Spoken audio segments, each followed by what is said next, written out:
Also, as far as publishing recordings, I know there's a way. I don't know what it is because I set it up years and years and years ago. Yeah.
Just hanging out.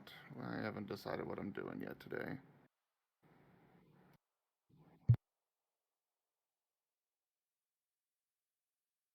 No, you're good.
Oh, fair enough.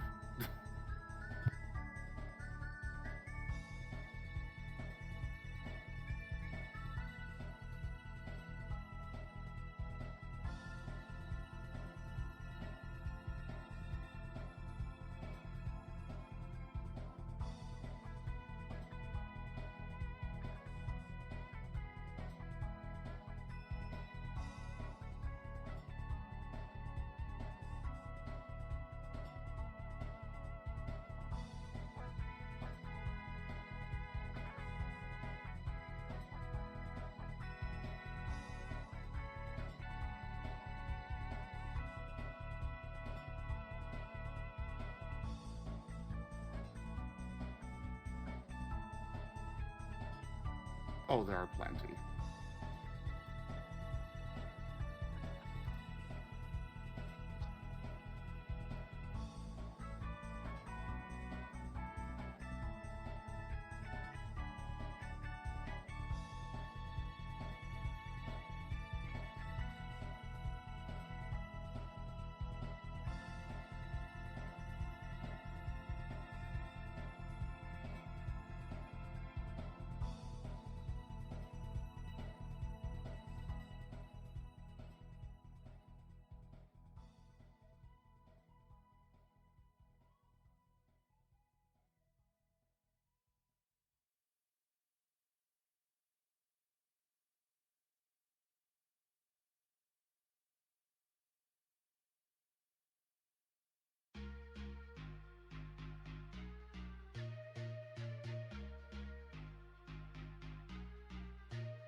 There we go. Test, test. Hey, it's working now. I can see the little bar moving. That is so weird. Voice mod was running. People could hear me on Discord, but for whatever reason, OBS just did not recognize the input. I had to reboot it.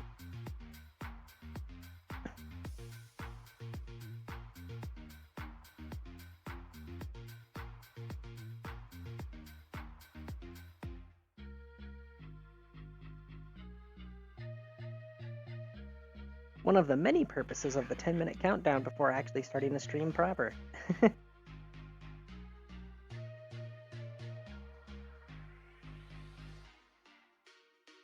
Gets that initial advert out of the way and gives you a chance to go, oh crap, I forgot to turn XYZ thing on.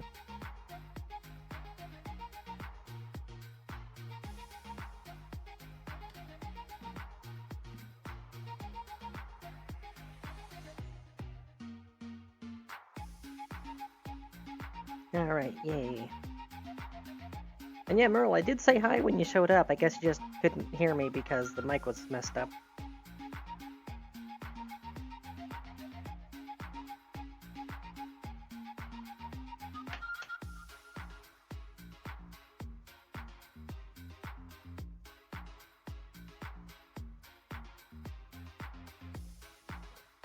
I'm going to be leaving the live 2D avatar turned off for now because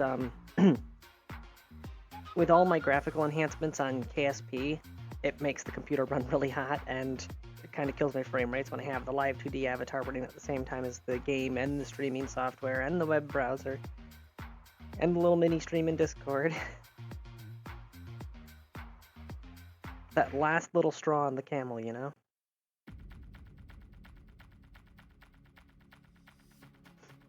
I can understand why a lot of streamers just go, fuck it, I'm getting the 40 card.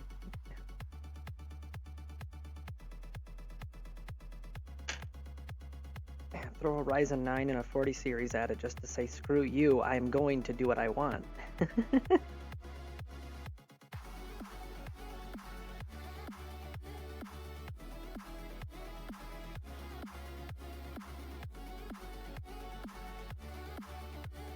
Alright, we're good to go in theory. Get started.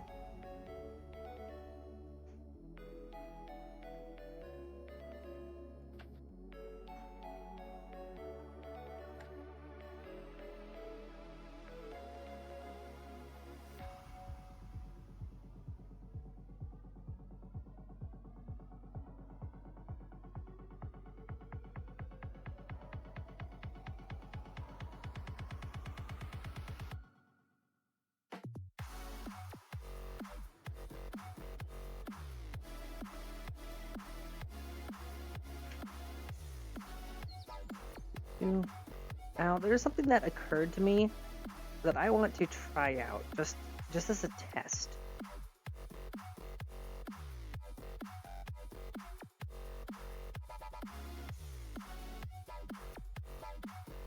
Going to get the smallest, cheapest part that I can find. Oh! I don't have a Matteo Kerman. Oh, what? I don't have a Matteo. Unfortunately, we still are overstocked on pilots, so your only choices are scientist or engineer.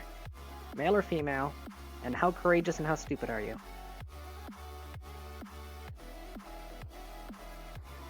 Oh, wow. Well, just to open guess you in up your real life- identity here. I guess in real life I'm closer to an engineer. Definitely female.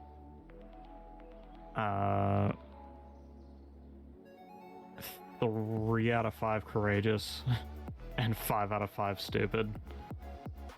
Of course, getting the badass flag because you're not allowed to die. Yay. Death is not an escape. There, that would be 3 out of 5. Okay, I had it at 3 out of 4. You're not quite that courageous. That means that you'll be going up on the next flight. That's as simple as just bolting a pod onto the side of the launch. I don't think a rocket that weighs, I think 500 tons is the launch weight for my current rockets to get these modules up. I don't think it's going to care about the additional weight of one person.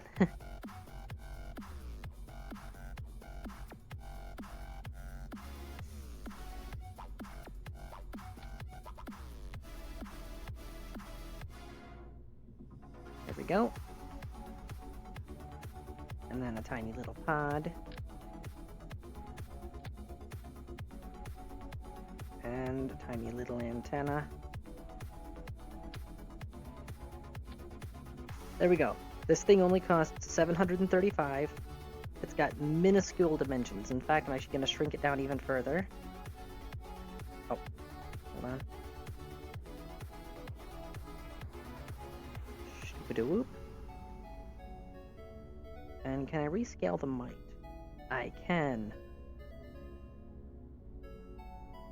There we go. This will also give me what I need to know about scaling issues. So solid fuel 5 in its current form. And by default, it's supposed to have 40. So that'll tell us if stuff that's gone through tweak scale gets its stats updated properly in the blueprints.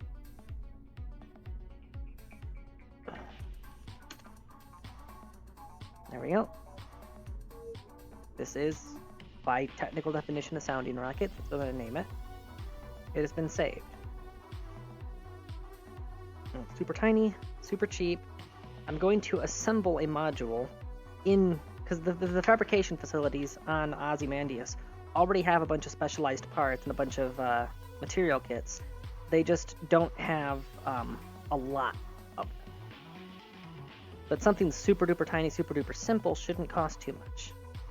So it's enough for me to test that the factory equipment is indeed functional and to get a feel for how it functions.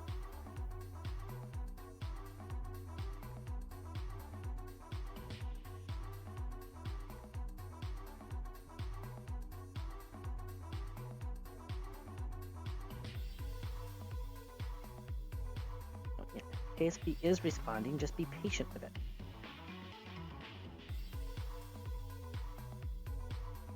My computer's insisting that the game has crashed. There it goes. That is not the appropriate part.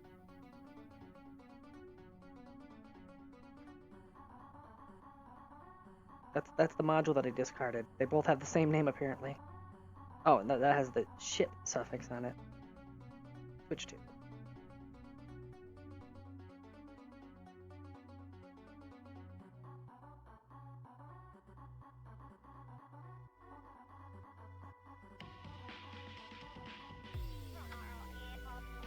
There's my beauty.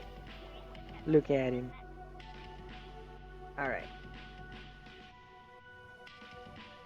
Oh yeah, I'm gonna slowly rotate to prograde. while you're doing that, contract complete. I still need to send that tourist home. Ah! I keep forgetting.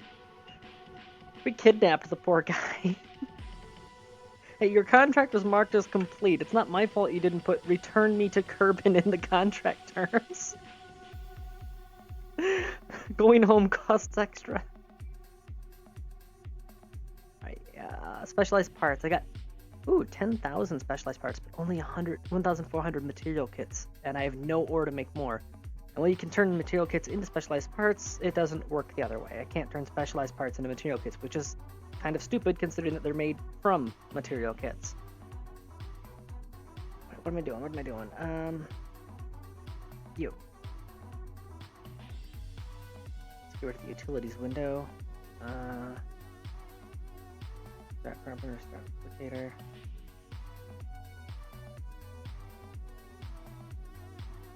Where is it? Workshop window. It was right at the top. I skimmed right past it. Okay.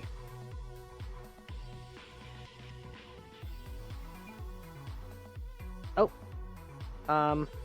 Whoops.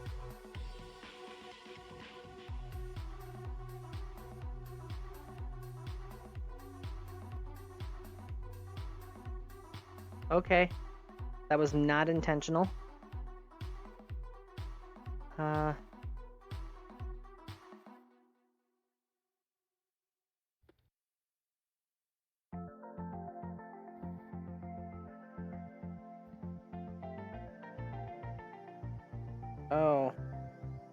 So, because I never mounted a tractor beam to this thing,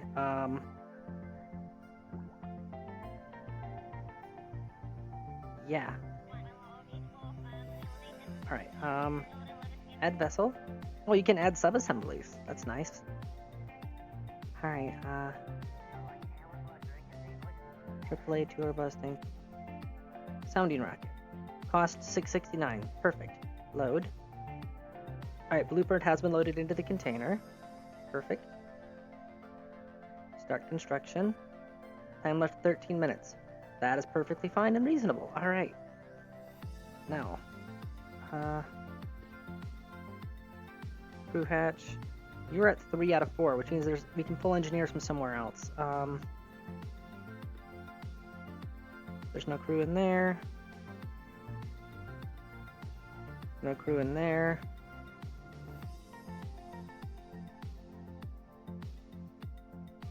Alright, is this being made in the workshop or the assembly line? I guess we'll find out, won't we?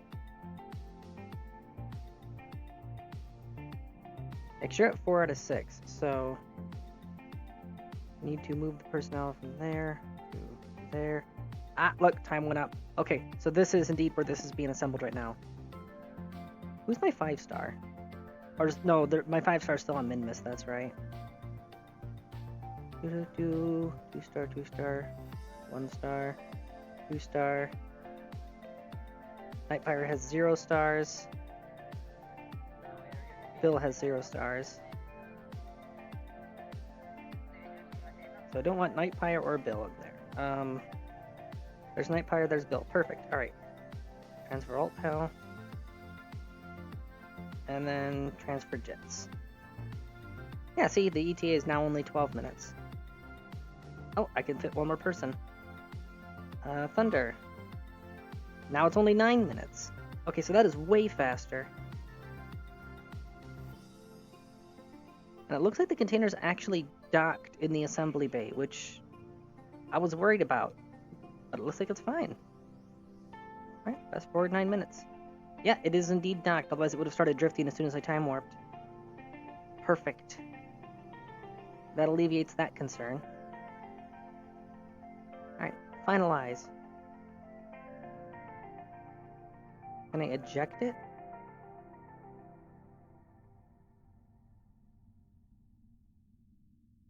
Tractor disabled. Can this go negative? No, it can't. Well, the attractor is disabled.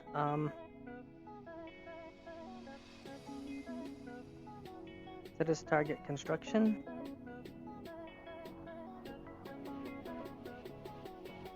Now, I remember that there was a way to manually blink something over to the docking port it needed to be in, but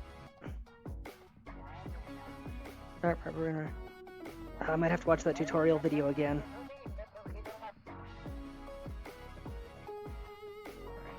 Open airlock. That's where I want to dock it to. Oh, it is drifting now. Yep, there it goes. It got kicked out. Build activate. Attractor enabled. Shoop-a-doo-whoop. Okay, let's turn that attenuation up, shall we? Okay, so that is indeed holding it. Huh. I have no idea. Dockable kit container. At 5 units of solid fuel, so that holds true. I might need... I'm gonna have to.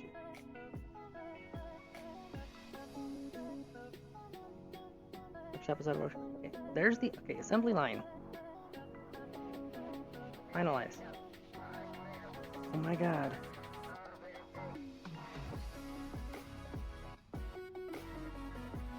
Okay, fine. Damper field manual, damper field inactive. We're gonna give it a bump and then tip the ship back again. So we're kicking it out of the assembly bay. Hopefully it doesn't drift out of reach before it's finished assembling. Bump delivered. We tip the ship back up and it should fall out. Believe it or not, I have the gyros running full tilt right now, which tells me I need more gyros, because once this thing has a bunch of ore in it, it's going to be even more cumbersome than it is now.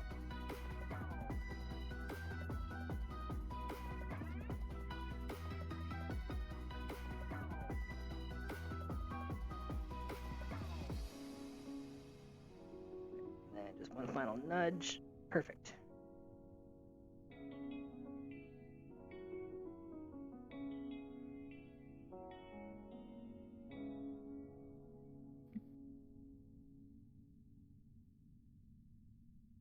Okay, okay, there we go. Now it's closing the assembly bay. Perfect. Finalize.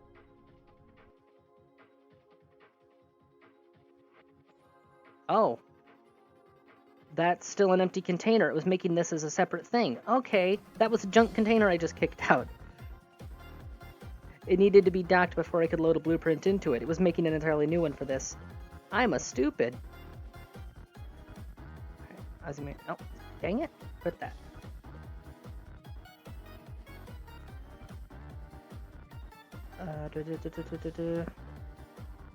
Wheeled docking port? Or, no, weld docking port. Okay. Wrong button. There we go. Alright.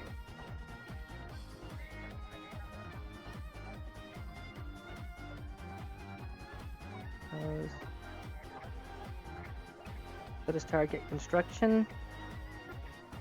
Orbital workshop. Workforce. Okay, it needs more people in it. That makes sense. Crew hatch. Transfer.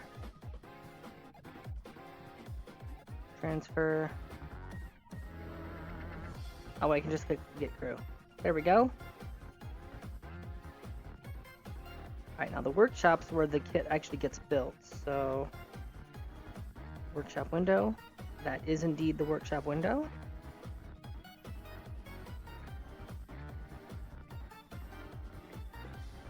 It says it has 7 out of 30 SK, whatever that is.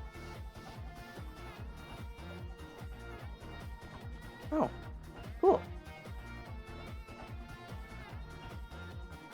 Recycle. Oh, sweet. Okay. So I can scrap any space debris floating around it. That is going to be very useful moving forward. Alright, well, the assembly space, let's... deactivate that for the moment. Why is the workshop not giving me options? I knew how to do this before.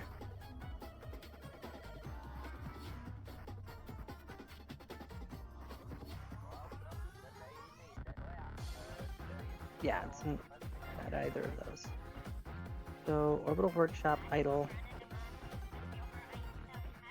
Go to this workshop and the other non-workshop parts of the vessel. I did. Okay, dismiss crew, get crew. 5 out of 6. Transfer. Workforce of 9. Alright, let's move Nightfire out. Swap them for Thunder. That's 10.5. Oh my god, does this thing require an elite workforce in order to make it work? Seriously? What am I gonna need to do? Make them all 5-star? Let's see, okay, dismiss crew. Okay.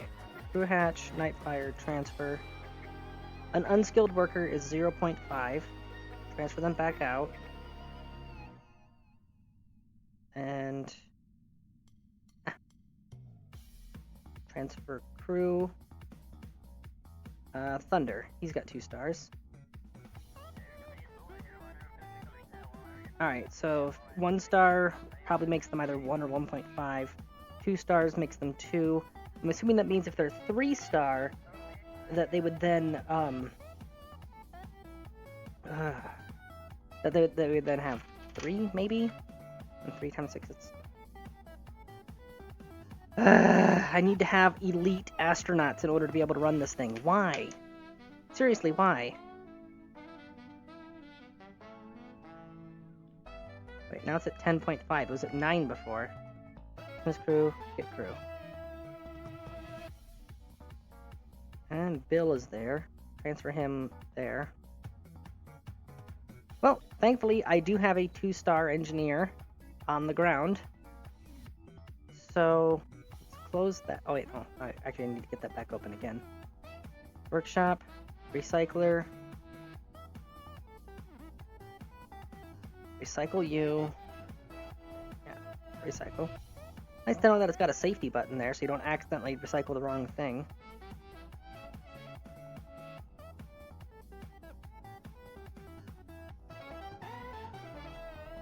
Alright.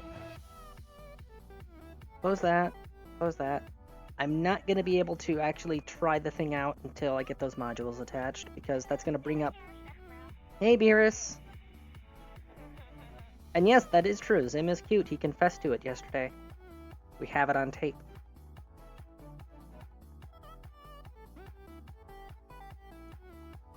But, it's looking like in order to actually make the workshop work, I need a crap load of skill in the Kerbals present. It's like, I get it. You're working in zero gravity. But at the same time, the astronaut training in and of itself has got to be vigorous. Why do I need to specifically pick the elites in order to make the thing just function? I don't even need it to function fast. Just functioning in general is sufficient for me. Oh well, I guess. Alright, let's get those modules prepped.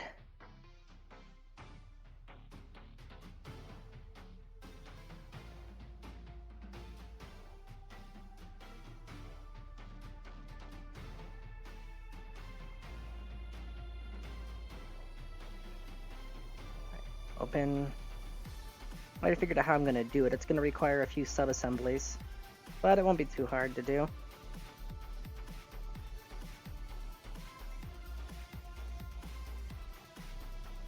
Alright. Root part. Have this be the root. No. Perfect. Right. Toss that aside, right? Subassembly. Asmodeus. Port. Nah. Cell. Actually, no, sorry, port engine. Because nacelle is specifically the term I'm going to be using once I add the warp nacelles later. Subassembly. the drop zone. Aussie. Port. Engine. Save. Alright, now, junk that. Alright, so first off, we save it. Then we open, we reopen the pre-assembled ship. And now we do the same thing for the starboard.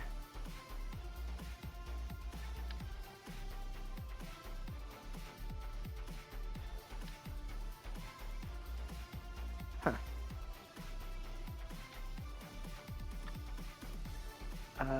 No, reroute there.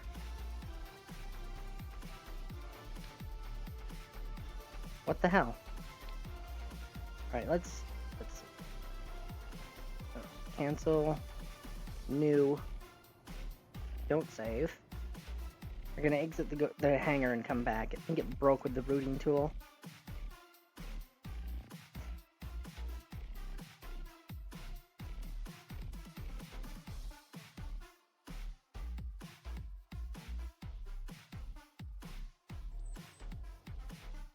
Go back to the space plane hangar.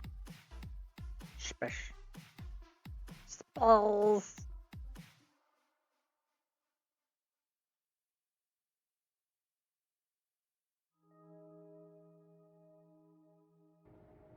Alright. Open.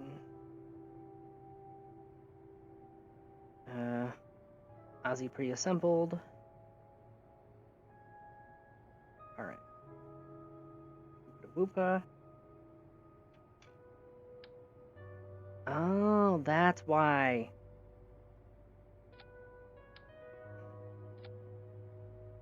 Gotcha. Okay. Because symmetry. Remove from symmetry. That's what was going on there. Alright. Reroute.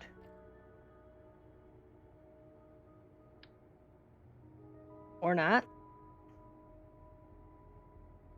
Ah! Okay,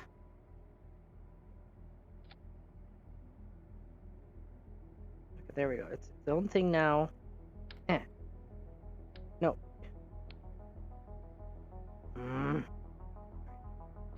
Removing that. Now we're just throwing you away. Throwing you away. You are junk. Now. Reroute. What the? Excuse me? You see this crap? Reroute. Unit selected and drop. And now it's... Boy. Remove from symmetry. Oh my god, I have to do it for the whole thing? Fine, I will. I don't care.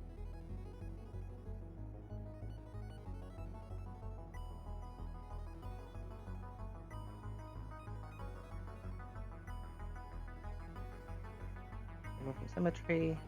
Remove from symmetry. I'm doing this on a part-by-part basis because it's being a jerk. You know what the sad thing is? I think since the engine nacelles are symmetrical anyways, if I go to the central spire to hold them... Oh yeah, actually. Yeah, the launch rocket. I'll just use flat symmetry. I only need to mount the one that I've already saved as a subassembly.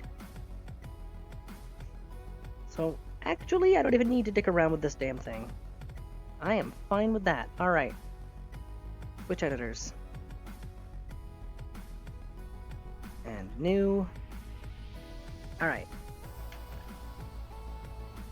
Start with a solid structural piece. I'm going to straight up just have it be a RCS tank because I feel like we're going to be needing a lot of that for this particular docking. And it's going to have to be way up because of the whole huge launch assembly that I put it on top of every time. Now, here's my idea. There we go. Flat symmetry. There, 15. Coupling. Mark II decoupler.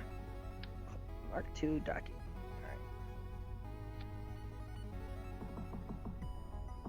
Scroll. Center it in the screen. Yeah, it's offset. Okay, there we go. Those are backwards. Alright.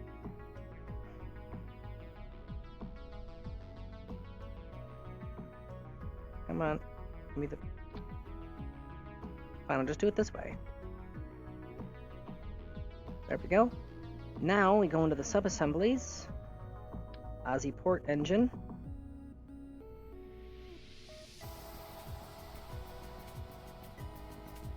Oh my god, is it... Oh, because... Because I made the brace the root part rather than the, Yeah, don't save. I made the brace the root part rather than the, coupler itself. Because I'm stupid. Alright. Why are you... Oh, that's why you're sideways. Alright.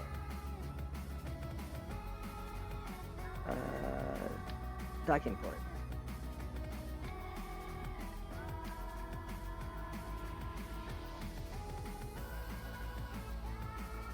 Alright, there. Now, reroute to that. And yes, that is now the route. Perfect. Alright. Go back to sub-assemblies. And sub-assembly drop zone. Aussie port engine. Save. Overwrite.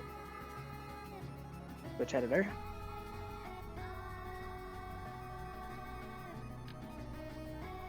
Alright, it is indeed the right thing. Okay. Let's do this again. RCS. Scroll way up.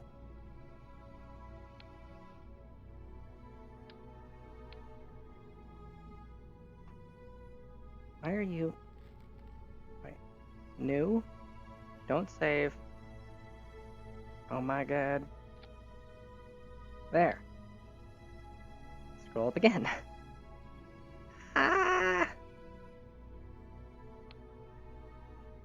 It's like I'm speed running how many screw-ups I can do in an hour. Sorry, that wouldn't be speed running, that'd be like competitive thing. You know what I'm trying to word. I can't word very well. Alright. Now we move it out.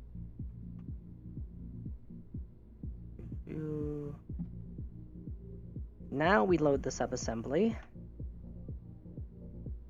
Aussie port engine. Ta-da! Oh! This was... I made this way more difficult than it had any right to be. Alright.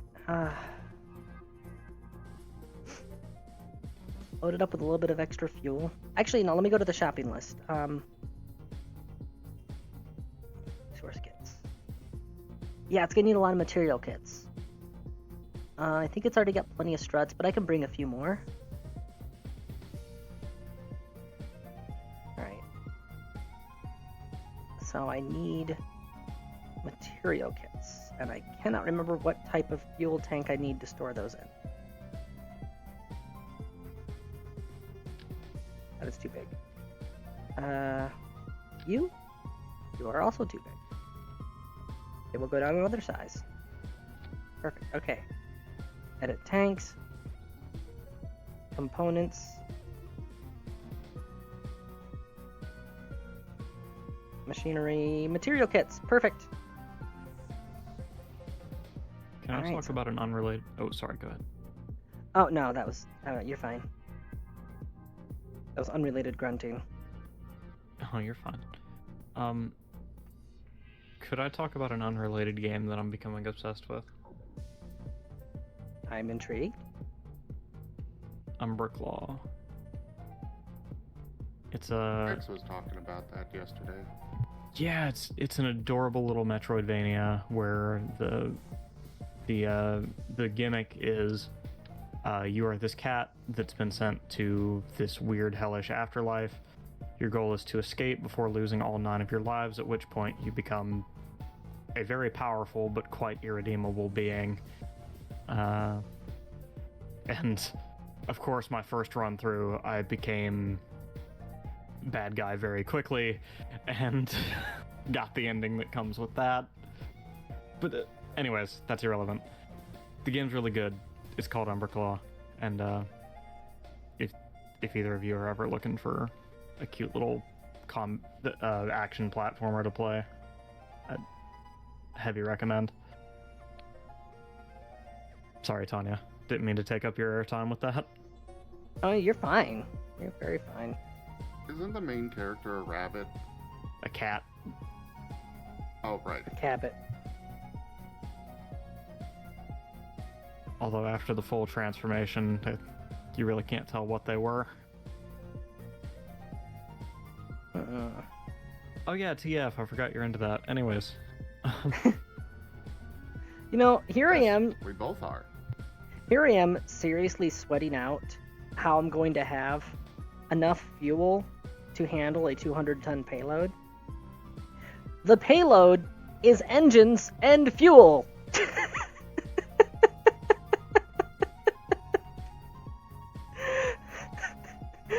That's like a tanker truck running out of gas. It's like, just get a hose, genius.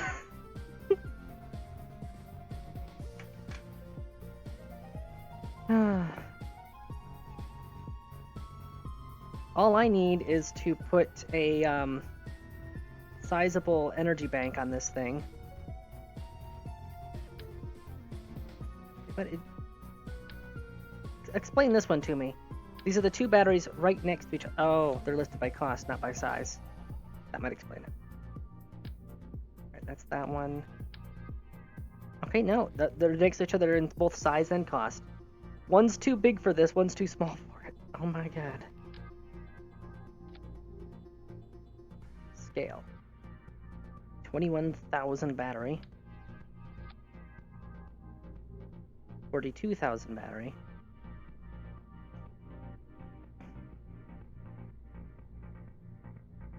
And because this thing has a recurring history of surviving re-entry, I'm saying screw it. I'm going to put parachutes on it this time and see if I can actually recover the thing.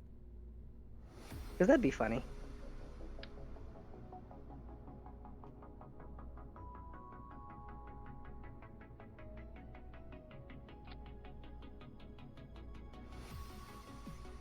Okay, those are in the final stage. Those are in the final stage.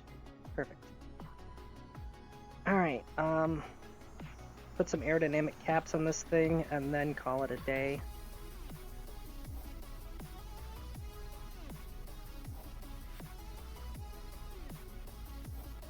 And out of sheer morbid curiosity, I think I'm actually going to leave the aerodynamic caps on this thing until it actually docks with the ship. And then I'm going to jettison them. Also going to jettison them with no force whatsoever. I'm going to see if, once I arrive, if I can actually salvage those things for material kits. That'd be kind of neat.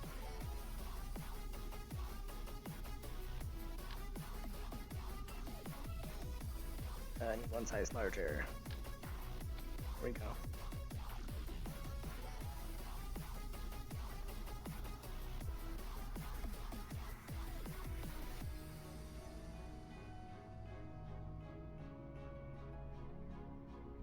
There we go. Nose cone's in place. Let's get a nose cone on the middle too. How much does this thing weigh and how much does it cost? 0.8 tons. That's actually a little bit chunky. Let's get the next size down. Yeah, it's smaller and cheaper. Alright. Nose cones in place. I'm going to pluck this off and put it back on again so it remaps the struts, which are now not connecting to anything at all. Alright, you guys need to be shuffled around. Or radius, 15-degree snap. Give me strut.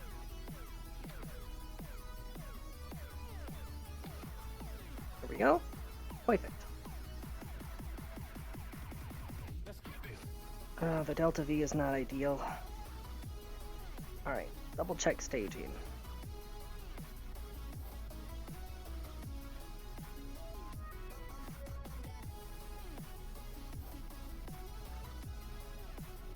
Okay, wait, what is...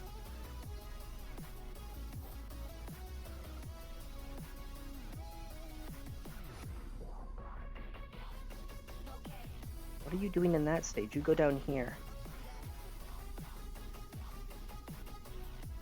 Oh, they're up there. No, you go up here.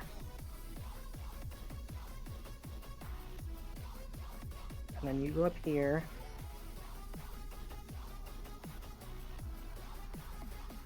Then you go here. Alright, there. Larg. This is another $1 million launch. Now, since I'm bothering to recover this stage, that stage, I wonder if I should even bother with parachutes here as well, but I feel like the number of parachutes it would take for this big chungus to come back in one piece would kill what's left of its fuel economy, which is not ideal. Alright, and as an added precaution, yeah, just in case I need them, by which I mean inevitably when I need them, if I just stage one more time, it'll bring the plasma engines online. And 40,000 batteries should TM be enough to juice those? I wonder if I should put in some sort of generator. Nothing nuclear, that's very expensive. Or maybe. I mean, the Safer is only 23 grand. That's comparatively cheap. I mean, if someone was willing to give you a nuclear reactor for $23,000, you know, the first impulse would be, okay, what's wrong with it, you know? Those things do not come that cheap, period. It's not like I don't have enough radiators on board. The engine modules are just, they are made of radiator. So, screw it. It gives you more motive to actually bring the thing back in one piece. What is your peak output, sir?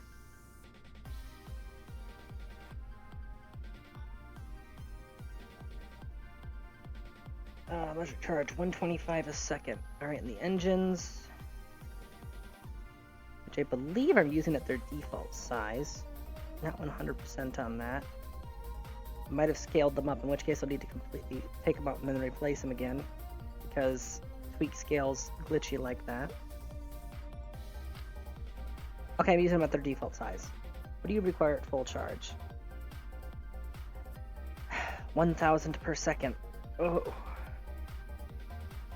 Yeah, poor little Safer cannot handle that type of output. What's the next scale up? Not the Kerbal power, that one's from a different mod, and it's actually very weak compared to the other reactors.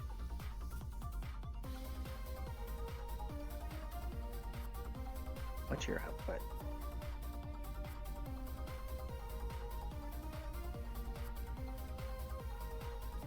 $200.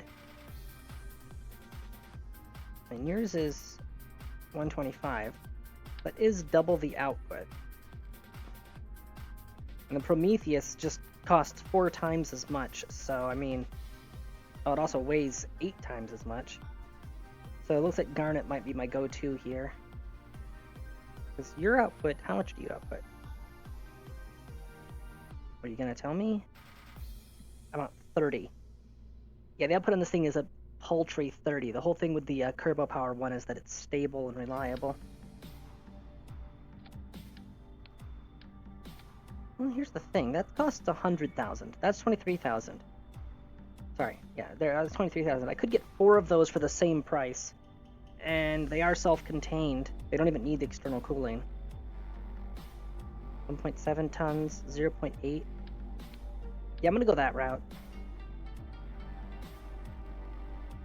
Which means I need either a heptacoupler or a quadcoupler with a space in the middle.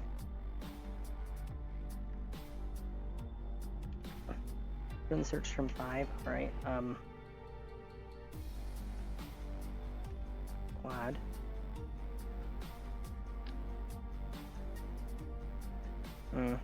Okay, you know what, screw it, I'll do it this way. Strap. That's bigger than I need. Let's scale it down a little. Modular girder adapter. Okay, yeah, I can stick you there. Now let go. And now we go with the safer, which can surface attach. We just tuck those little babies in like that. Give them a hat. And then add a bunch more parachutes because this is way heavier now.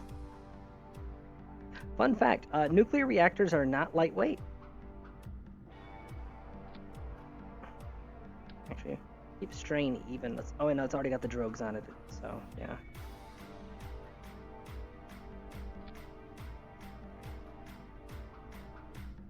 Yep, you're there, you're there, you're there. All the parachutes are in the proper stage. Of course, I just realized something. I've got those nuclear reactors on board. I don't need this as much of a battery storage, so I can take that off, shave some weight, shave some volume. Alright. And a little bit of additional strutting, because these engines are going to be floppy otherwise.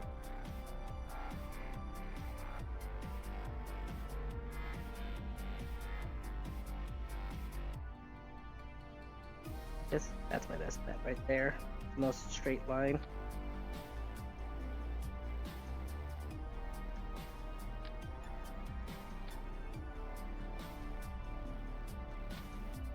There we go. Those are properly anchored. They should hold together just fine. I'm not worried about some flop right here though, so let's add a little bit extra.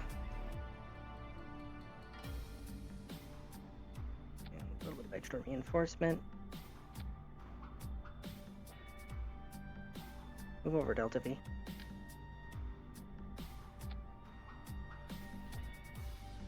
There we go. Oof. This thing's starting to worry me with how top heavy it is.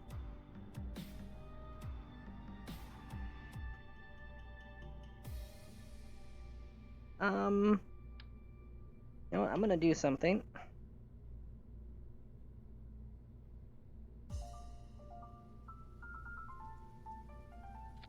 There we go. I'm adding some additional thrust to the initial stage simply because I just don't trust it with this much mass on top. It needs the extra oomph. Alright, final flight check. There's the engines there if I need them in an emergency. All the parachutes. Can I remove you from staging? Disable staging. There you are. Perfect. And you also have staging disabled. Good. Perfect. Oh. I almost forgot something of prime vital importance. Something hilariously necessary, and I can't believe that I neglected it. And that is, how the hell am I going to dock them once they arrive?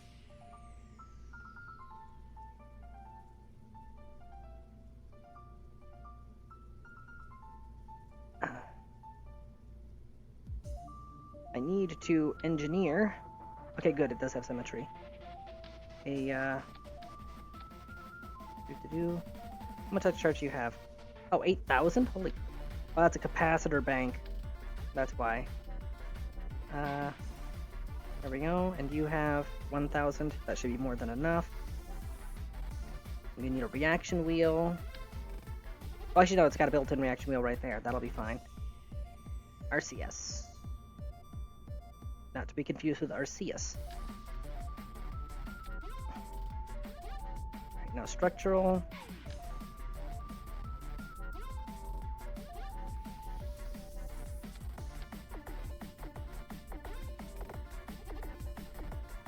Yep, that clears it. Okay.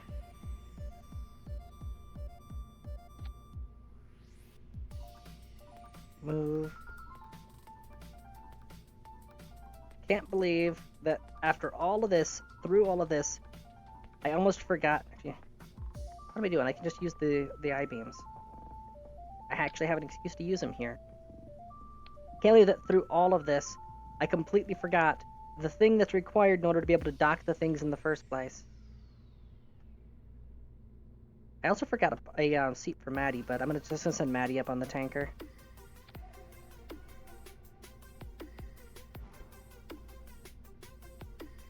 2. TWR for the initial launch stage is 1.6.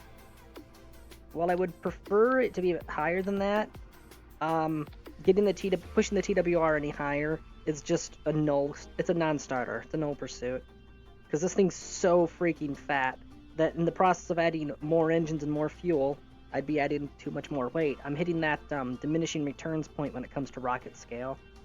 Or if you make them too big, they just stop being effective.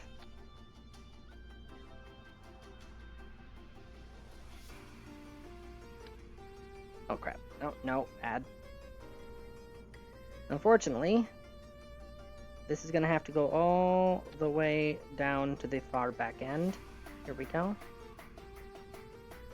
RCS.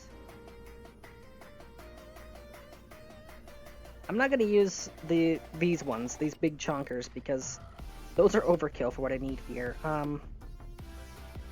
What I need here is fine control and maneuvering, so I'm going to go with the standard advanced ones.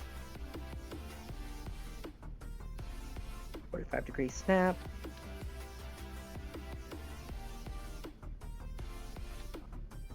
There we go. And now we clone the whole thing on the bottom. Fix the angles on the RCS thrusters.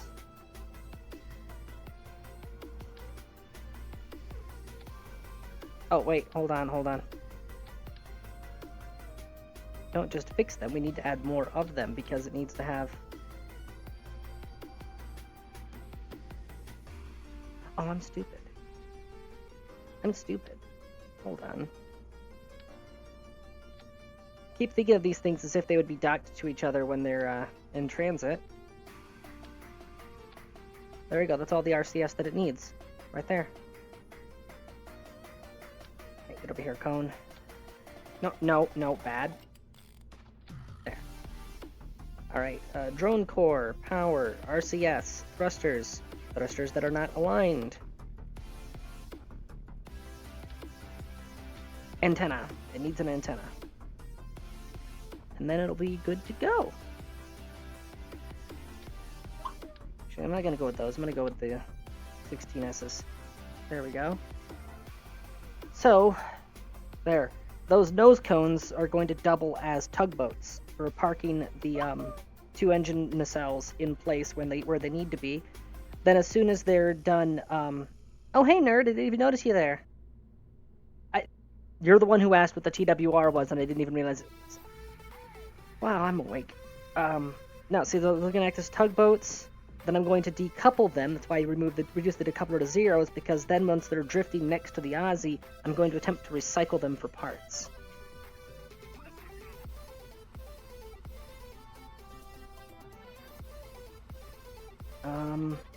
I need to make sure that I eliminate the floppy. So, struts.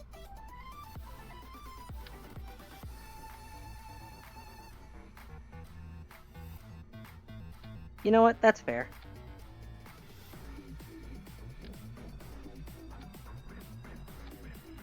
Okay. Mass.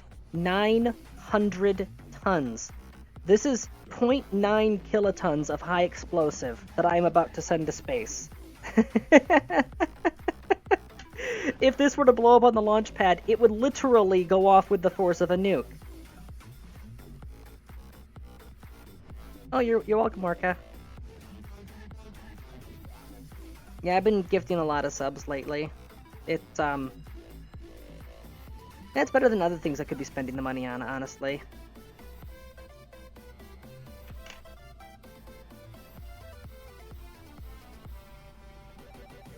Alright. Aussie engine modules ready for launch.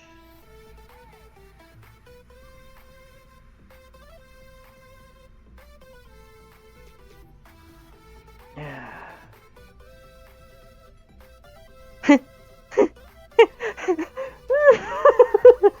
Oh, I just thought of something. Lightpaw and Bill are sucky engineers. They need field experience to get better. I need to actually take them places for them to get more stars, right? Why don't I just fucking send him to Minmus? And then I take Dunbaratu, the one that I accidentally made 5 stars. I reassign him from the Minmus refinery to the Aussie. And then I'll know exactly how much skill a 5-star brings, and hopefully 5-star would have no problem getting that thing online. Congratulations, you're now the factory foreman. You've been promoted from Roughneck.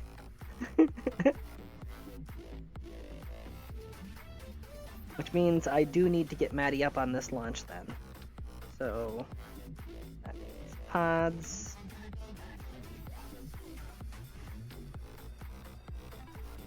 What the? Oh, what? No, stop it. There it goes. That looks like it might end up blocking the hatch, so let's give you some extra space. Whoop. Alright, crew. Mario.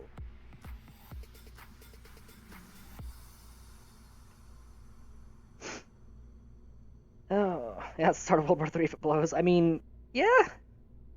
The start, end. No, it's not that big. Like I said, it's 0.9 kilotons. Save. Launch. Hope it doesn't crumble under its own weight. If it does, it'll be fun to watch. And chat is paused due to scroll again. Stop that. There.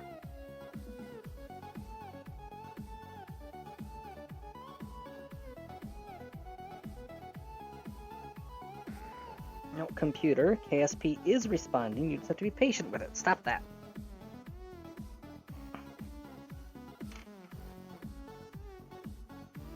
I wonder how many people there are out there that when they get that whole "it's not responding" message, they take it at face value every time and they just assume, oh, the game must be broken. Not that it's stuck loading something big. Nope, it broke. Right. Oh, that is... Even with the struts, that's floppy. Oh no. But you know what? I'm going to send it because those things are super heavy, so that would explain why it flopped on launch. Alright. Send guidance. Orbit altitude. I'm only pushing this thing to 80. I'm afraid to tell it to go any higher. Force roll. 0. Limit AOA. You know what? I'm not going to give it a high AOA because I'm a... Oh no, it still has the big fins at the back. No. No. I'm leaving the AOA at 5.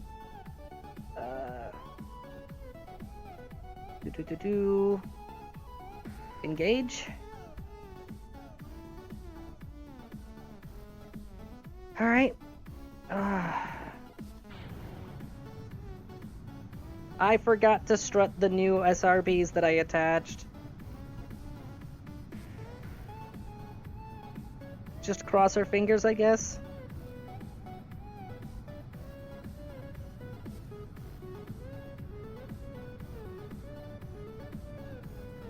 Alright, there's the turn. Seems stable. Steering error is only 1 degree, so... Cancel each other out. So the floppy at the bottom cancel out the floppy at the top. Okay, let's assume that that's accurate for a second. What happens once I stage and there's no longer floppy at the bottom? Then there will only be floppy at the top. And a floppy toppy is never good.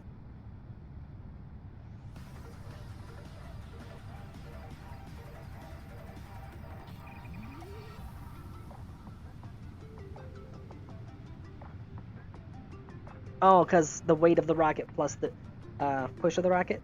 About that theory of yours, it's gone past canceling it out as the fuel runs down and the TWR keeps climbing. Oh boy. Steering error says we're still doing fine. I don't trust it, but the computer knows better than I do. Oh, that has bent so much. Alright, we're about to stage. Oh crap, what broke? I lost an engine! You know, actually, if anything, this is good. This is good. My TWR is still above 1, and that engine was just slowing us down.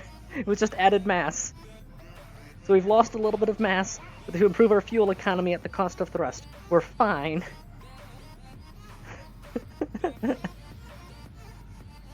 Also, it's doing a really damn good job of compensating for a missing engine.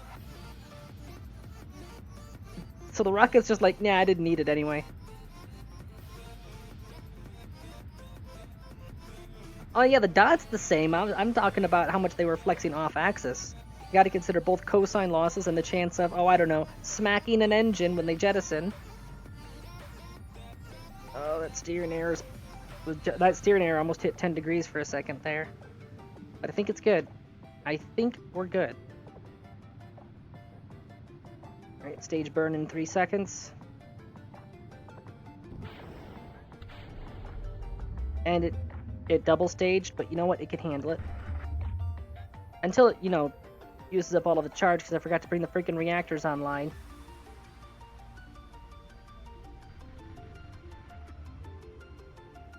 We got partial power. Come on.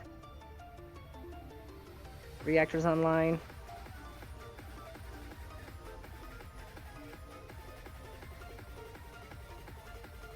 We're starting to break even.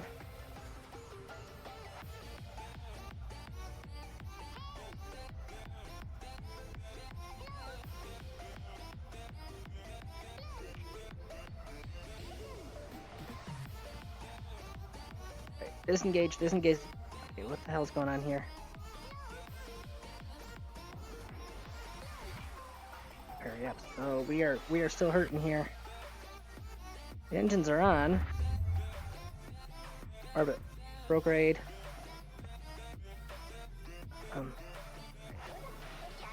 Surface 90. 20. Execute. Alright, let's shut down. Nope. Shut down. Alright, you can only handle 3 engines at once. So what I'm gonna do is actually gonna reactivate, and then shut down,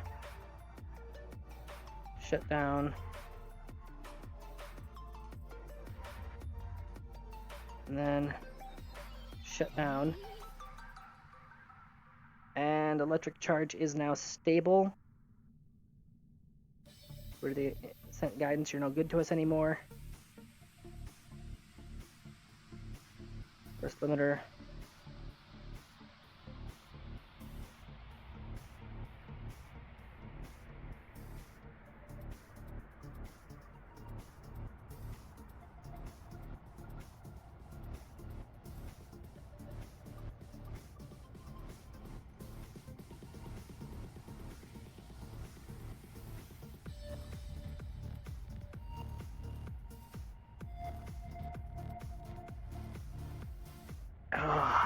It's working, but not ideally.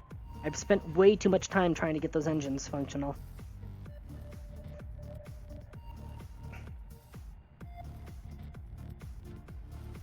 I don't think that there's pulling back from this one. Unless...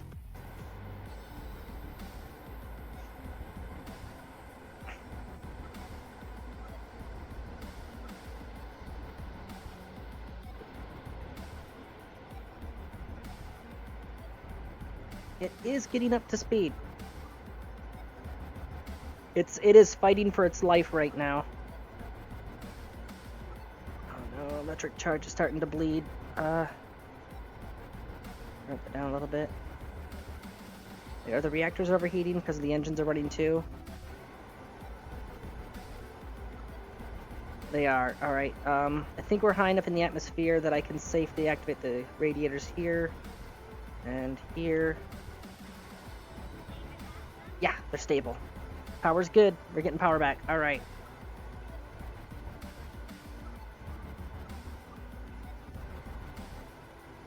And we're almost out of fuel. Well, for the tugboat anyways.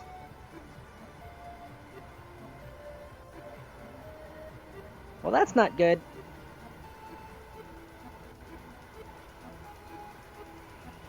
Periapsis is still climbing though. Oh, we're starting to burn. I think this is a failed launch.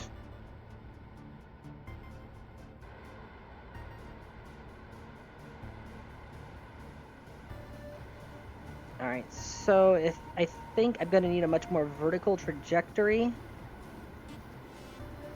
And I'm gonna need to thrust limit the engines out of the gate. As well as make sure I activate the rack. Yeah, and there it is, just ran out of liquid fuel. It's done. Alright. Revert to launch. I believe I can save this.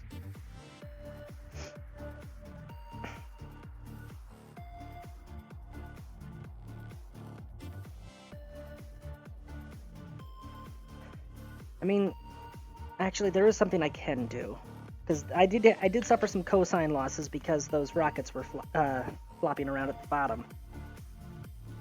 But not just that, I think I can add more. Frame currently has 4 thoroughbreds, but with a very stupid plan, I think I can fit 12. And no one can argue that 12 won't be enough. So, revert flight, vehicle assembly. If I can just get the thing up high enough before I have to kick the engines in, then I'll have all the time in the world to circularize.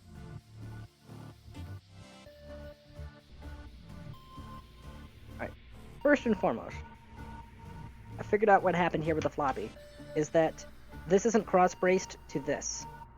These two aren't connected to each other. So even though this was imparting its weight onto this had nothing to go to, so it just bent.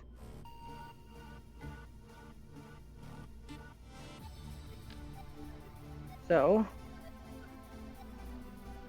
we just go like this, and then like this.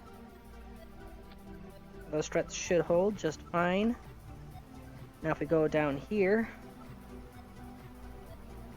yeah, see, the struts aren't connecting to anything, so you.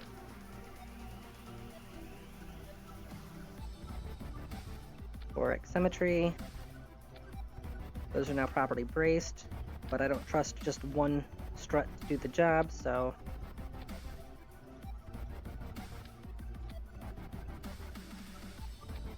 there we go. Now braced both of those fuel tanks. But that's not my stupid, crazy idea.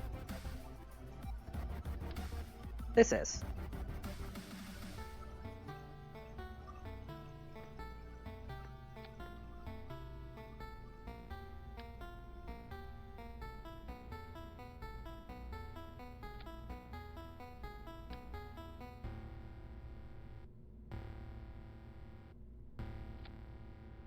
Alright, that's not symmetrical. Alright.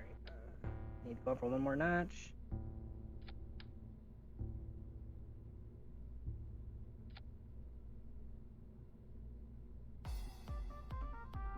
Oh, this is the... the sad thing is, I don't even think this counts as the dumbest thing I've done.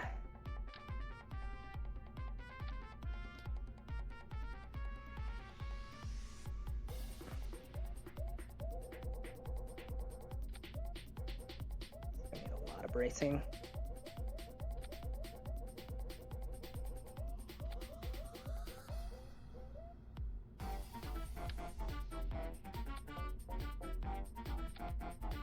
Even the music thinks this is a stupid idea.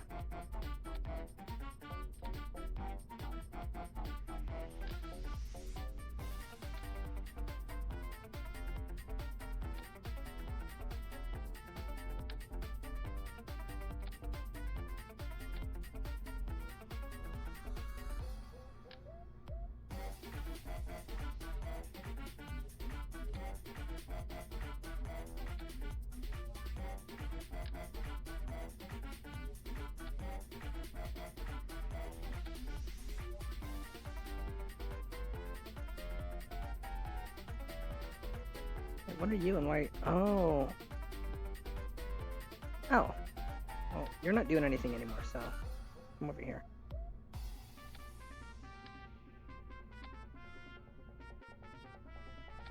Is that where I attach those? It is not.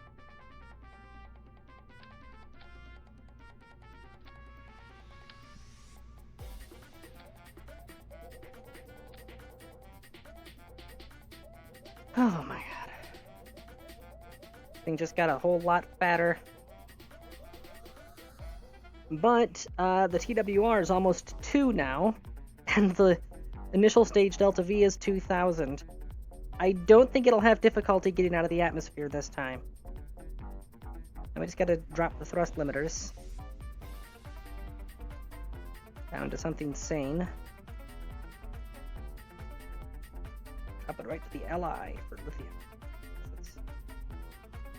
Actually, if I can have all of them on at once, let's have it be 10. 10. So it's just how power hungry these things are. I have 4 compact nuclear reactors powering this, and I still have to limit the engines to 10% throttle.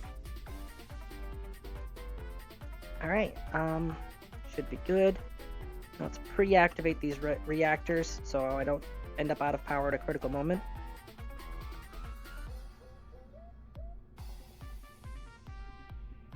Interesting that even when it's in symmetry mode, the reactors still start up independently. Alright, reactors are all online.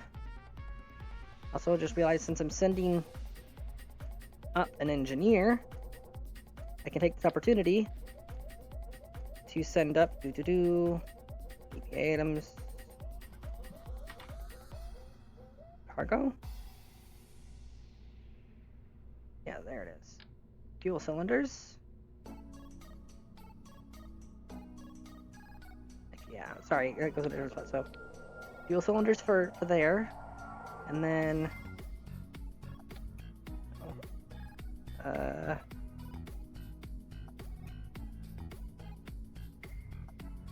what am I doing? What am I doing? Seat 0 inventory. That's what I'm doing. Move you over here. The items. The drill. Oh, I gotta click and drag. That's right. Those. Get rid of that extra drill that I made.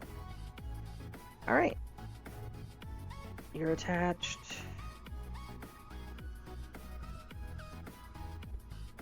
Let's squish this down just a little bit. Shaloop.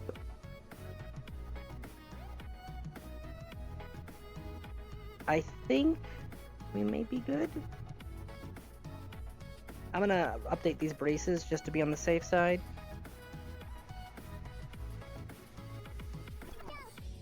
Oh, damn it. Stop that. There. And then like that. Save. Launch. And proceed to watch this thing explode. By the way, with the addition of those engines, I am now past 1 kiloton.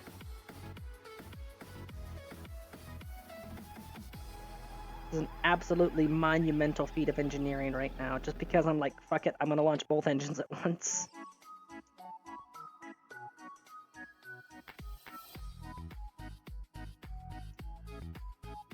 You know what the really sad thing is? Despite the level of over-engineering, this still comes out cheaper than if I did 2 separate launches for the 2 different modules.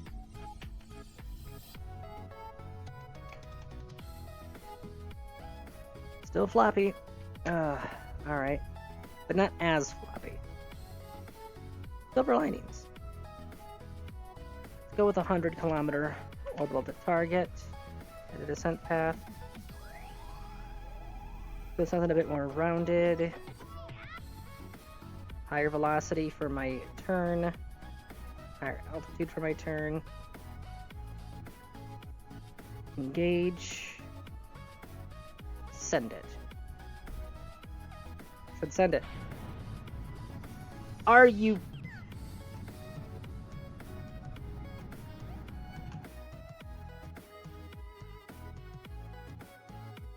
Somebody please explain what just happened.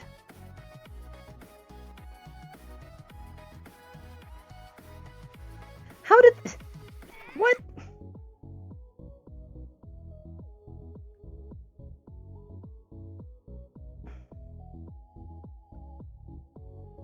There were no decouplers there. They were directly attached to the other rockets. Was it just a matter of overstress?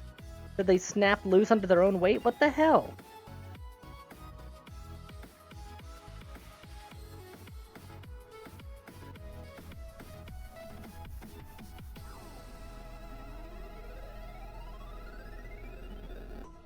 Yep, there it is. Look, right when it loaded in, it was overstress. Those engines broke. Which means, revert flight, vehicle assembly. I need docking clamps. The thing is officially crumbling under its own weight.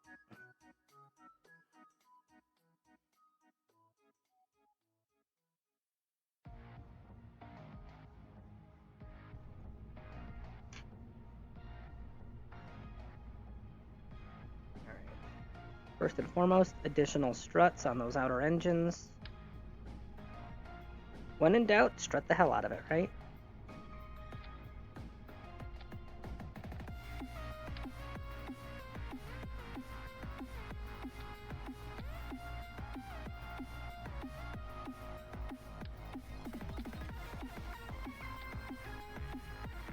Why didn't you do that? Damn it! Stop that. Clicked one frame too early. There we go. Okay. Now it's attached. That's attached.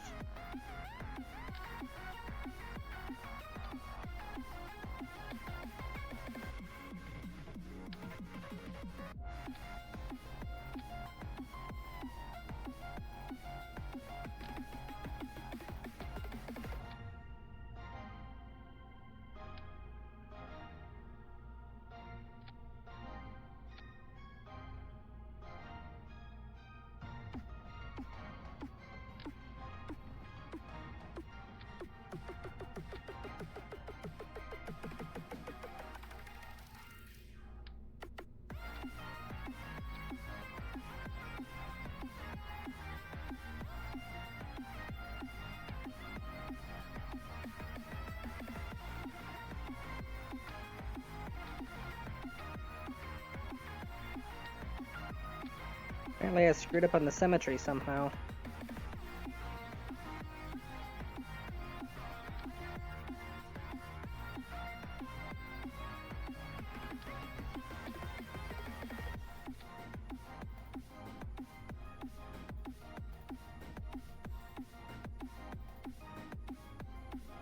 Okay, all the struts are good.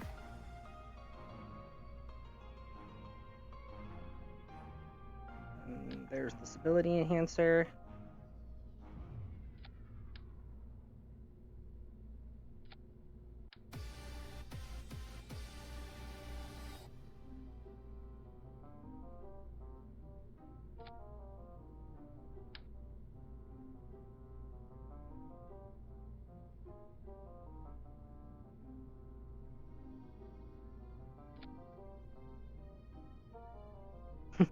This is sketchy as all fuck, but I think it'll work. Ah! Save. Launch.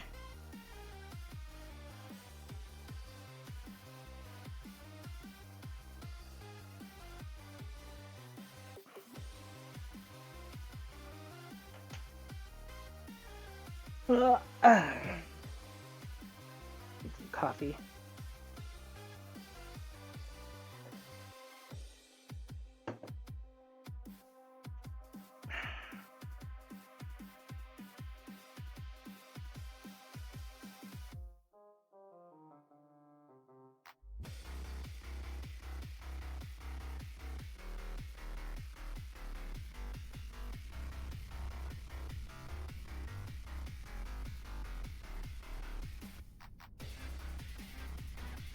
I'm sorry, what?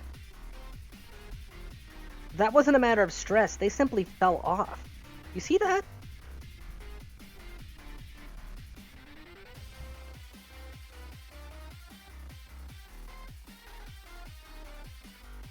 It was never about too much weight in the first place.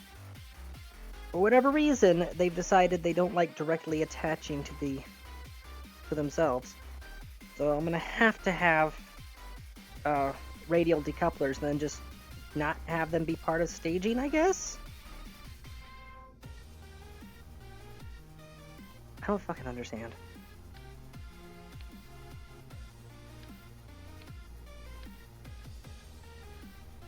And actually, since this is full symmetry here, I can actually resolve something very quickly right now. Come on, get rid of you. Get rid of you. Get rid of you. Get rid of you. Alright, we are officially back to basics. Let's get rid of all of these struts. I said get rid of the struts. Damn it! I managed to exactly click on the little plus symbol here. Like 3 pixels and I managed to hit it. Completely by accident. Right. Get rid of all of these old and redundant struts. If it'll let me drop the damn things.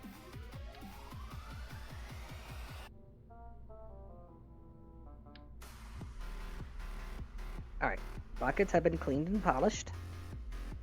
Now, structural. Have it originate on the SRBs, so that way it'll be copied when I copy the other. No. There we go. Symmetry. There we go. Let's wait on there. Then another one for the midsection. Okay, now, because it's decided that it doesn't like existing, I'm going to have to force it into existence whether it likes it or not. Oh, that's 30 degrees. There we go. Alright, and engines, thoroughbred, nose cone, move. It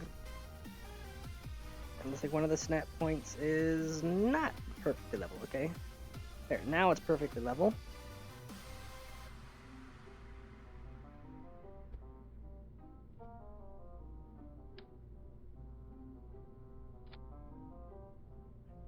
And now we snap you in.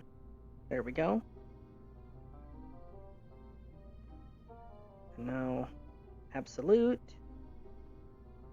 And can I bring you in by 1? I can bring you in by 1. Alright. Come on, let me... Oh my god! Let me grab the freaking part. There we go. Okay.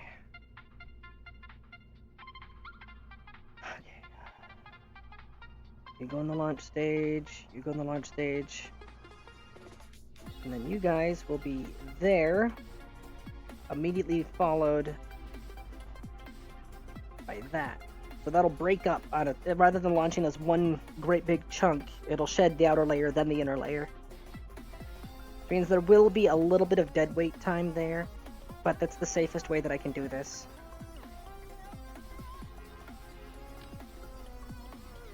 Because the decoupler is taking up most of the strain. Should be just fine with just the one strut at the bottom.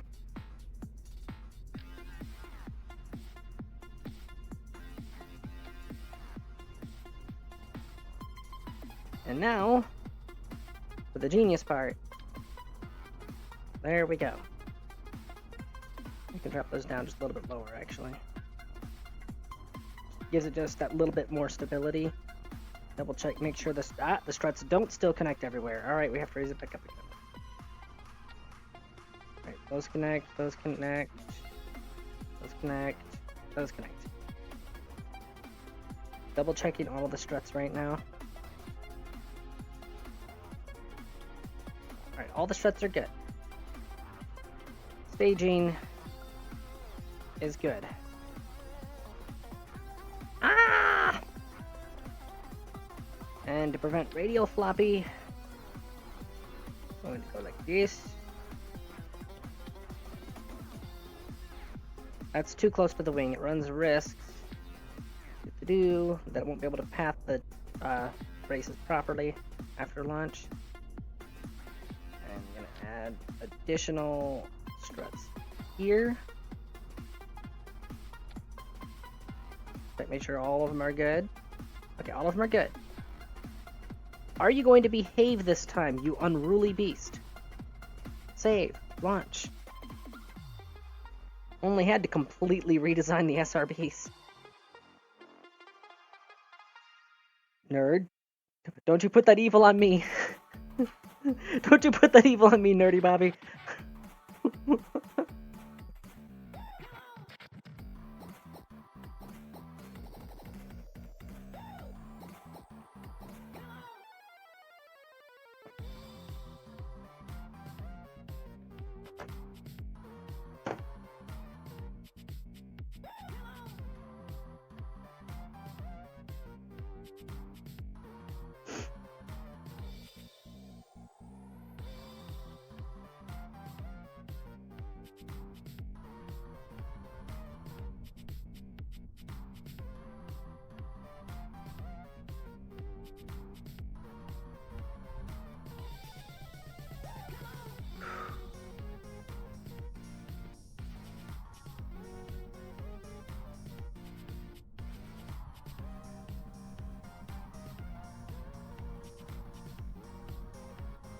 Cross your fingers. Wait, hold on, crew hatch. Damn it, Maddie! Get in the rocket, they're going to space.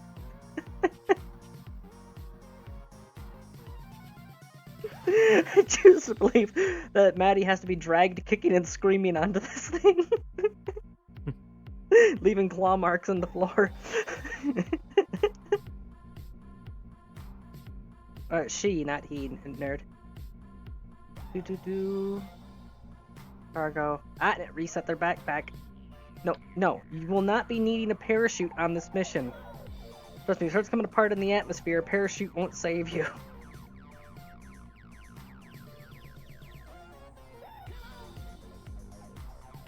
Oh, cargo, duh. I keep wanting to go to EVA items for the EVA items. No, it's cargo. Because, that makes perfect sense. Okay. Still got the power drill there. Save. Launch. Yeah, nerd, a surprisingly large number of the people that I hang out with are trans. Honestly, I think it's like 1 in 4, now that I think about it.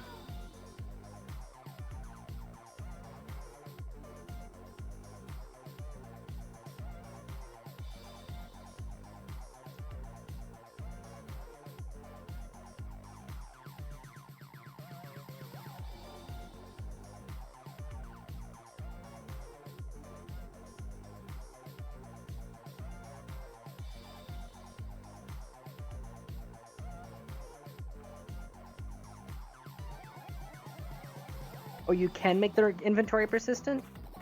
That's actually really handy. I'll have to change that setting after this launch. Don't let me forget, because I will. There go those engines being floppy again.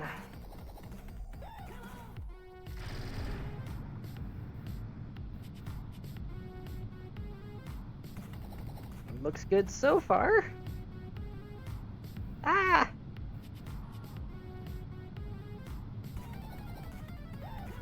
Yeah, so I trained myself that my default is they. That way it reduces the chance of upsetting anyone.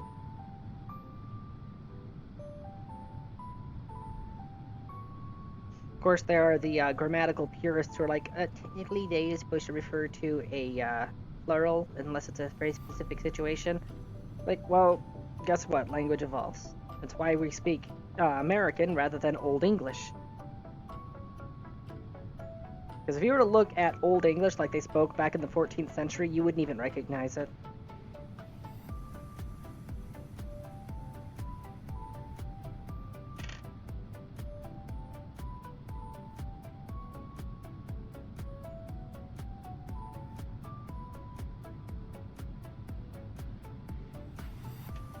Nah, you're fine. We're just learning together. That's the whole point of playing a science game, is learning, right?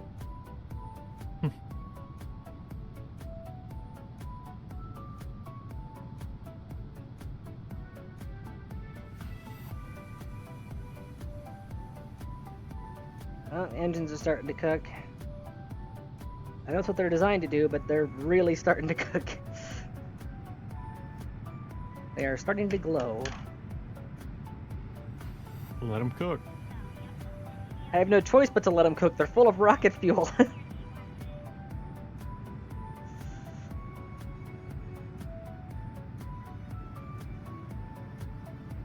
Oh, that's a first. I'm drawing plasma trails on ascent. That's because it's because my TWR managed to hit 4. Okay.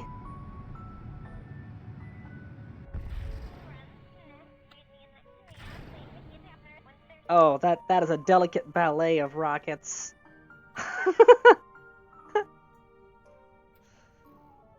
And we are still above Q right now. It's waiting for us to slow down a bit before it dares to put the engines back on. Put your blinker on.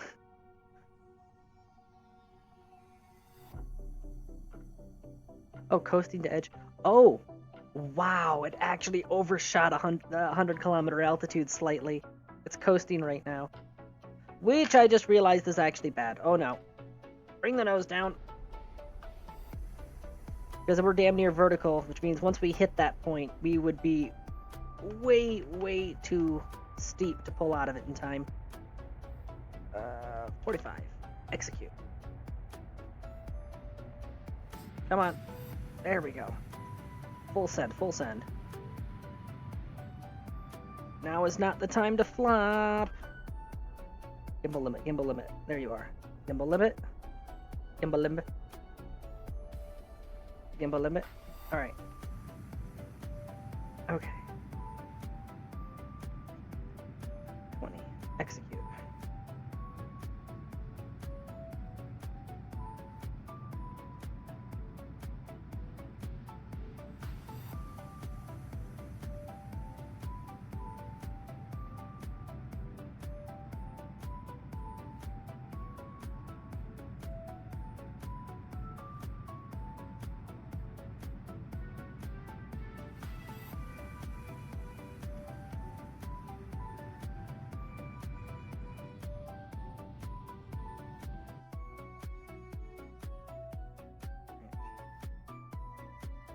Zero. Execute.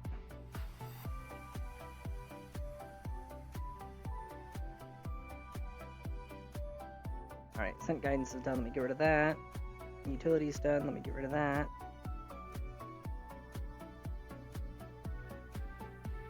Alright, let's coast a little bit.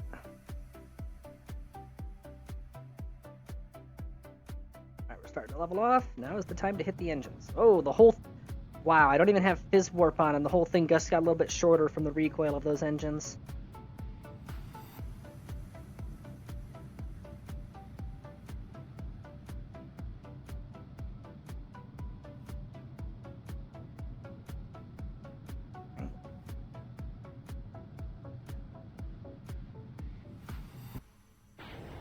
That stage spent.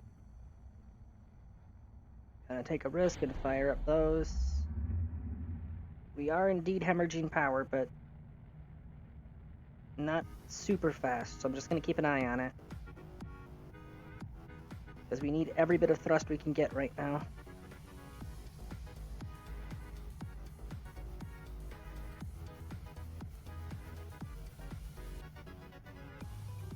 Keep that nose up, keep that nose up.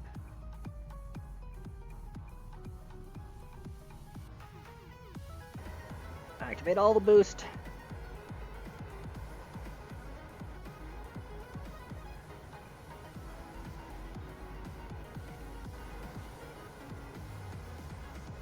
Come on, come on.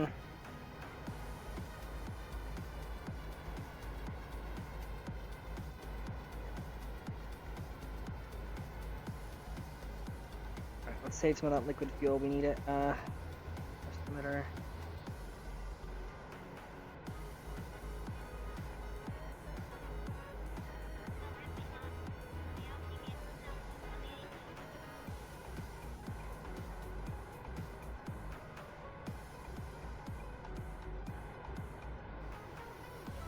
Trying. Can I risk a fizz warp? I can. Alright.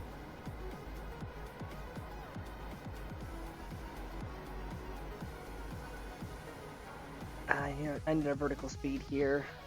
That's the info. That's not it. Surface info. Vertical speed. There it is. It is currently accelerating. That is not good.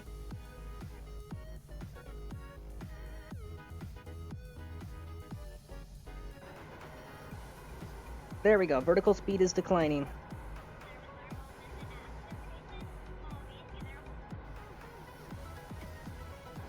We are arresting the fall right now. Hemorrhaging electric charge, and we're almost out of liquid fuel.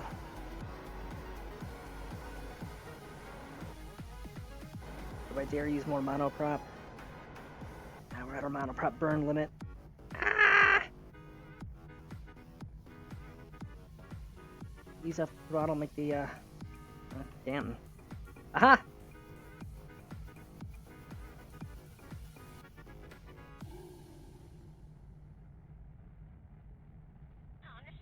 We escaped. We escaped. Woo! With fumes left in the tank.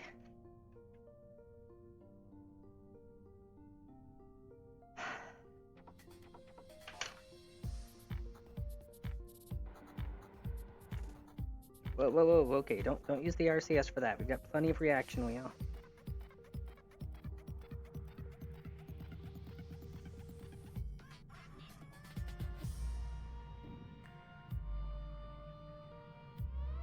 Well, that's all she wrote for the liquid fuel.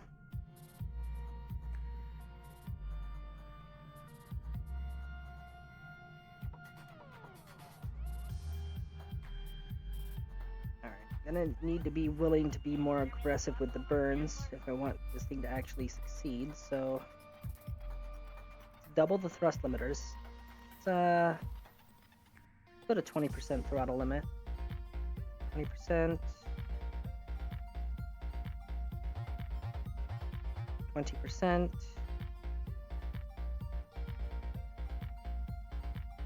I went there, 20%. Should be the same for these down here. It is not. Ooh. Alright. Do all 6 individually. 20%. 20%. TWR is 0.07. Just because those tiny reactors just do not have the juice these engines require to run. It's got all the fuel in the world, but the reactors just can't handle it. Set as target. Home transfer to target. Do I dare use the rendezvous planner? Sorry, the rendezvous autopilot.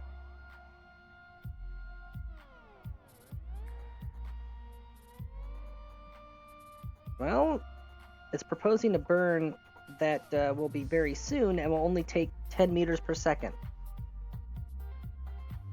Oh, it's a plane change. Carry on, sir.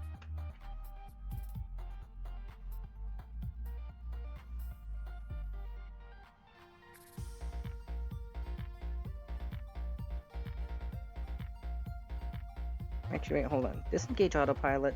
Kill that maneuver. Buy impulsive home and transfer. Create node. Check the map.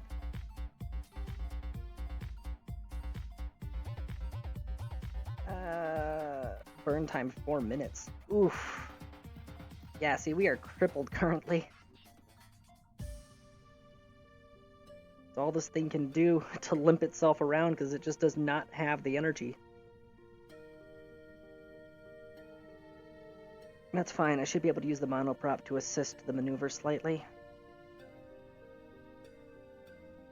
I just can't risk being below around 700 when I get there.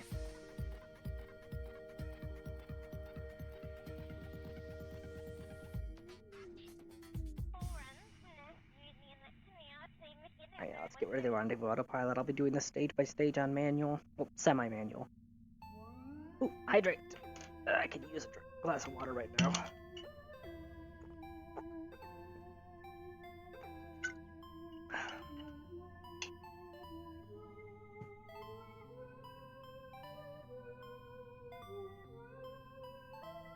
You know what really helps? When you turn on auto warp,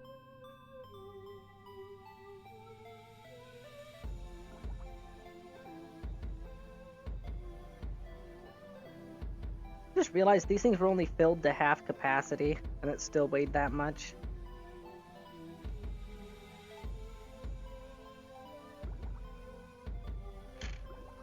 Whee! Around the world, around the world, around the world. Also just feels those tanks glow in the dark slightly. That's neat.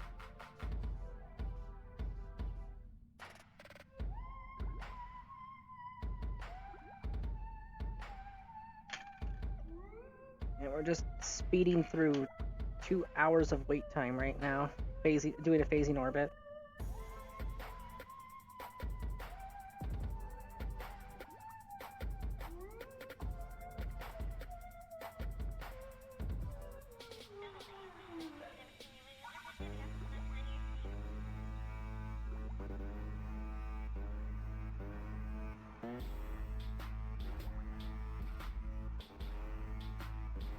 You know, I didn't even look at the price tag for this launch. I guess I was kind of afraid. I was like, I know it's going to be expensive. Don't even bother telling me the bill. It would only cause pain.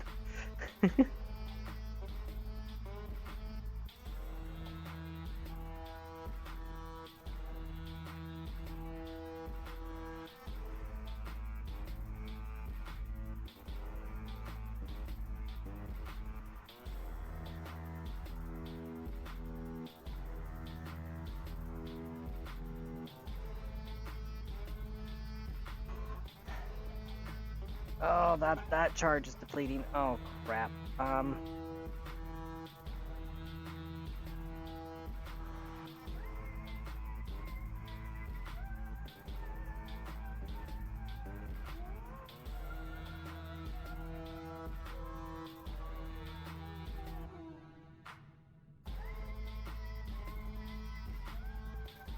on. Ah! Why is that dude pixel perfect?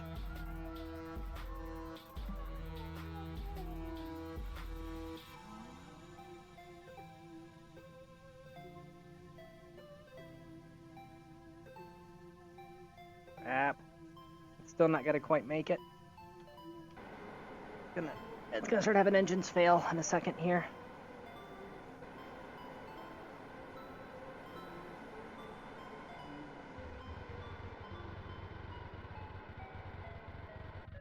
Yeah, there it is. We're suffering a mild flame out. I think just dropping one engine to 9 was enough. Alright, I'll drop the other one to 9 to keep thrust balanced, and I think we're stable now.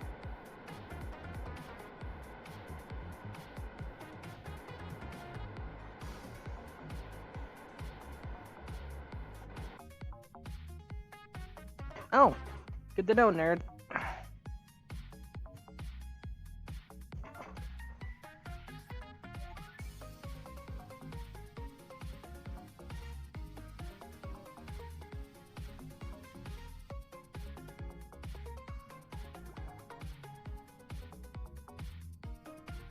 Can I jettison the contents of one of these tanks?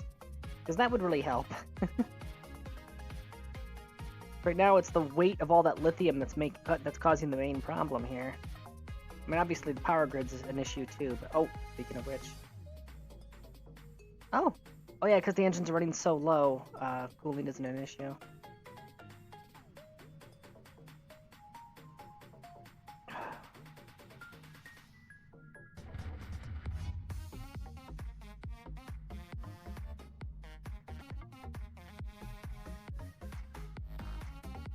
Rendezvous is going to be a bitch. It's going to be a burn time of absurd proportions.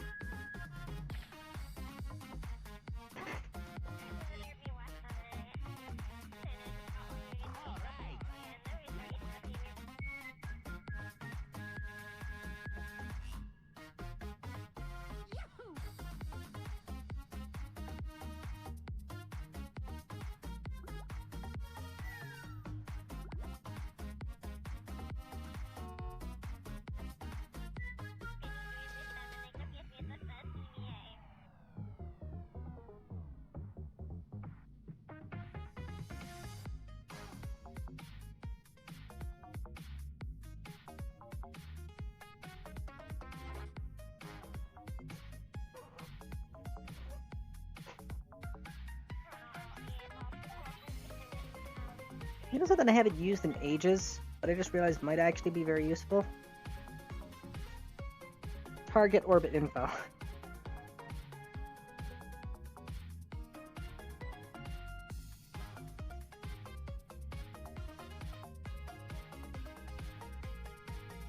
Okay, maybe it's not useful. It doesn't have any of the information that I need. Doesn't have time to intercept, doesn't have distance to intercept, none of that stuff. Hey Ren, how you doing? We're limping a 90% successful launch into its destination. I had to throttle limit these engines to 10% just to make them stable, and even then 2 of the engines are actually throttled to 9%. Because that 2% was enough to cause it to start having brownouts.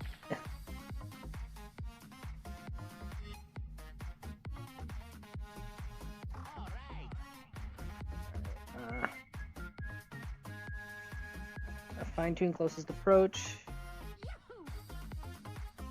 Create and execute. Ah, RCS is still on. Nope.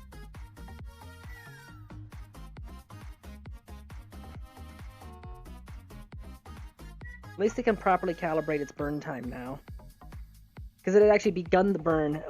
It did the burn calculations before when I had the throttle limiter set to 20%.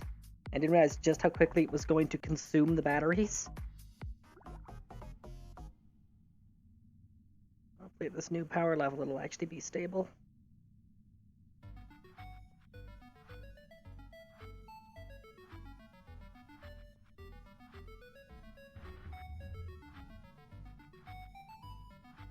Right, burn initiated.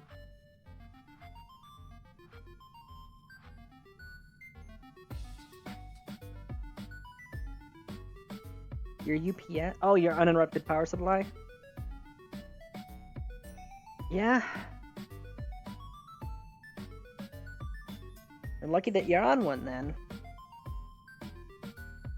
Thankfully the power here is relatively stable. In the last 4 years, I think we've had a power outage like 3 times, maybe. And even then it was a brief power outage.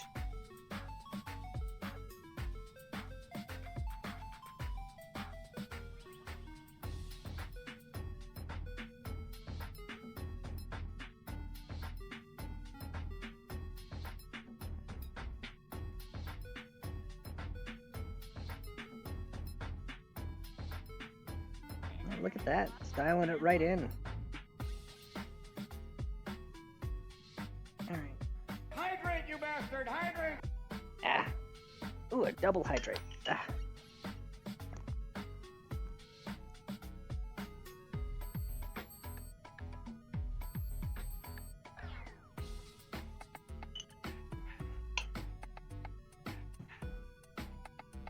Yeah, your UPS took one look at the power grid and went, nah, I'm good.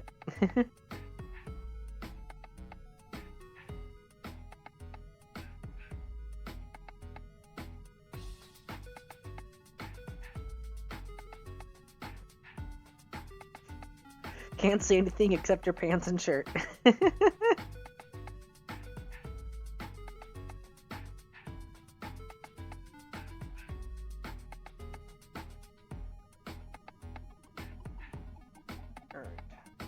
Match velocity of the target at closest approach. Great node. Burn time 9 minutes. Ew. Nothing to be done for it though, sadly.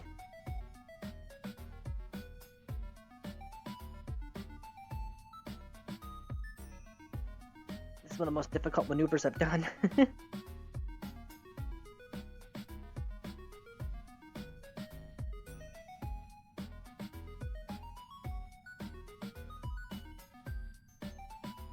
Okay, the person who is talking may be invisible, but there's some telltale signs of who it is.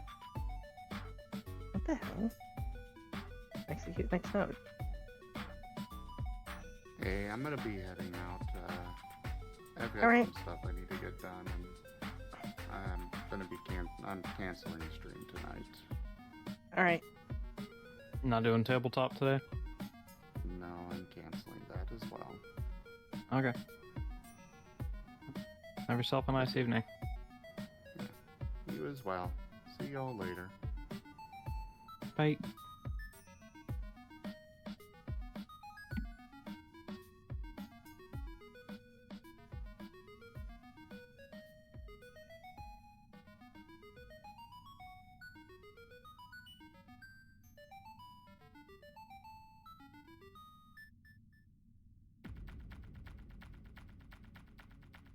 Oh, perfect music change. Intense moment. Go.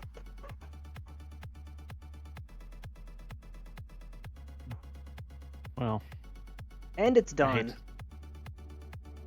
I hate to leave you on your lonely, Tanya, but I don't feel like I've been contributing much. No, you're fine.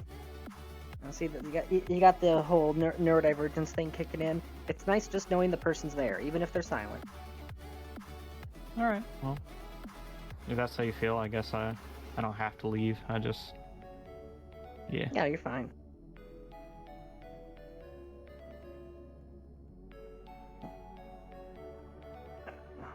Burn is in progress. It might not look like it. Although that looks sweet right there. That dull red glow right there that follows the contour of the cowling. Look at it, that's glorious looking. It's gonna look so sexy once it's in flight. The modules aren't delivered yet, and we still got 170 meters per second of speed to spill off. I think I can risk speeding things up just a little bit though. Just gonna have to turn off the fizz warp once we get down to the 2-kilometer range. So we can speed through this part.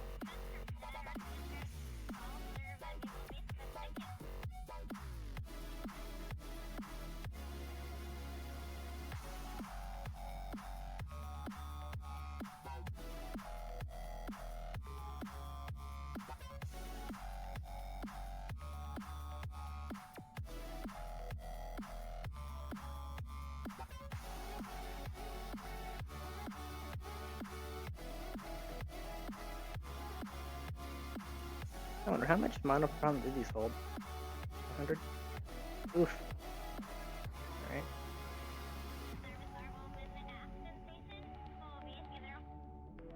Actually, this thing isn't actually gonna need a whole heck of a lot. So I'll actually be able to dump that into the two mini tugs. Because the main tugboat itself, it's actually not gonna need a whole lot of juice this time around. It just needs to get them there. It doesn't have to do the docking itself.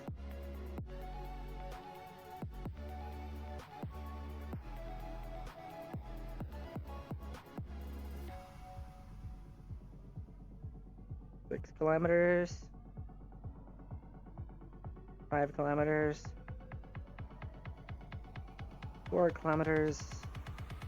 Alright, let's back down off the fizz warp a bit.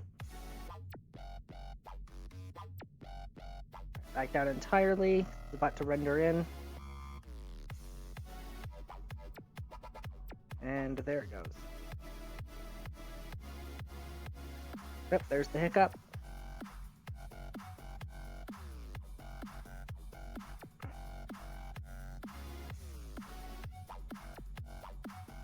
And it's rendered in.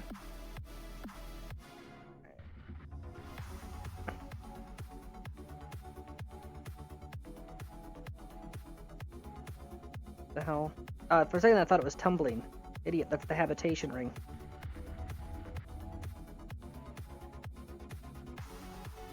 And there it goes right past us. Ah!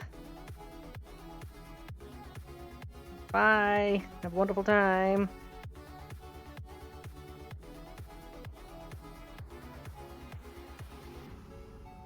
We are indeed still zeroing out our speed though, so it's fine.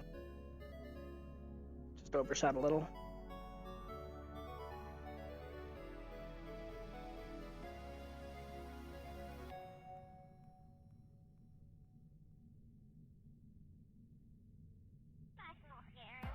Oh, it unloaded.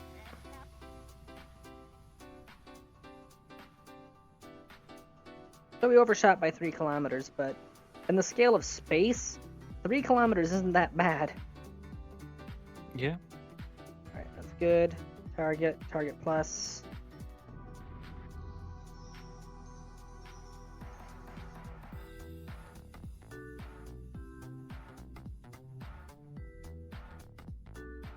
Kill rotation. You have to manually tweak our approach angle here.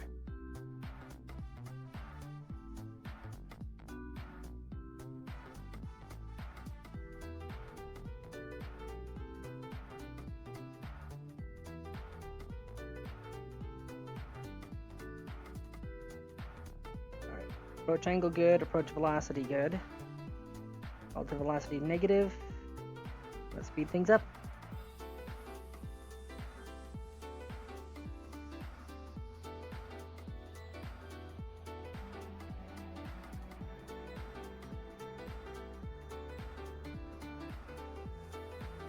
Alright, back it down, wait for the hiccup.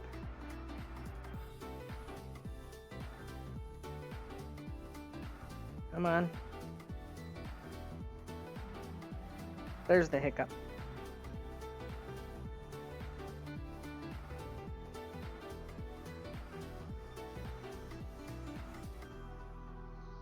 Alright, we're good.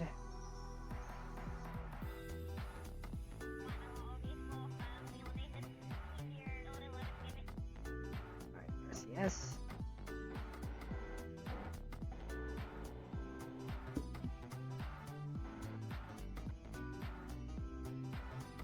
There we go. Fine tune the approach a bit.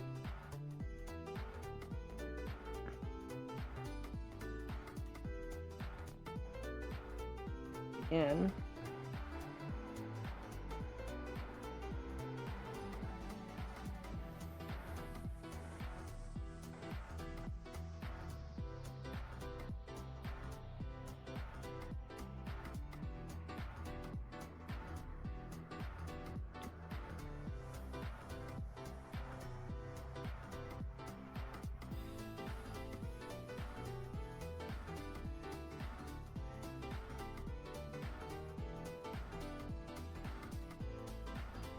Bringing it in nice and easy. We're even on the right side of it this time. Speaking of which.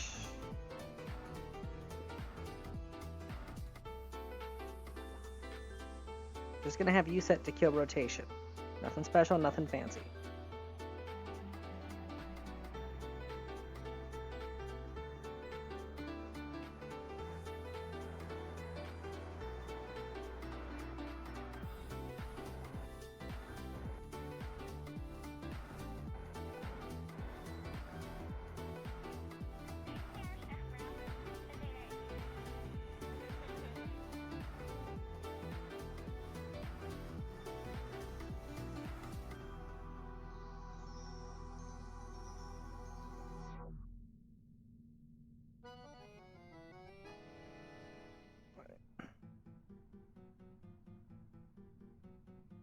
I don't like how it's twitching every time that I go in and out of warp there.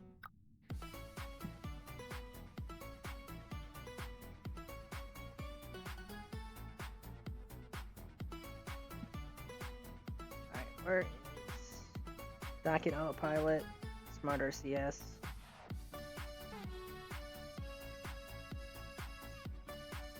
Alright, this is as close as I dare get. Bring this thing down to 0.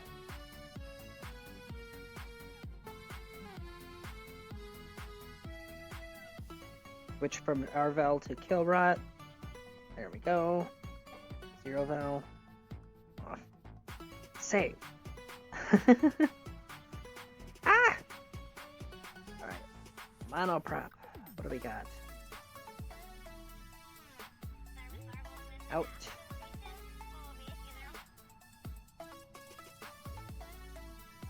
I'm giving them the best shot at life. Alright. Wait, do you have autoprop? Oh, you do. It's only 5 units, though. I'm not even going to bother worrying about that. Huh. First and foremost, get Matteo crew transferred. Crew transfer, yeah. Yeah, this will give you a chance to see just how big that freaking factory is. This module, everything from this ring to this ring right here, that is all factory. Thunk. Sizable module, wouldn't you say? I I can't actually see it. I'm streaming it in Discord. Oh, are you? I have been for the last 2 hours. Oh dear, I'm sorry. How dare you? Oh my god. You have an object in orbit, and it's not sailing wildly into the ether. God, you're better at this game than I am. You're about to watch me dock an asymmetric module as well.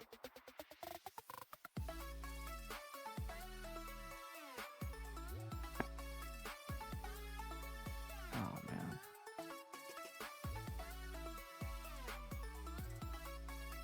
Alright. Set as target.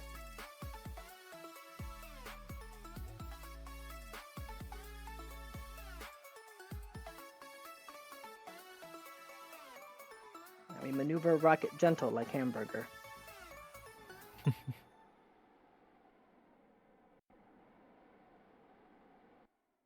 Alright. Do control from here. Autopilot enabled. Please don't collide with the tugboat. Force roll 0 degrees. Nope, no. Force roll 180. Force roll 180. It's about to mount the engines backwards. Orca, if I could manage to land a craft safely back on Earth, I would be so proud of myself. Alright, 180 isn't it? Never mind the nest. No, 90. Okay. Game, I'm gonna slap you. Okay, force roll 90. That appears to be working.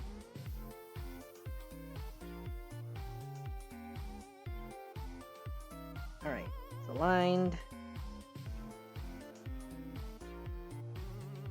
Dock access has only got 4 meters of tuning left to go, and then it should just ram it on home. Giggity. And then I'll finally be able to bring that reactor online fully. Yeah, the reactor on Ozymandias, the only radiators currently on the ship are its emergency backups.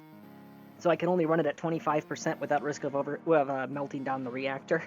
So the factory's been running on 25% power.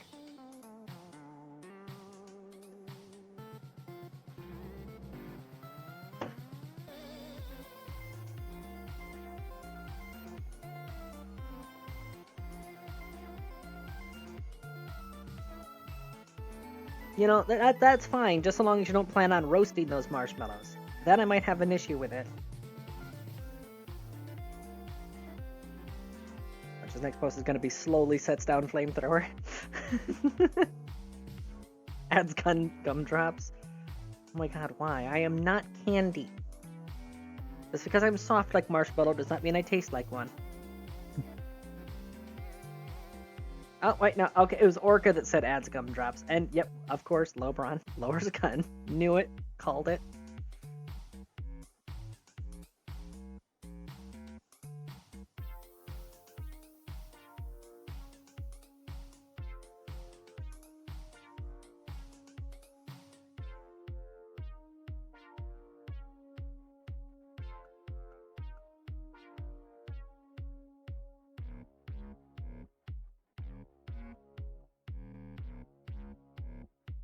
RGB gumdrops. Oh my god.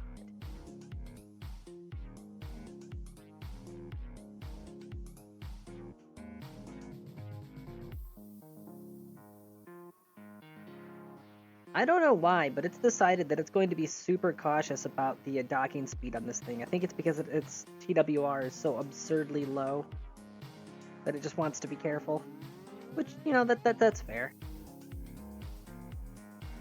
It's like the single slowest I've ever seen this docking computer go.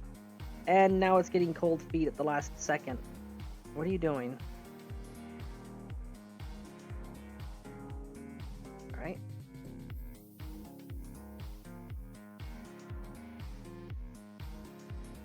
Oh, it's grabbing.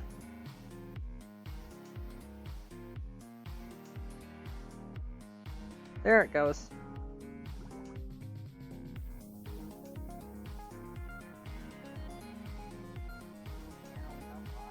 Why are you clipping? Oh, that's why it stopped. Look, it's the nose cone clips. Oh, I hadn't even thought of that. That's why it refused. Alright. I can't risk a quick save right now. I'm gonna have to. Alright. Remote guidance unit? No. Decoupler. There you are. Don't explode? It didn't explode, it just pinged off. Perfect. Okay. I need the recycler module.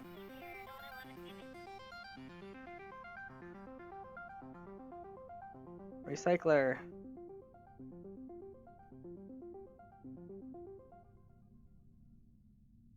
I'm aware of the oscillation right now. Turn that off.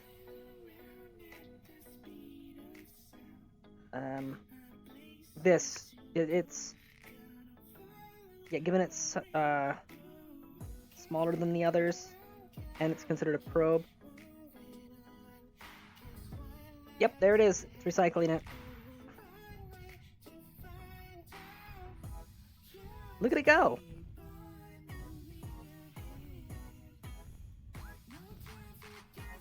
Munch, munch, munch. And I'm getting specialized parts and material kits back out of that. Perfect.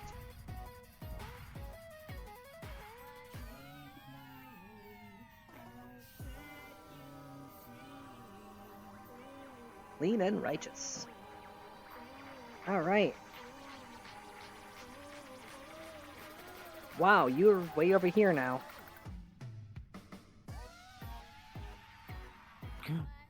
LeBron, hello.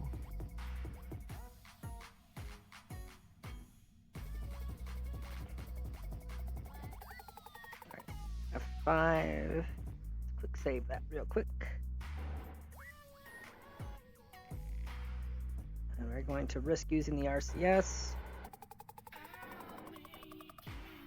Because the RCS on the tugboat is way more powerful than it needs to be for this. But I gotta get over to the other side of this thing.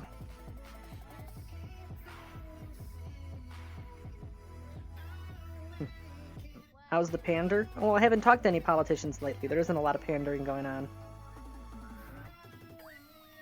You right.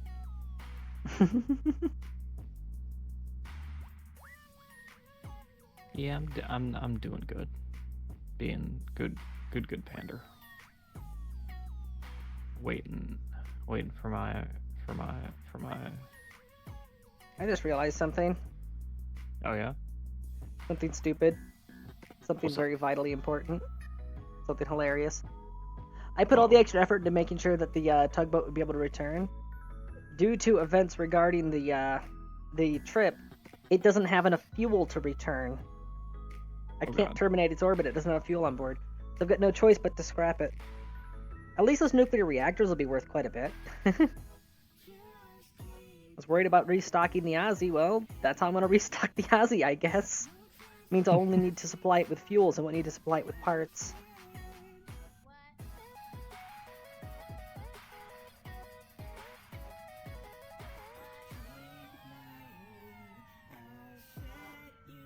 Alright, let's fast forward things a bit. I'm just taking this nice and slow. Oh dear. The one who holds the leash has just gotten home. I've got to go say hi. I'll see you later, Brazzers. Tanya.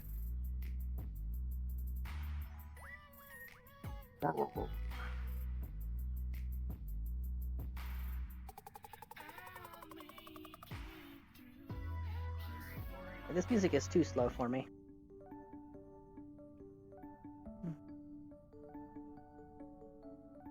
Alright. 0 Arvel. Off.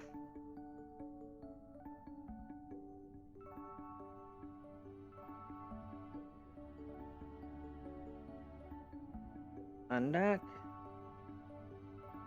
Why is the scent guidance on? Oh, wait.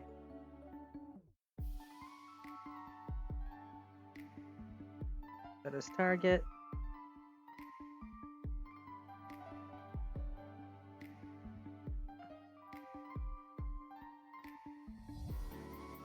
Control from here. Yes.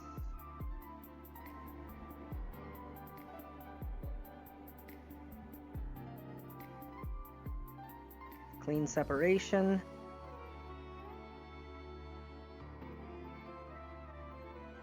Force roll of 90. And hope that because of the symmetry I don't have to make it negative 90. F5 first, just to be safe. Autopilot enabled.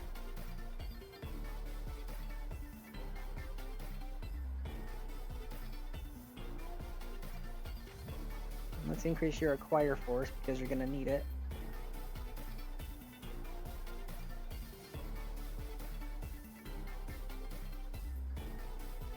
There we go. What the hell? Oh crap, no, kill rotation, kill rotation, kill rotation. It was doing the wobblies.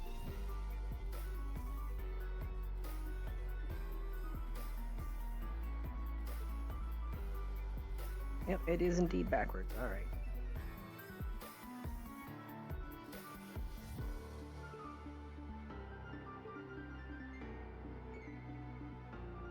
Spin!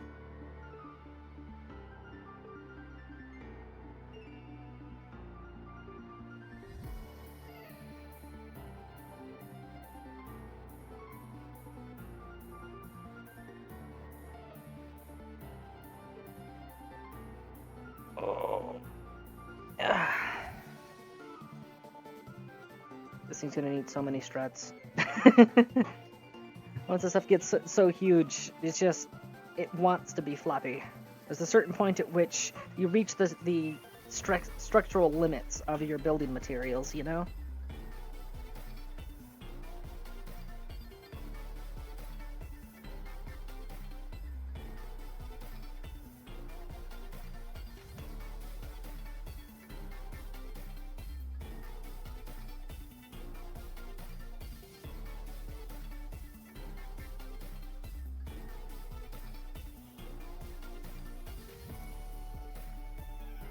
I think we can afford to fizz warp a little here.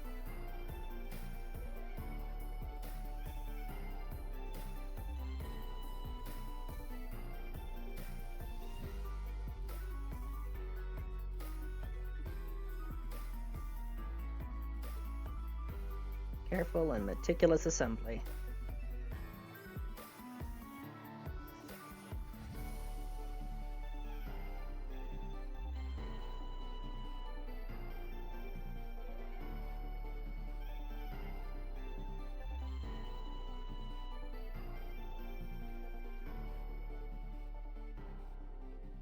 Kill that.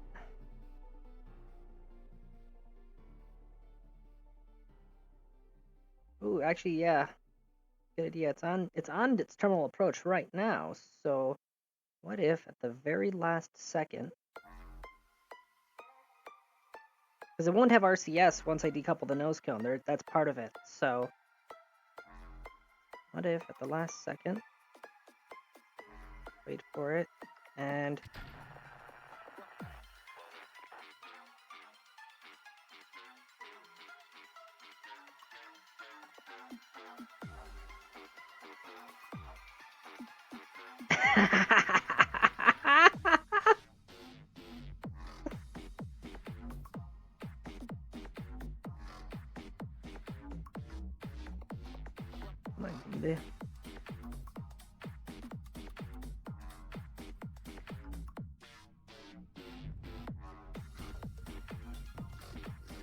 recycling.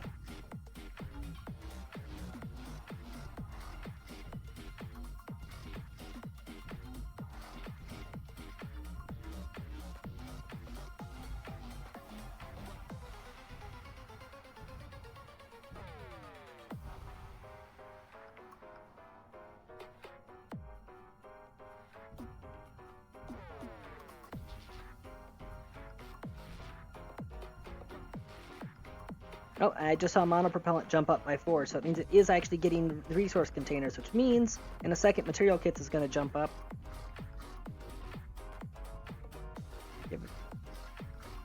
That's eating struts right now.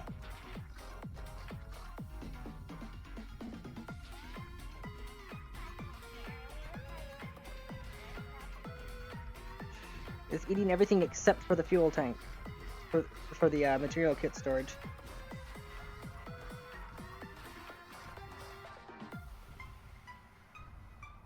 Also, I'm worried about how far it's drifting away. It might go out of range. That's fine. I have engines now. I can go hunt it down. Hopefully, because it's already started scrapping it, it'll finish it, whether it likes it or not, as long as it stays in load range.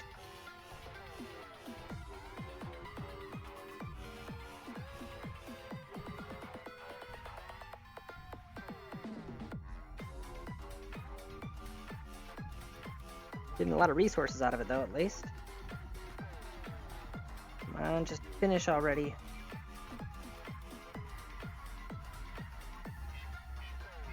Alright, it's got one arm left to go.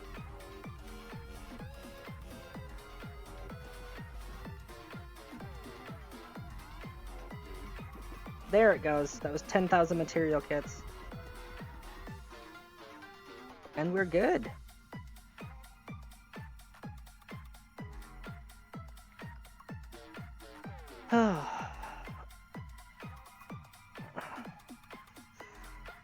This thing needs a lab module, and I think that would be a perfect use of its, a perfect test of its abilities.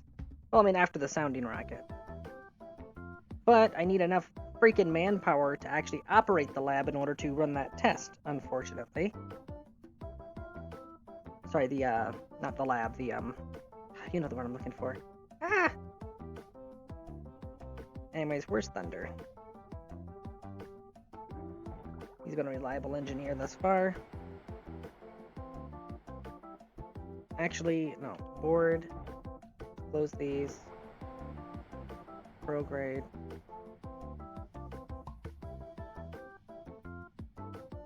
Yeah, I know you don't like it. You're getting all bendy on me again. And it's almost nightfall, so I should probably actually skip ahead.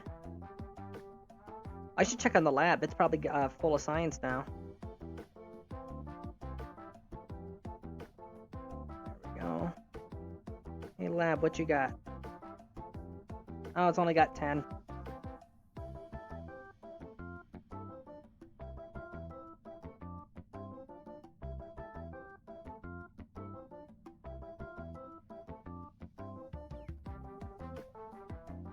Nothing to do but sit and wait for it to straighten back out.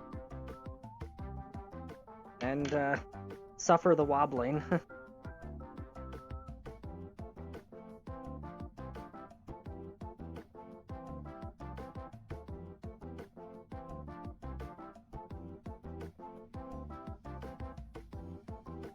So I think what I'm gonna end up doing, as far as like getting bits and pieces, since I've got a crap load of material kits and specialized parts now, and you might find this funny, what I'm going to do is I'm going to design prefabs that are just parts on a truss, parts on a skeleton, like model kits.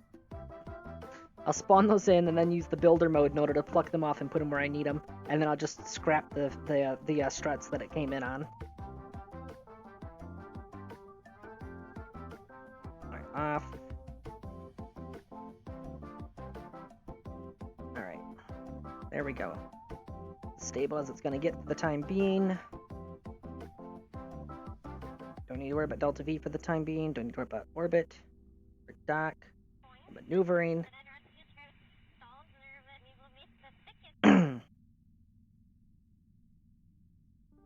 Inventory. It's not going to let me look at inventory while I'm in this mode. Alright, EVA Thunder.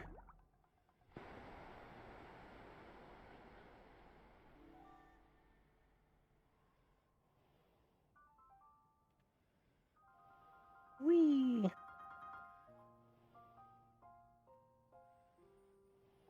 All the parts are up here, aren't they? Yep, there's all the struts that I need.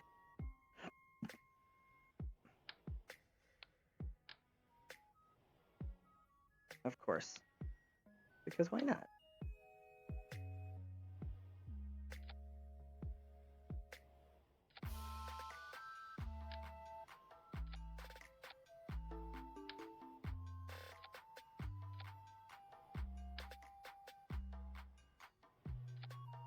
Can't ever make anything easy. Alright, there. Grabbed 4 struts. Ooh, actually, given what it is, I'm also going to grab 2 fuel lines. You'll see why when I get there.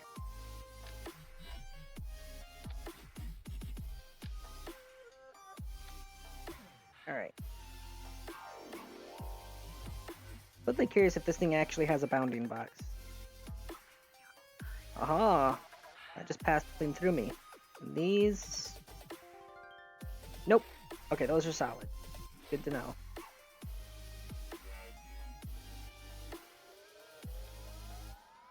I think the first thing I need to fabricate is a whole bunch of ladders.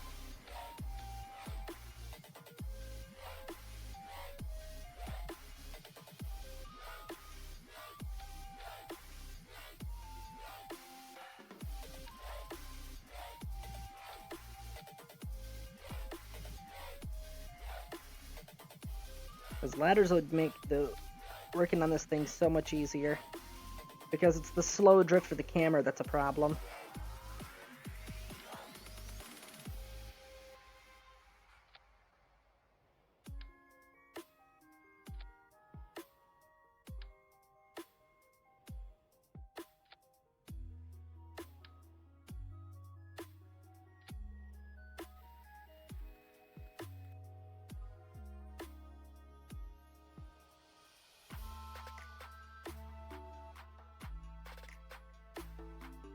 I'm not sure what I broke, but the thing is slowly rotating now, so get this stuff off of here as fast as possible.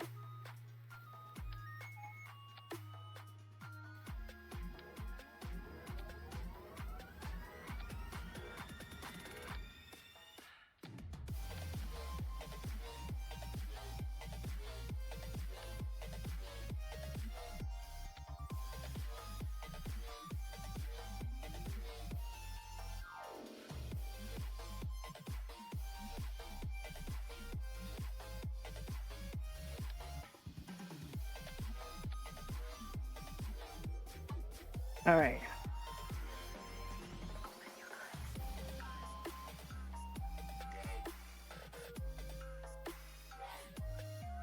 Go, use time warp to arrest the rotation. I can still work with this.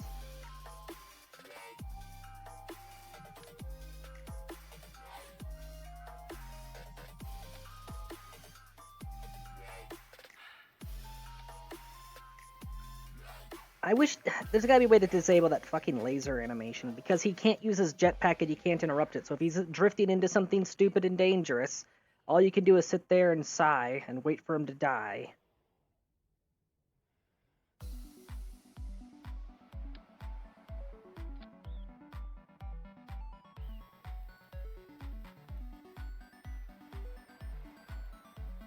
Ah, it doesn't reach. Damn, alright. Plan B.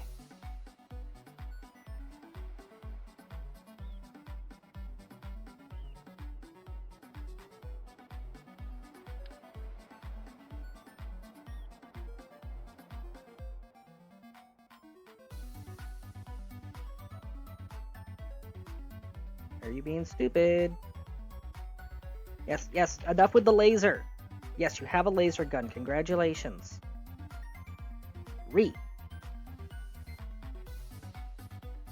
Can I get a better camera angle like this? I can.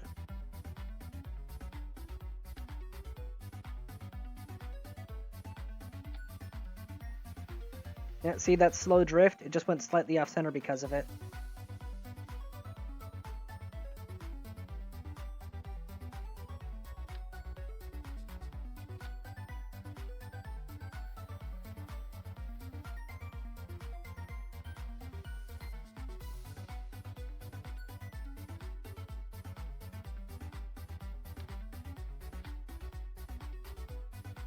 Good enough. Alright. Do. Get you.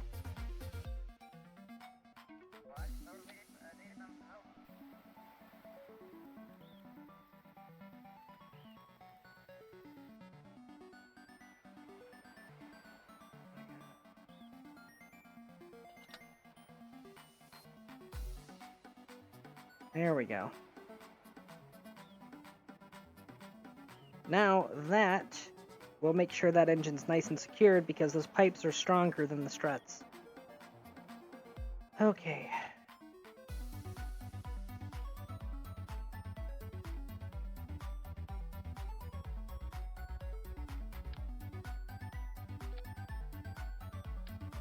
Seriously tempted to put this off until I've got some ladders. But, progress. I need the engine stabilized before I can do anything further with this thing.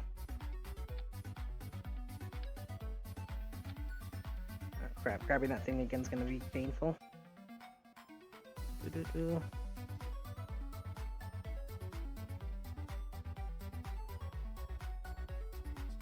Oh crap, yeah, I haven't been checking out my EVA propellant.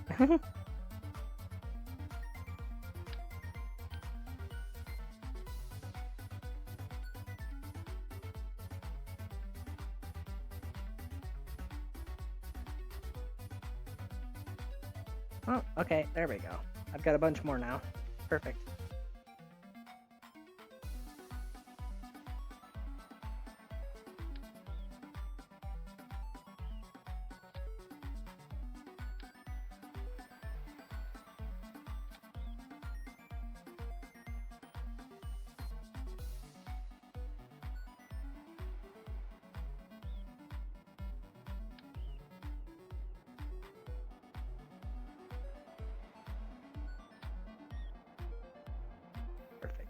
Perfect. Alright, exit builder mode. Attached to a vessel. Alright. That should arrest a lot of wobble there.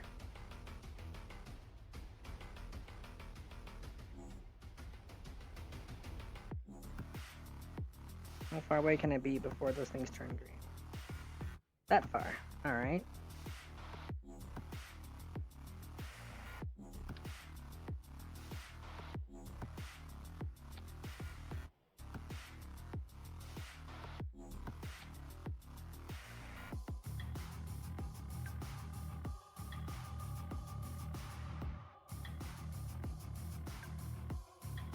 Come on, get close enough that I can grab it. How close do you need to be? I guess it just glitched out on the glow. That's fine.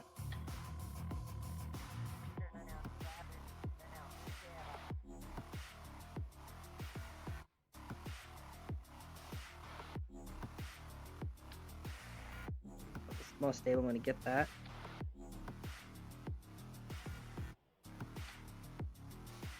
Did it hit its own door? Come on, camera. Oh, okay. I tried aiming at the wrong strut there. That was on me. That one that I'm aiming for.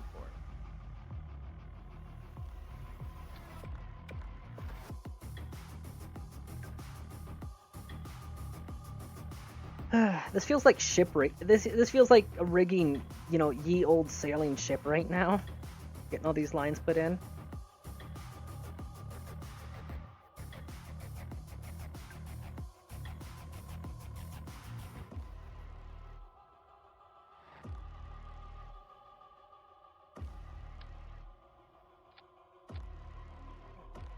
Get a little closer. Any better camera? Whoa, hello. Alright, this camera works. Itchy eyeball. Okay.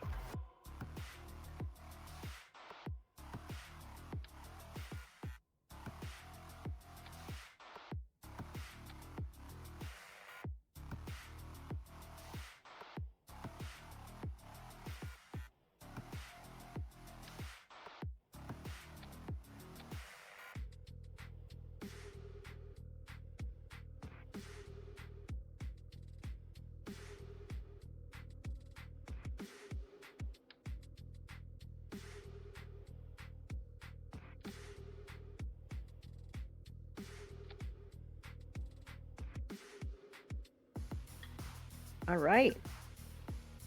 That is nice and strutted up. I dare say it looks kind of sexy. Alright, let's get you back inside the ship and see if the thing decides it's going to be floppy once the engines start going.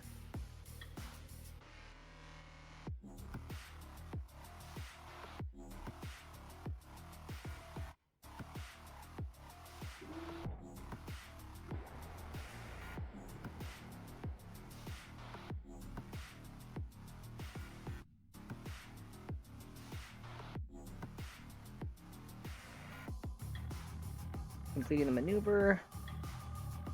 Get those radiators deployed.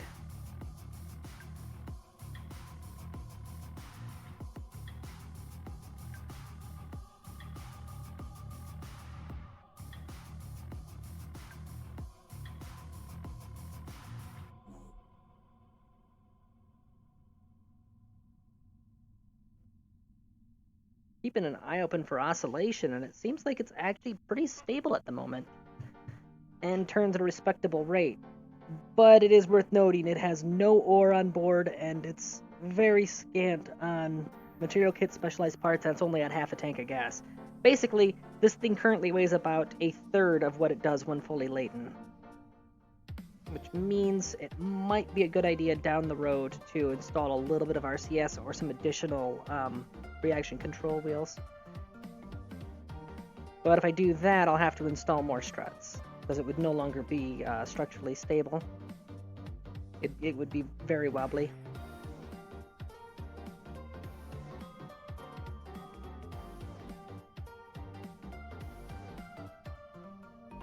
Close airlock. Close airlock.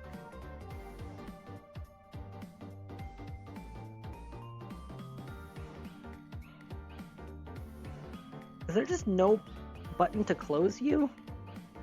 Just gonna hang open now? Okay, I guess. Crap, did I leave something docked in there? Okay, no, it's empty. Just realized, if I had put a docking port on the floor of that, I could probably actually dock the Bumble Phoenix in there. I think it might actually be small enough.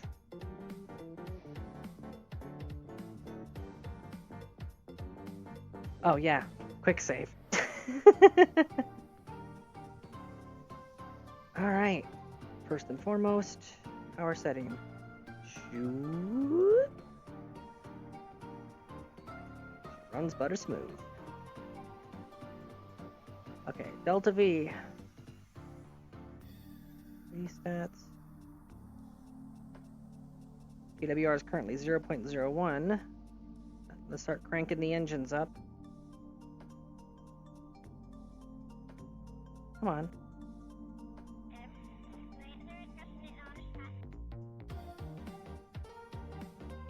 Oh, we got some wobble on the reactor. That's gonna need a strut.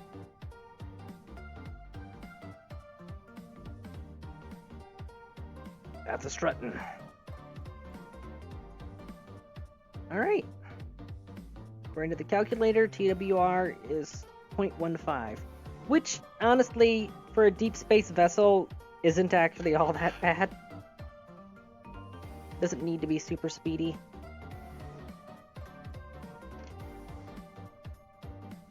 I know I'm not going to run an engines test. Oh, okay, short burst. Quick save before. Ooh, pretty. Engines test complete. Double check orbit info, make sure I didn't tweak our orbit too much. 406, it's only a minor deviation.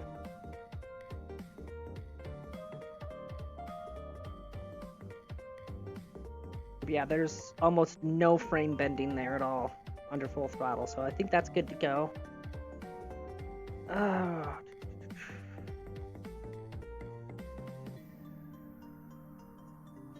Oh yeah, I just realized we slightly extended the reactor life by salvaging that, because those 4 nuclear reactors, they each had 20 fuel in them. So now we have 280 rather than 200 nuclear fuel. So that extended the core life. Speaking of, yeah, core life currently 4 years. But if I crank it down to just what I need to keep the basic systems online, I only need to worry about running that thing full tilt when the engines are active. Alright, Space Center.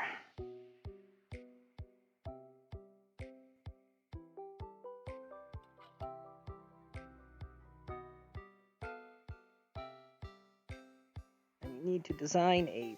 Oh yeah, that's right, because the dang things... I can't use the workshop yet because I need that 5-star engineer. So I gotta... My next stage is to take the Bumble Phoenix, dock that with the Ozymandias, grab those 2 unskilled engineers, head out to Minmus, drop them off, pick up the actual veterans, and then take them back to the Aussie, and hope that I have enough skill points between all of them to actually get that workshop online. Because otherwise, I may have to go into the game files and edit its minimum crew requirement, or its minimum utility requirement. Because I think it's kind of BS that even a competent Kerbal only gives 2.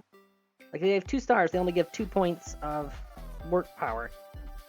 Yet it requires 30 when it can only fit 6 people. Your math isn't mathing, good sir. You're basically saying that you need a full crew of 5-star individuals. Did you just only run the numbers while you were in sandbox mode? Is that what happened? Because in sandbox, everyone's 5 stars by default.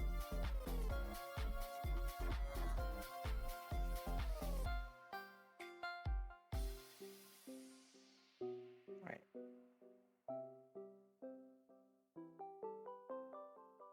Alright. There's the Ozymandias front half, which actually we can just rename to Ozymandias.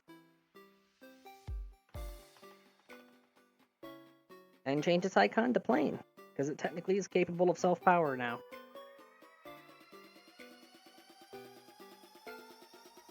Alright. Got a lot of crew on board. Yeah, I gotta pick up Nightfire and Bill and send them out to Minmus. Bumble Phoenix. You also need your icon changed. There we go. Fly. How are you doing on fuel? You should be perfectly fine.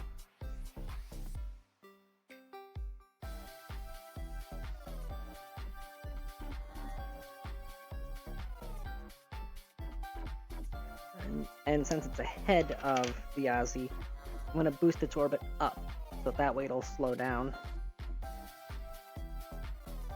That's one of those weird quirks of orbital mechanics, is that you need to speed up in order to slow down.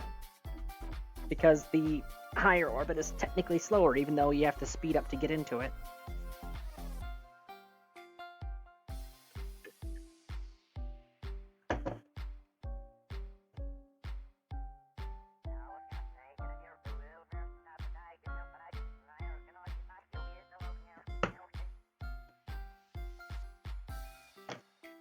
Look at it.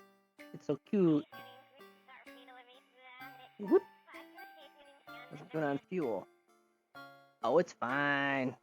Has 0 RCS, but doesn't need it, so... Sorry, it's 0 monopropellant, but it doesn't need it for its RCS because it uses plasma. Alright, is the reactor online?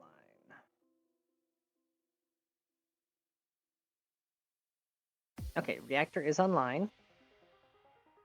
And the radiators are online. Okay. We are good to go. Progred.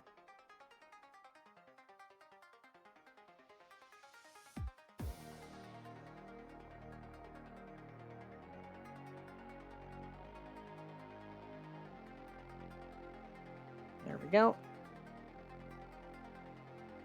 Pew.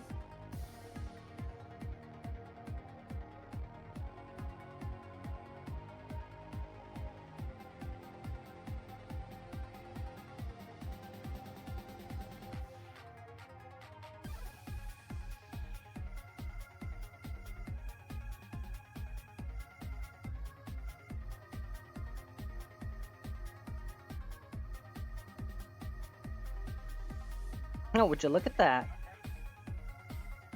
I don't even need to make any further adjustments.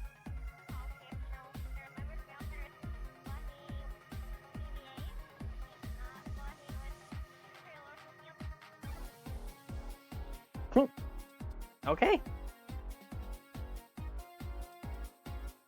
Whee!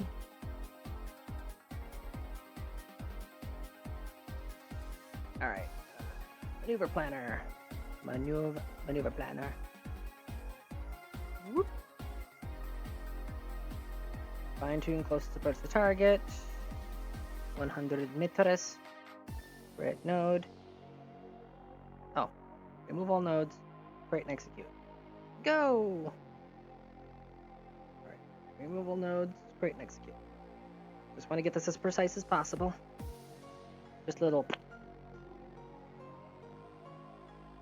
Alright. And match velocity target, closest approach, create and execute.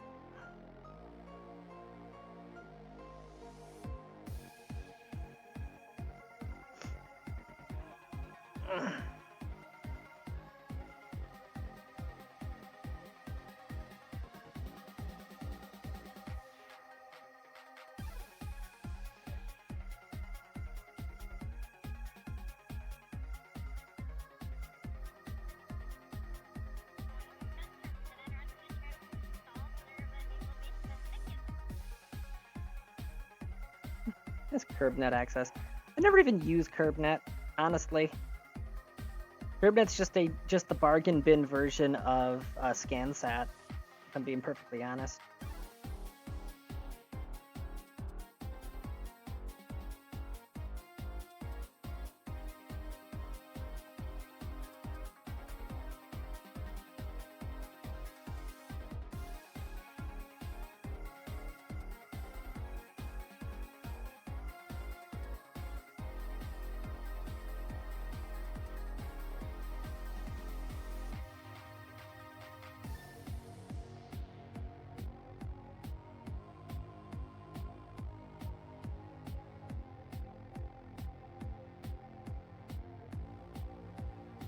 And that thing takes a while to load in now. It's a chonker.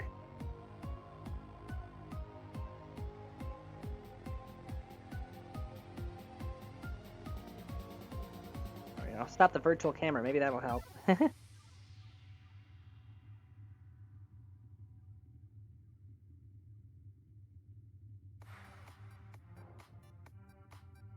Hello, Ozzy.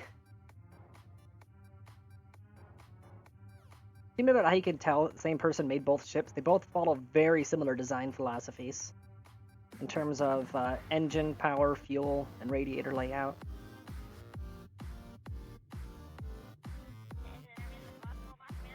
Oh, it's currently maneuvering. That's right. It's going to want to go prograde, so left the flight computer on. Come on. Why are you locking up? There you go. Alright, that's fine. Since Ozzy's below, going to turn on the ventral docking port.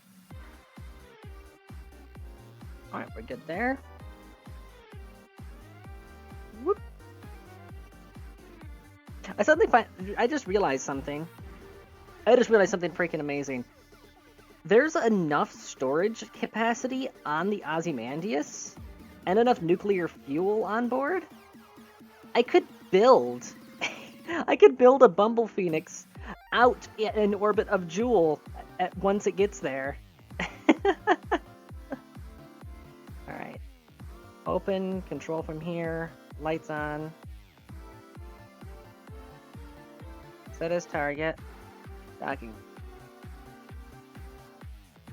Autopilot enabled. Override safeties. Send it.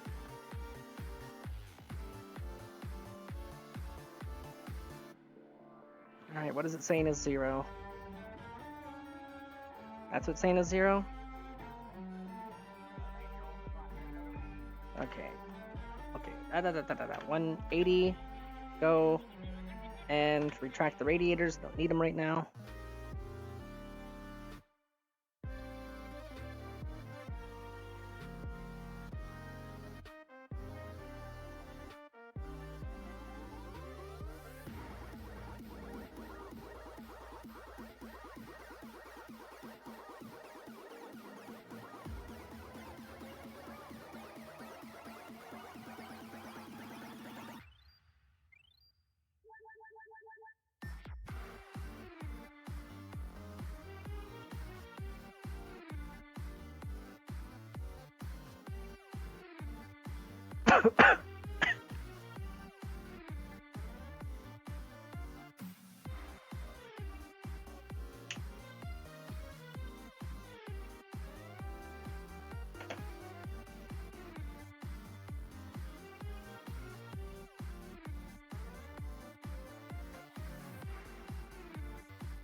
Nothing to do but just sit and watch, unfortunately.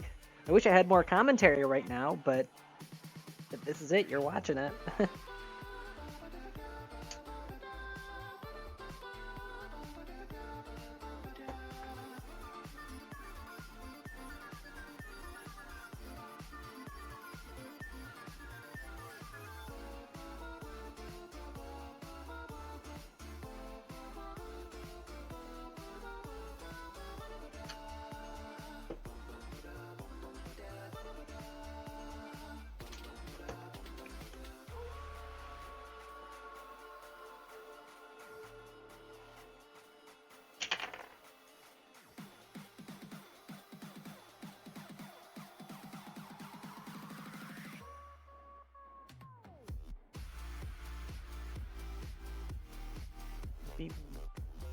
This is even with the overriding. Yeah, this is with me even overriding the safeties. This is the fastest this thing's coming in.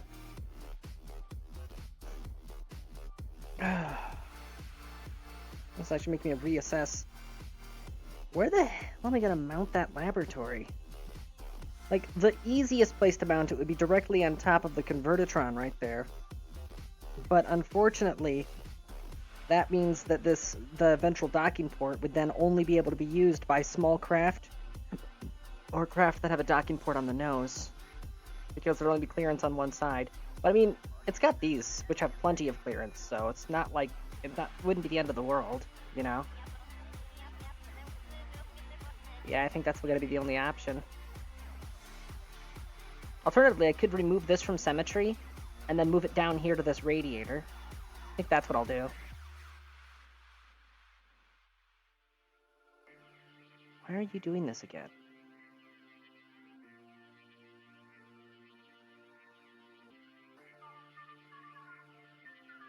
Okay, let's get rid of the overrides, and then... It says it's done. It is not done.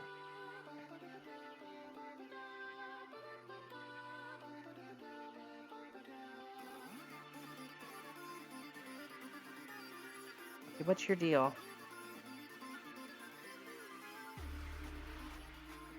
Oh my god, is this... You know what I think it is? This is considered an actuated part. It's not actually considered a docking mechanism. That might be the case. Let me see. Yeah. Oh my god. Okay, so I'm gonna need to create a prefab that is 3 docking ports. And then build that prefab. Whoops. Are there other docking ports available? I think that this one should... Oh, wait, no, right here at the front. Way up here at the front. It's not technically a docking port, but it'll do. But also, because it's not a docking port, it means that arm... Okay, disarm, extend, arm. It also means I'm going to have to fly this in manually, unfortunately. Alright. Close. Control from here.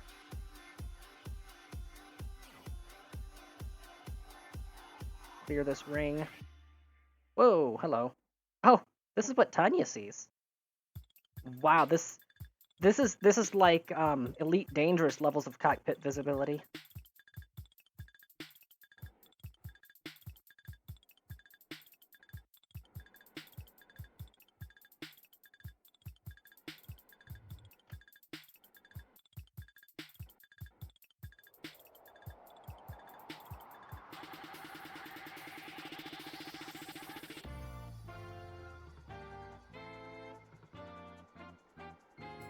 Whee!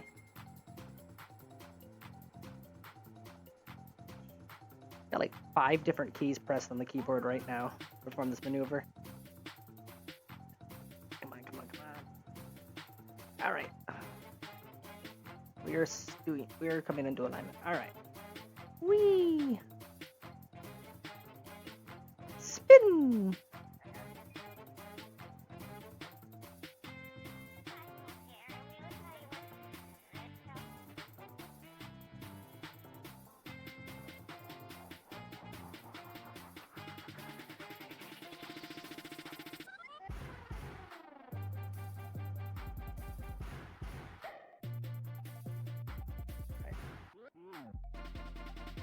Just target the whole vessel. Alright, target, parallel minus. Perfect.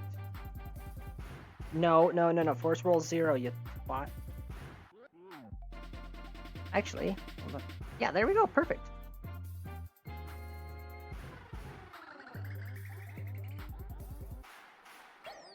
Yay. Okay, we're good. We're good.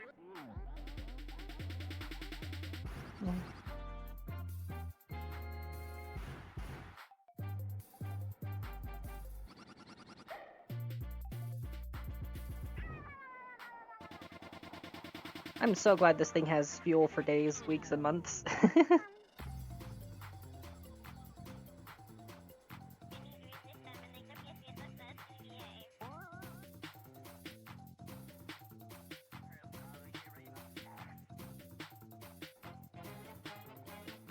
Alright.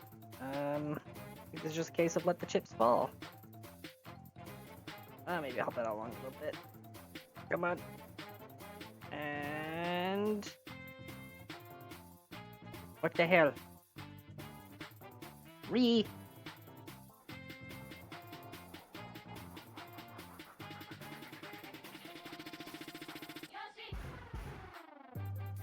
got a little oscillation building up in the Aussie. There we go.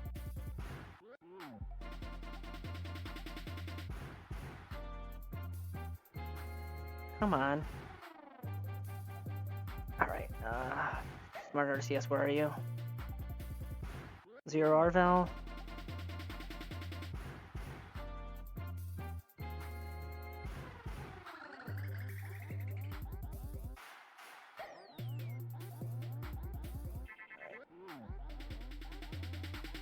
Send it. Send it. We're docked. Okay. See, it's just a little stiff. You gotta kind of force it. You gotta break it in. It's a new docking port. You understand? Okay. Crew hatch. Nope, they're not there. Ah, transfer Nightfire. Boop. Crew hatch. Transfer Bill. All right, and while I'm here. Could top off the fuel tanks.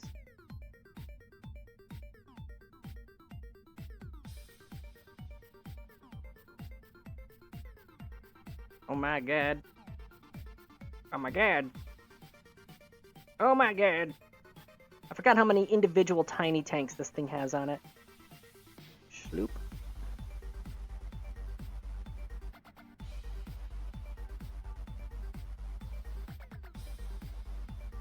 Alright, that's good.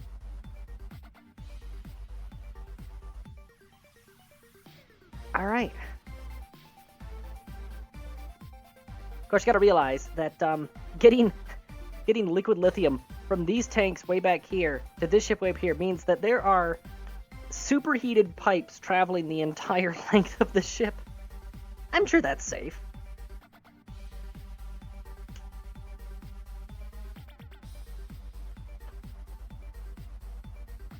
I think that's honestly all that's needed. So, disarm and retract. It is now undocked. Oh, wait. Yeah, there we go. Off. Orbit. Prograde. Separate from the ship. Do a little dance around the magnometer.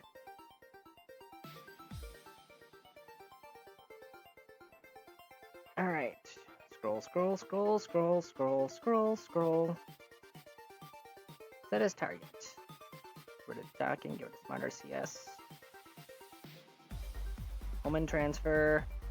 Great node. What do we got? 771 in 46 minutes. Execute next node.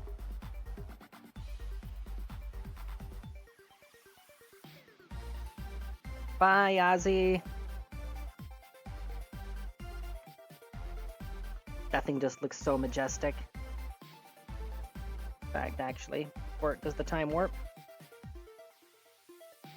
Grabbed a screenshot. Meow. There she goes. It took like a fly just going. Bzzz. No, you know what? Actually, it looked like in Star Trek when the ships go into warp. That's what it looked like. Whoop.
Bibbidi-bop-bop-bop.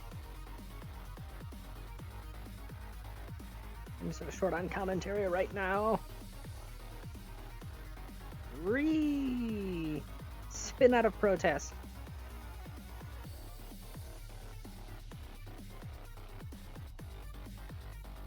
Hey, Toshime.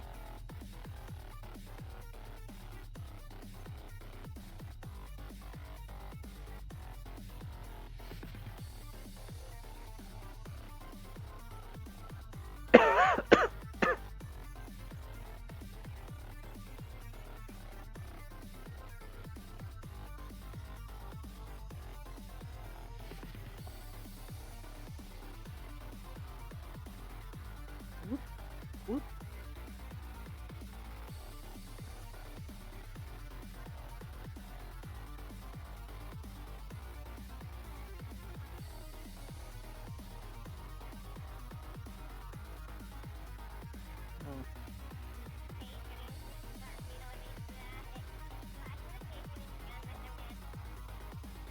Huh.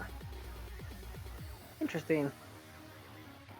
Well, I guess I'll just have to do this then.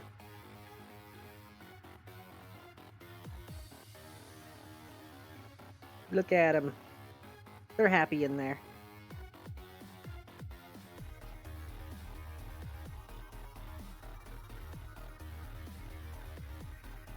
That's the entirety of the crew cabin, by the way. Because this is a hangar, and then that's the airlock.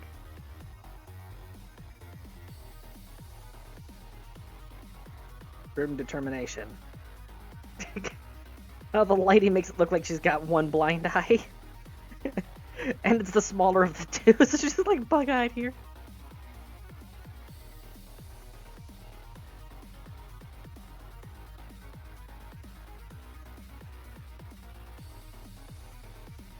Boop.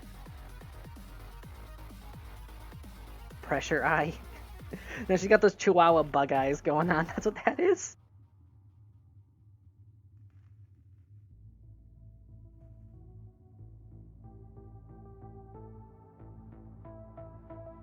Yeah.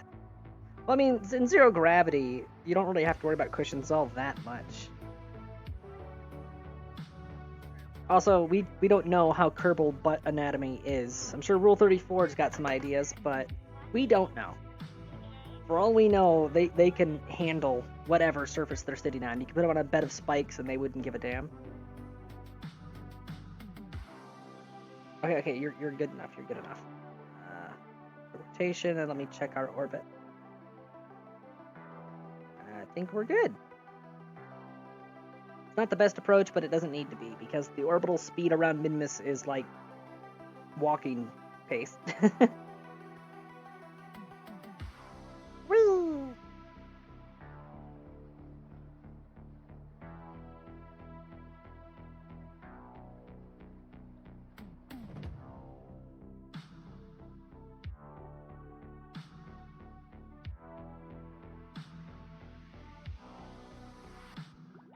Boop. Alright. 222, surface, 90, 00, execute. I got the radiators out? Yeah, I got the radiators out. Choo! Kerchoo!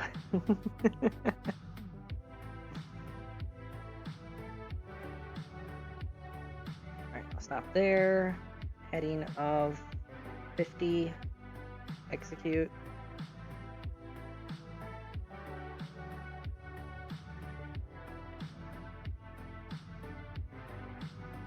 Whoop.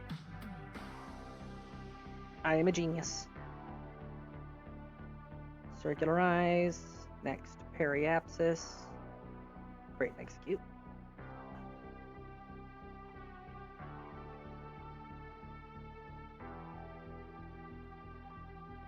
Crap, what is the next periapsis? 31? Oh, we're fine.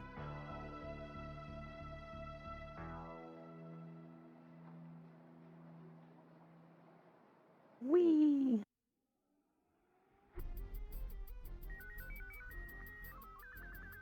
Hey, the ion collector finally turned in some science. Where are we sitting on science anyways? 1700? Still not enough to push towards that warp tech that we desperately need. Because the warp tech, the warp tech is our victory condition. Because that's what we're going to need to go interstellar. Basically, I'm going to consider the game won once the Ozymandias is 100% fully fueled in all categories, except for, like lead, for example. And has functioning warp nacelles attached that can get it above C1. If it has warp nacelles, it can get it above light speed, and it has fully stocked everything, I will consider that to be game victory, because at that point it's ready to become a generational ship. Bonus victory condition would be if I can get it up to warp factor 10. Or not warp factor 10, excuse me, warp 10. Or just C10. Because then it wouldn't be a generational ship anymore. It would just be a very long trip.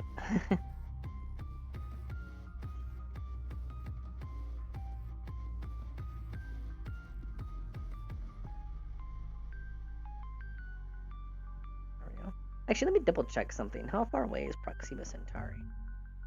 Distance to Proxima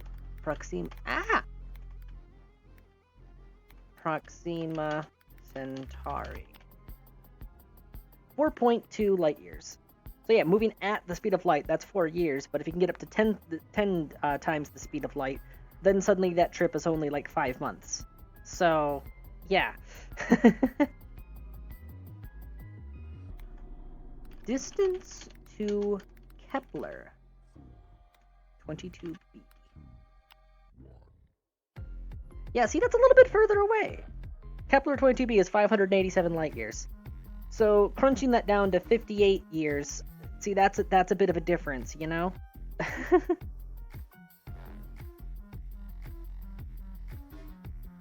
Yeah, the Kepler system actually stands out because as far as exoplanet-bearing systems go, the Kepler series is the single most likely.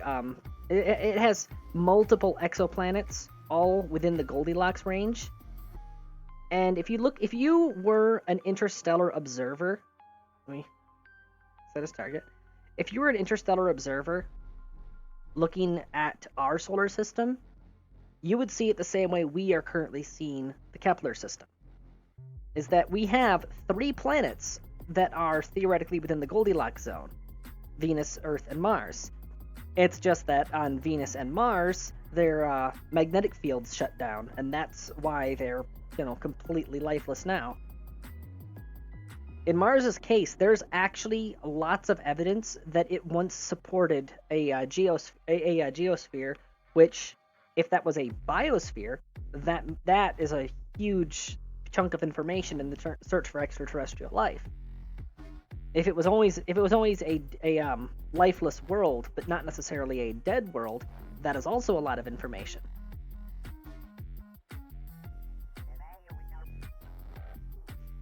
All right, what am I doing? Translatron and landing guidance. That's what I need. Show landing predictions. Move you over here. Move orbit info over here. Orbit. Retrograde.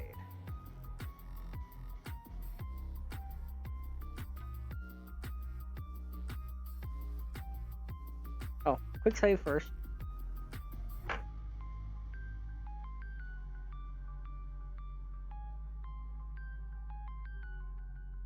I'm going to be landing in the early morning, it looks like.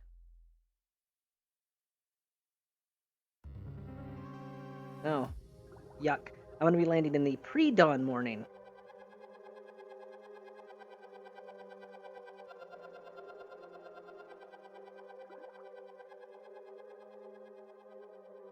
Yep.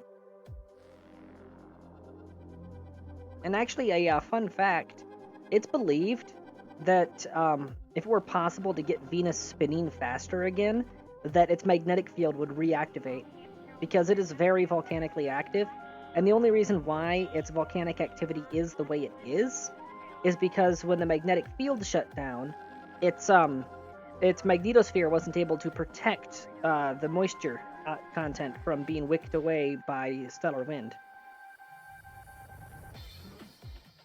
Solar wind was actually responsible for stripping away water, and believe it or not, water lubricates a lot of tectonic processes. Like, a lot.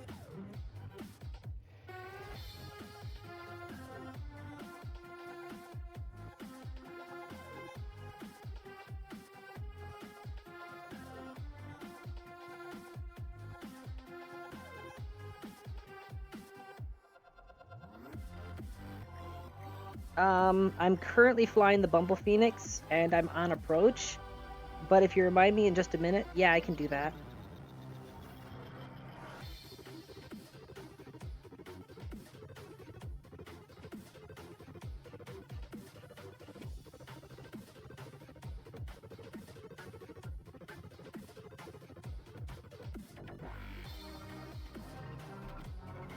Yeah, take your time, Kira, because it's going to be a little while before I'm done with this landing approach. I have to do it all in one go. I can't walk away from it. I mean, I can pause the game, but I can't, like, go and look at other ships right now.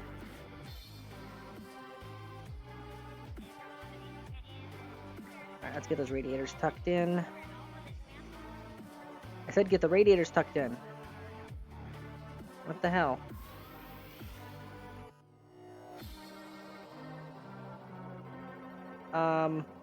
Game? Oh, I'm still on time warp, that's why. Whoops! That was on me. Tectonic places. So, rock recycling is believed to be lacking, but it's not entirely ruled out because, 50 years. Are you referring to Mars, or are you referring to Venus in that case?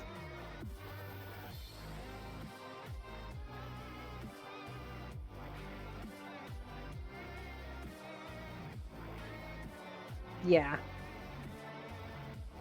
And our ability to see the surface is unfortunately limited to things like radar. Can't get visual on it.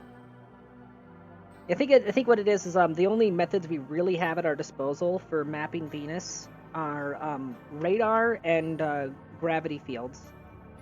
And that gravimetric and radio, that's our only options.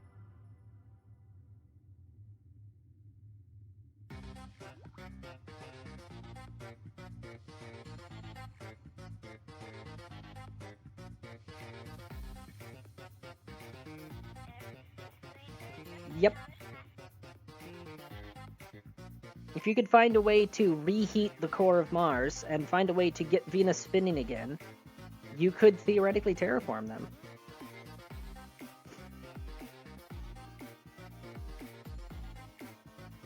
Because, you know, there's lots and lots of ice trapped in Saturn's rings and in the asteroid belt.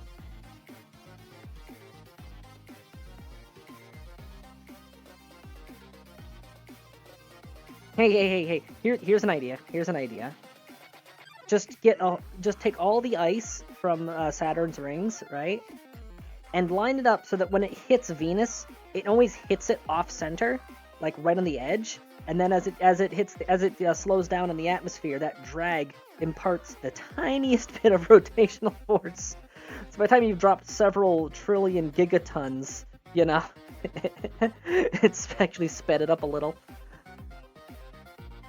And with Mars, just hit it head on as hard as you possibly can. Superheat the bitch. Or, you know, alternatively, with Mars, just, you know, drill down into the mantle and then just set off nukes one after another. Maybe that would work. And it's super irradiated, but that's okay because, you know, radioactive decay that generates more heat.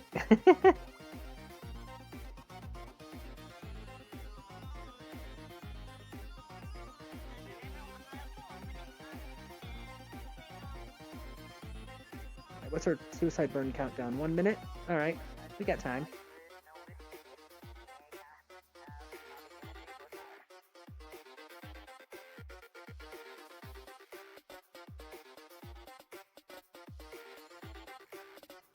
Not sure which of these two to trust here.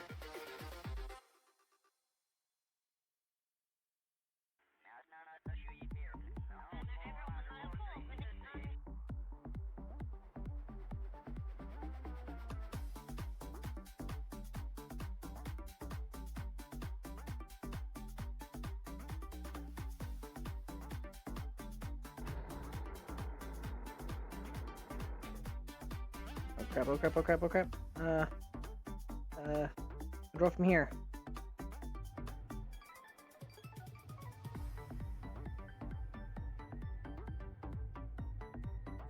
Crap, and now's the time it chooses to load in. Oh, this is precarious. Ah!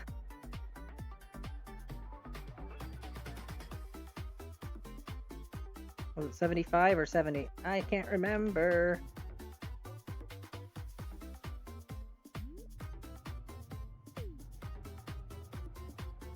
Well, this is why you quick save. I screwed myself over by... I was paying too much attention to chat, and I rolled the wrong direction.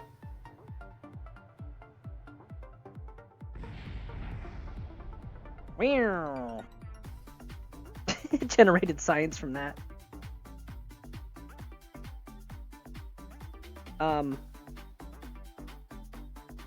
Okay. Just decided it's not moving anymore. Loading quick save. I'm looking too much at chat and not enough at my instruments there. I blame chat. That was chat's fault.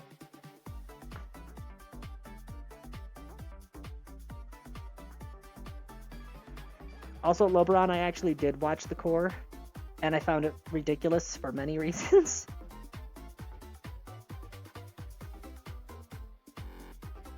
You ever notice with a lot of those movies, it's like this one scientist just so happens to have the exact prototype technology to save the day every single damn time. Alright, I'm gonna wait one orbit, because I'm not landing in the dark again. Okay, 2 orbits.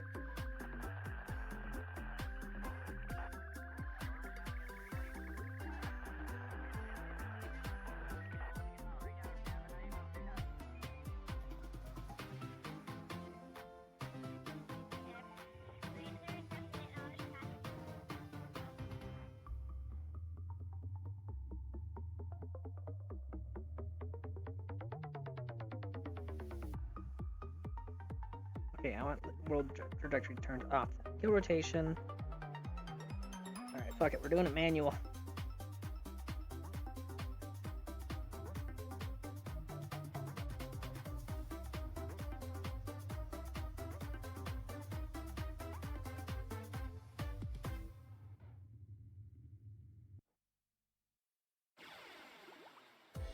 Landing guidance over here.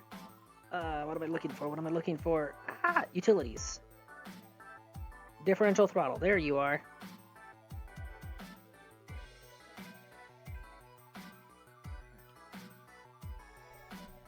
Switching to VTOL mode. Control from here. Skipping ahead. Meow. Yeah, Kira, you missed it. I was too busy talking to chat. I completely blew my landing window and smacked into a cliffside.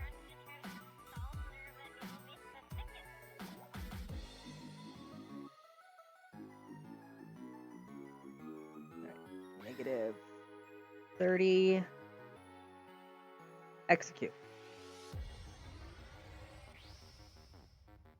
Oh, convert. Execute.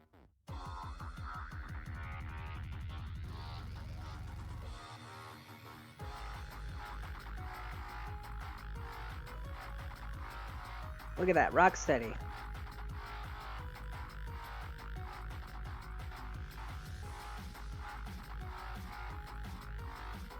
Okay, I gotta.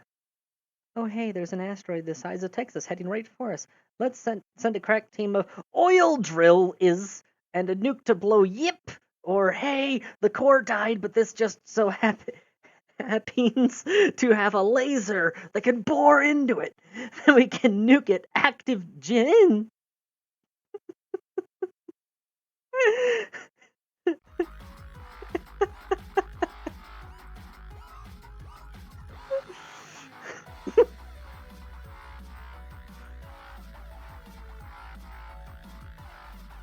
And now all I can imagine is Buzz Lightyear. You're mocking me, aren't you?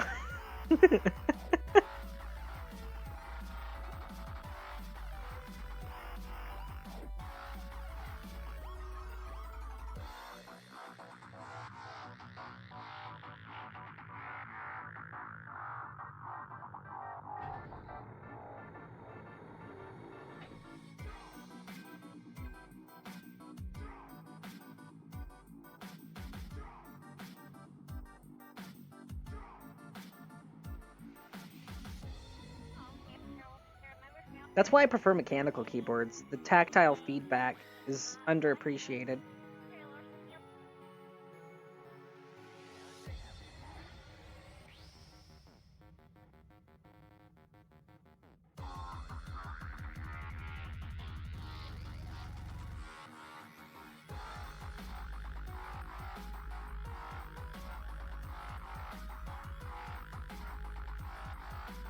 Alright, there we go. It's loading in.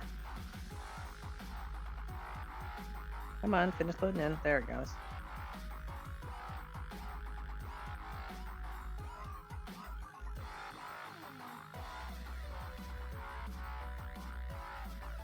The holographic line for my landing prediction is absolutely invaluable. And I'd like to think, with the various advancements we've had in projection technology, holograms, and transparent displays, that something like this they would actually have on a on future spacecraft, you know? Like a projection that overlays itself onto the actual window of the ship, so that way you can see an augmented reality display of exactly what you need to know.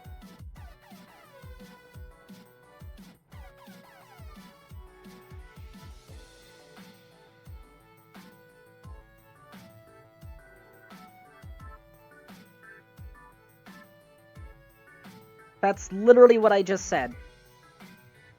Sorry, that sounded more aggressive than it needed to. But no, Kira, that's literally what I was just detailing.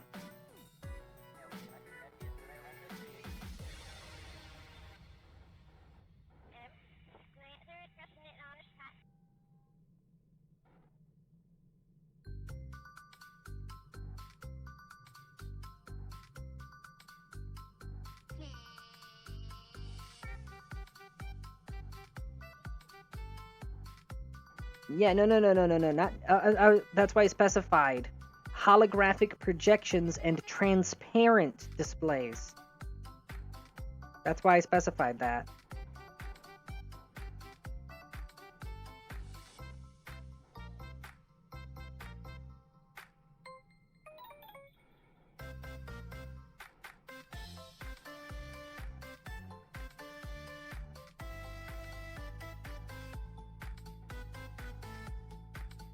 Final approach.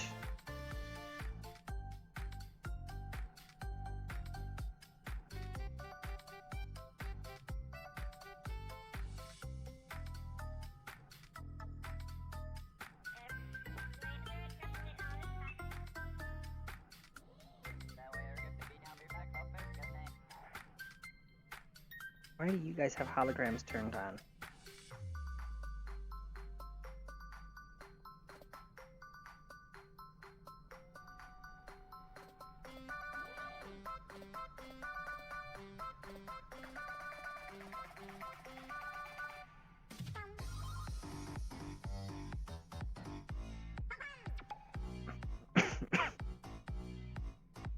Now that's a gentle landing.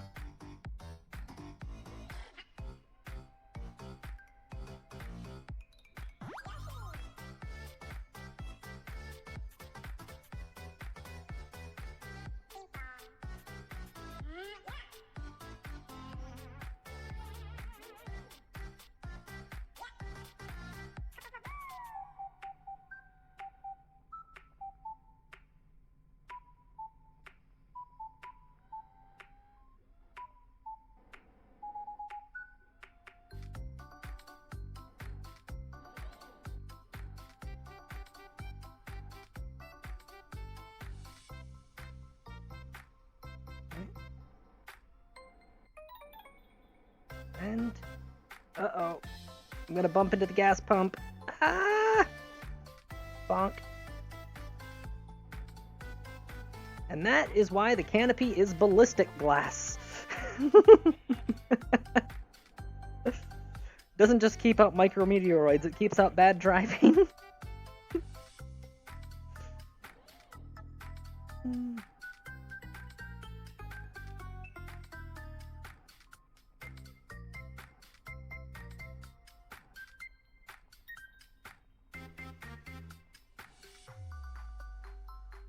There we go. Hatch. Light fire. EVA. You're one of the people I'm leaving behind, so you get to hop out. Oh yeah, I'm sitting in voice in ZGF right now. You can go ahead and hop in. Oh, I'm gonna bonk into that, aren't I? Yep. Eh. Oop. Damn it, let me... There.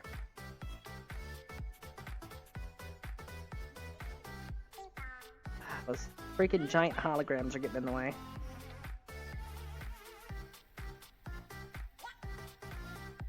Attached to a vessel.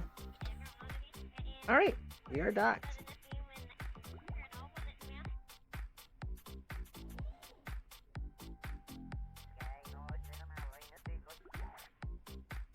Oh.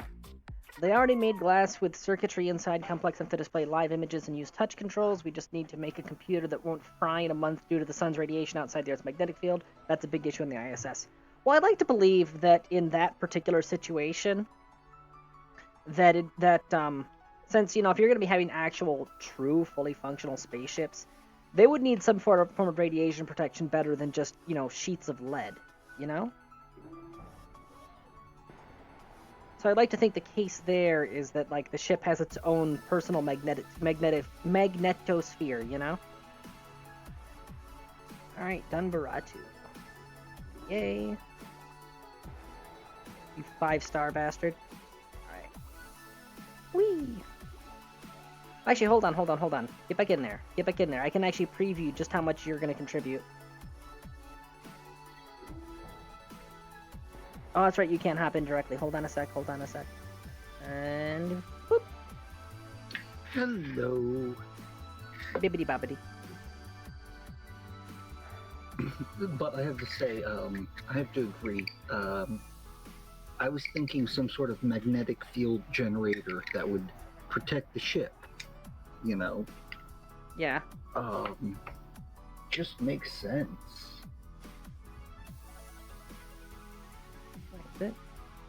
Oh!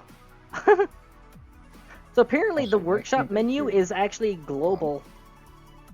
What? Oh, apparently I, for some reason, had you muted. on Discord. My apologies. Oh, it's probably because I was doing a live broadcast. For here, let me turn the virtual camera back on. Ah, okay. You had me muted so that way you could, you wouldn't be hearing an echo on the virtual camera. Well, I have the There you go. stream muted, but I'm listening to you through Discord. If you still want to accumulate channel points, then make sure to mute through the tab, not through the player. Say again? If you want to make sure that you're still collecting channel points, make sure to mute through the tab, not through the viewer. Okay, then, good point. I did not know that.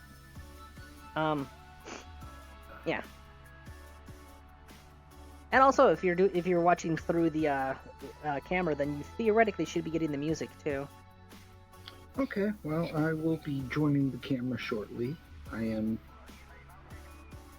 preparing to step outside for a moment.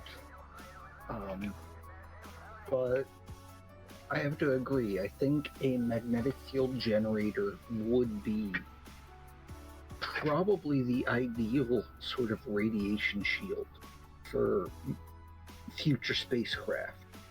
It is not giving me the option to turn off the previews. Also, I'm about to make some noise, so let me mute my mic.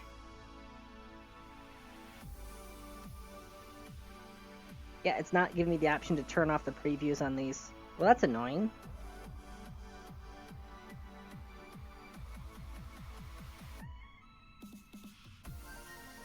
Ah, there it is. Okay. There we go. Now I can actually see what the hell I'm doing. Oh, right. One more thing. Inline workshop idle. Workforce. 4 out of 5. But it's saying it can work perfectly fine with 4 out of 5. So what the fuck? Whatever. Crew hatch. Turn and sun. Transfer. Oh! I don't even need an EVA. There we go. Alright, so a full 5-star crew member gives 2.5 SK. That's just not enough. I know it's basic math, but I'm still gonna use a calculator for it. Because my brain is toasted at the moment. Not that way, calm down. Times 6 equals... Yeah, it's only 15. Out of the 30 that's needed. So what the fuck? Once I'm done I still was gonna transfer them anyways, because that's, the final frontier, yada yada. If I'm not able to get over the threshold to make the thing actually functional, I'm gonna have to get into the game files and then reboot. I'm gonna have to tweak the SK requirement. That's all there is to it. Anyways, transfer, crew hatch, bill, crew hatch, bill, transfer. Yeah, you can't level up crew here, can we? Nope, we don't have the facilities for it.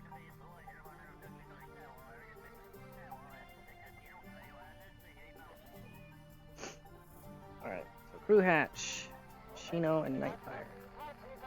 Shino, you are a pilot. You're kinda useless here, honestly. So let's take you back home, shall we? You've been here for, like, almost a year. Transfer. And then crew hatch.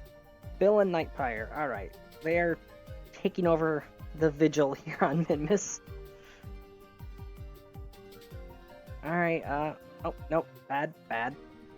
There we go. I'm back. Sorry about that. And yes, that makes sense. So, because I left this thing in a pre-running state, it actually began refueling the lithium on the ship as soon as I docked it. Yes, that makes sense. Lobo. I'm sorry, I'm butchering. Oh, sorry, I can agree there. I'm just thinking, I'm what we have IRL. We can infiltrate in the future. We just need to make sure it is concentrated enough to repel the sun's rays, but also concentrated enough not to fry the crew within its own field line. Yeah. Probably around the emitter itself, as well as the cones coming out of the 2 poles of it, you would have to worry.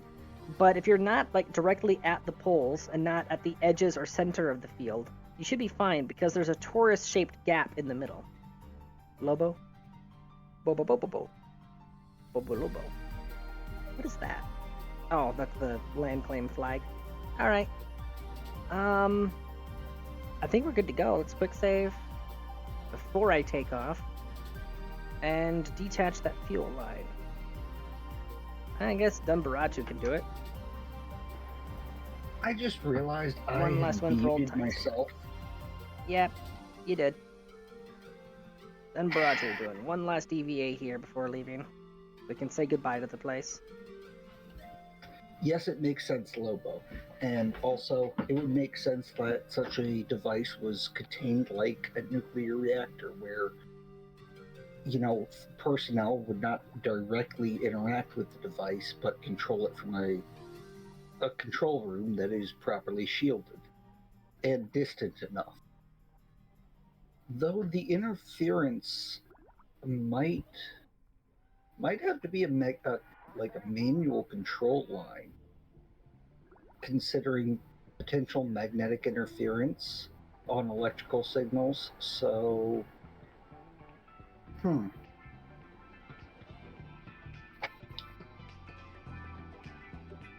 those wires would have to be, if they're electrical control, it would have to be pretty heavily shielded.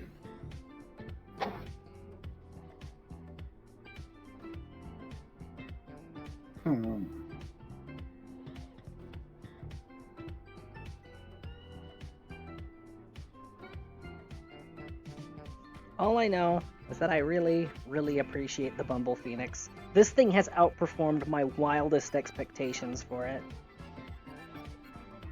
It's a very well-made ship.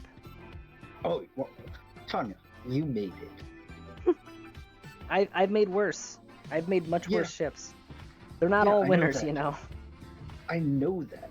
But at the same time, if it's something that you're proud enough to put your name onto, and put the name of, if I'm assuming correctly, this is a shuttle for the Aussie, correct? Well, not necessarily for the Aussie. It was a general purpose shuttle because it had very Okay. limited tech.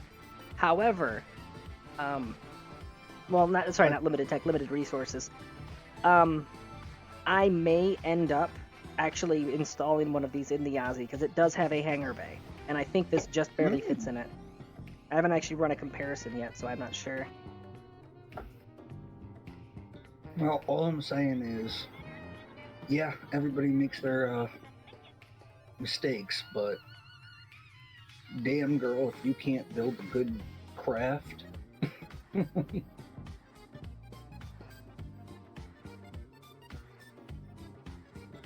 Lobo, what kind of field are you in, if you don't mind me asking?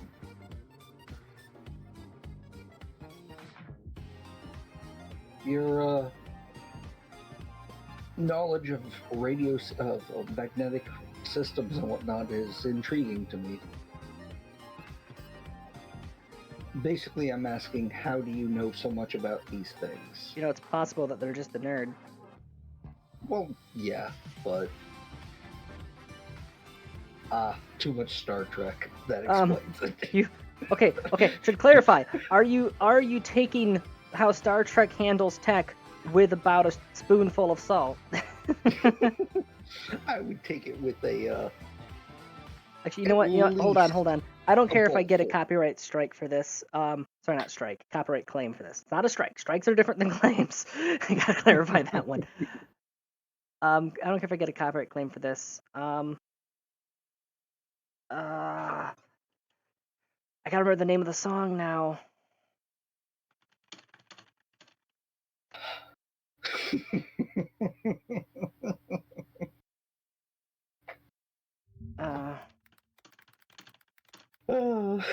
To be fair, Star Trek did predict a lot of modern technologies like the cell phone, communicators. Fuck, I forget what else. That ain't it. Lasers actually being a viable means of combat, albeit, you know, by the time, sorry, mosquito. I have a mosquito in my room, and if you hear a slap like that, that's me attempting to kill it.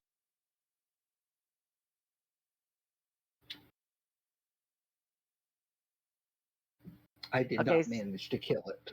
So apparently it's not present on Spotify, but it is present on YouTube here. Give me a second. That's not the one I wanted. Okay, before you press play, Tanya, What? Lobo, no, I'm talking to Lobo. I just didn't want you to Yeah, press just- play just- while I was talking. Okay, well, stop explaining and just explain. I'm sorry. I'm used to my family, and, well, you've met half of them. You would have been done by now. Anyways, Lobo, fuck, I forgot what I was going for. Go on, Tanya, play your song. I believe this is the right song. It might be. I originally heard a different version of it.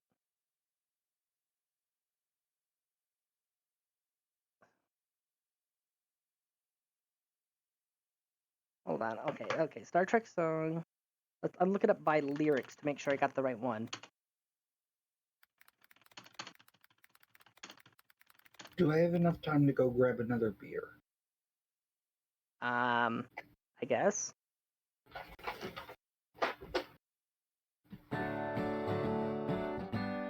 There it is. This is the original version.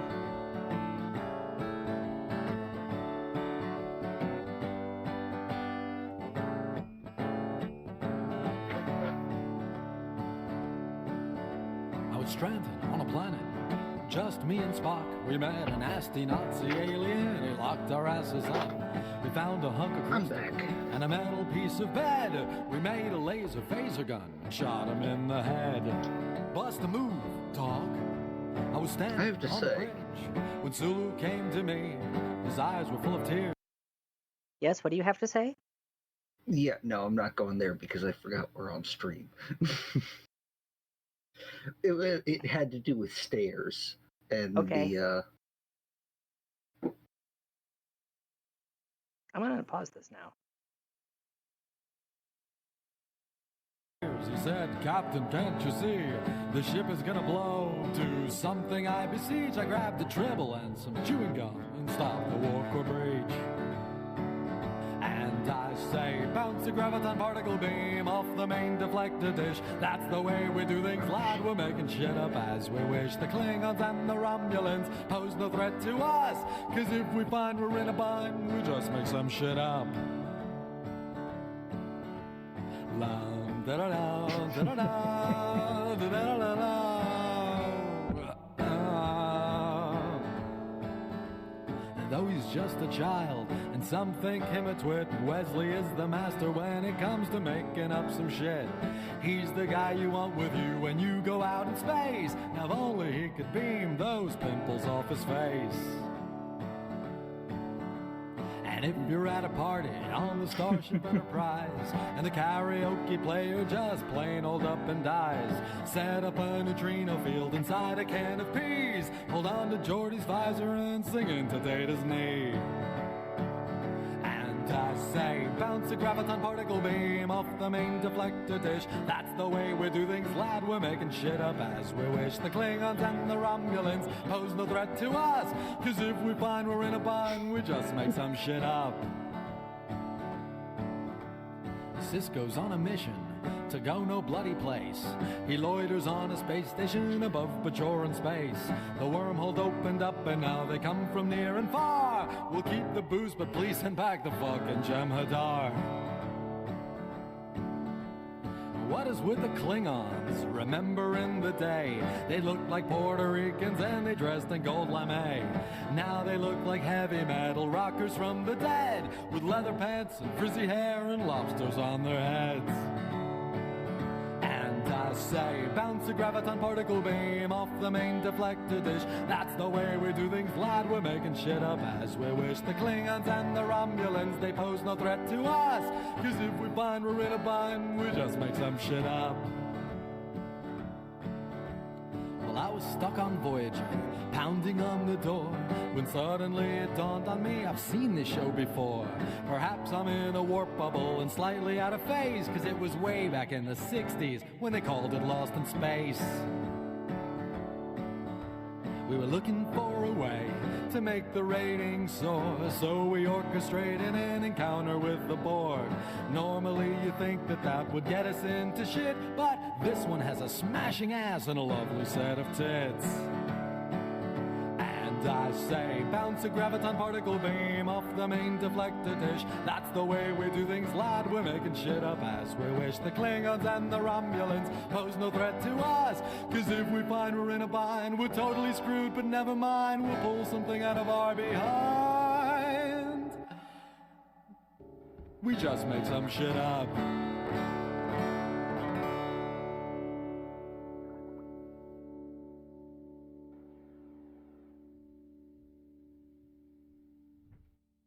Why does this feel like a Star Trek drinking song? Because it is a Star Trek drinking song. Well, I'll drink to that.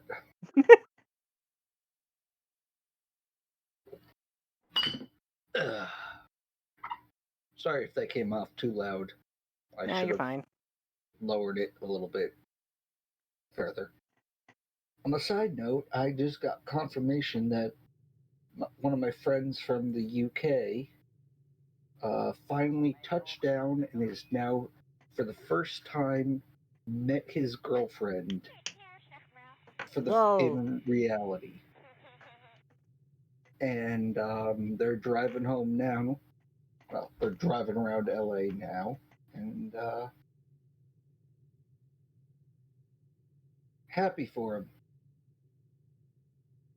Very happy for him.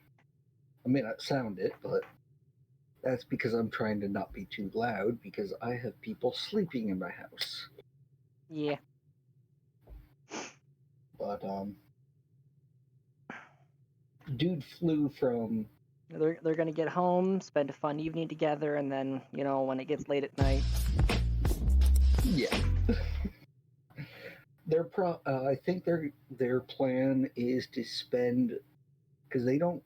She doesn't live in LA, but they're gonna spend a night in LA, explore a bit.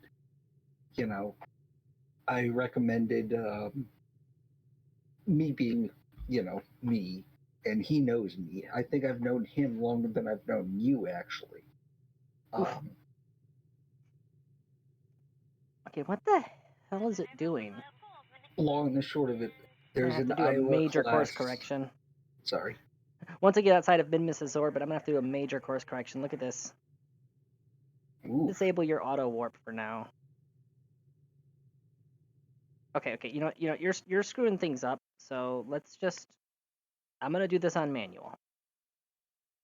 Yeah. Because look at this. Look at how inclined this orbit is that it arranged for me. You are gonna waste so much delta V on that intercept. Yeah, it's fine. I've got 7,800 on this thing. Fair. But and I can completely refuel it without even moving the fuel gauge on Ozymandias. fair. What was I saying again? What was I saying a moment ago about my friend? That you've known him for a really long time? Right.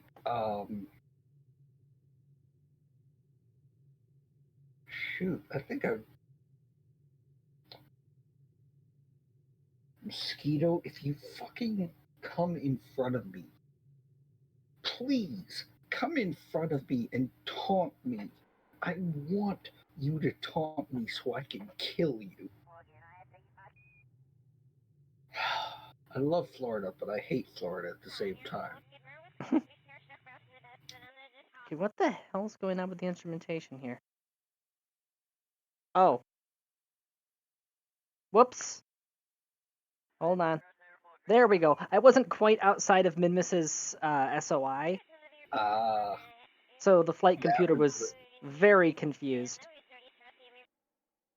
Okay. Let's try this again, shall we? I have a working theory of a gravitational field manifold drive, a rapidly developing a magnetically contained fusion reactor. Oh, actually, about that. Alcubierre principles. For a long time, it was considered that they were actually misconceived because there was something to do with like a certain part of the field would have to exceed the speed of light even within its own reference frame, which would create difficulty, since you can't exactly do that. But apparently somebody had actually found a way around it. I read the paper like almost a decade ago, so. But yeah, basically they they I've they, always they reran the numbers, and no, in theory, if we can discover a way to manipulate gravitational fields, an Alcubierre drive actually could be made in a feasible fashion. The problem is, of course, figuring out how to manipulate gravity, which so far yeah, has been beyond our reach. Although, there's a new engine principle which they are currently, last I heard, they are currently actually preparing a prototype to be launched into Earth orbit to run experiments, where basically it uses vibrating quartz crystals. And so basically, okay, so electrostatic charge is in and of itself a form of mass. Even if it's just the electrons, it's still a form of mass, right? So yeah. basically, the way that it works is that it makes the crystal rapidly vibrate back and forth, and then it charges and discharges the crystal in sync with the frequency with which it's vibrating. So that way, every time that it moves one direction, it weighs ever so slightly more than how much it weighs when it moves the other direction. Hmm. It's real world physics exploit. That. Whew. Yeah. See why when I heard about that, I was like, that's actually crazy enough to work. Oh, okay. You're gonna have to give me a minute to process this because I am having. Sounds slightly more viable than the Canny drive. Which, to be fair, the Canny drive wasn't completely ill-conceived. The Canny drive was named after because you can't change the laws of physics. The old quote. I should turn the music back on, shouldn't I? But no, so basically, with the Canny drive, the way that it works is that is a cone of microwave reflective material, and then Are a you very powerful referring microwave. to the EM drive thing? Yeah, Okay. I saw that question mark. You can't hide from me, question mark. Anyways, continue. Oh yeah, that thing's getting closer. That thing right there, that is going to be Ozzy's ticket out of the system. It's a small class asteroid, which means that it's easy to wrangle, and it also means that if I bump into it, it's not going to be like hitting a brick wall. It'll actually have some give to it. And also means that I could technically suck it completely dry, which would be a mark of accomplishment. Refueling the ship requires completely cannibalizing asteroids. Yeah, I'm very familiar with that as Kira. So. Alright. Newer planner. Circularize at the next periapsis. Break and execute.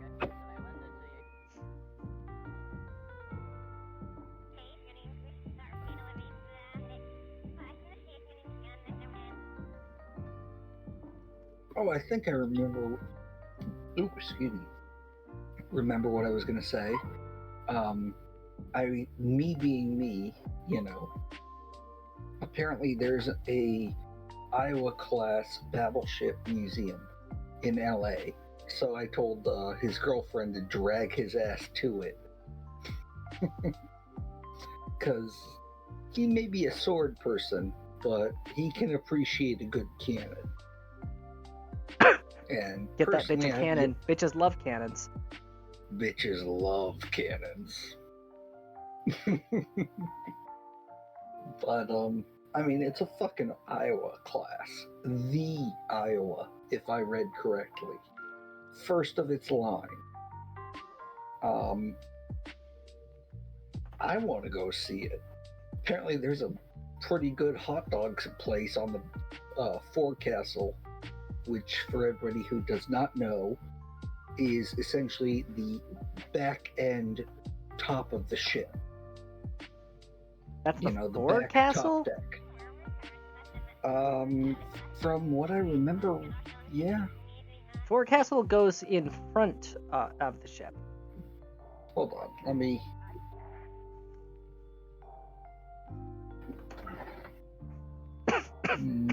Right, you're right. My bad. I'm woo. Bite me. No, it's fine. It's not just you. I remember that that it was a recurring thing between me and Veronica for a long ass time that I would use proper nautical terms when dealing with ships, and even sometimes when we were doing tank battles and stuff like that.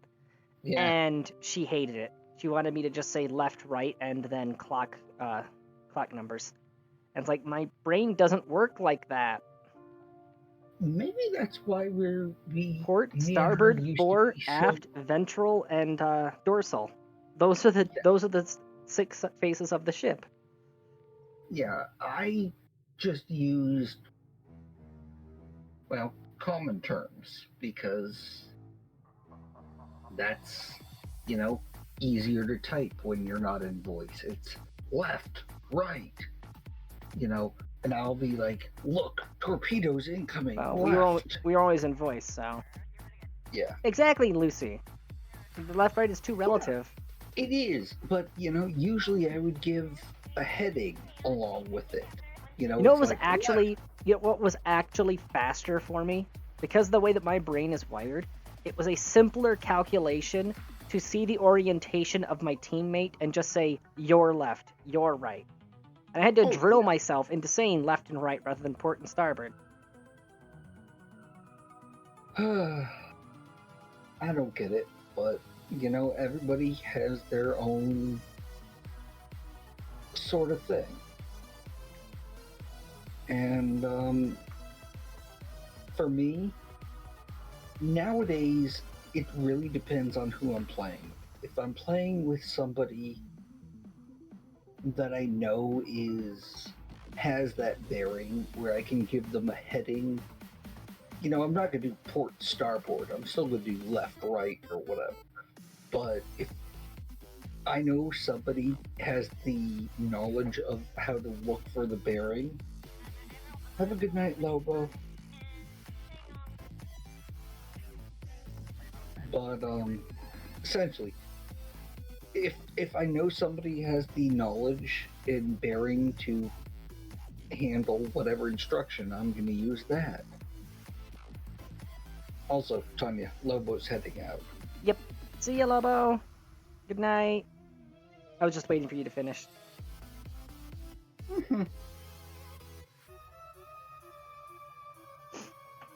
Honestly, I think one of the best skills I ever learned in life was to be able to adapt Oh, crap. myself. Yeah, Oh, that's what I God, thought. what's That's up? what I thought. I was like, why is my acceleration dying? Oh, just because the engines are starting to overheat. Thankfully, I noticed before they cooked themselves. Radiators have been deployed. Yeah, I see that. But, On those long burns, the thing tends to cook itself. whew, Alright, can I But, risk 2x? Yes. Can I risk 3x? Wow, thankfully, okay, I can risk 4... Oh yeah, that's right, because I fixed the, I used advanced maneuvers, and now those hinges are anchored... they're telekinetically anchored to, higher points. Oh, okay. So essentially, you've ran cooling pipes to the radiators from the floor. I am stupid. I am stupid. Hold on, I'm stupid. There we go.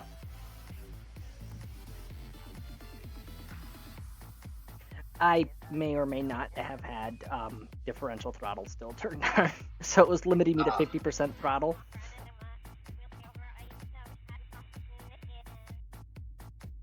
Anyways, Yeah, there it goes. Now it's having issues handling the warp.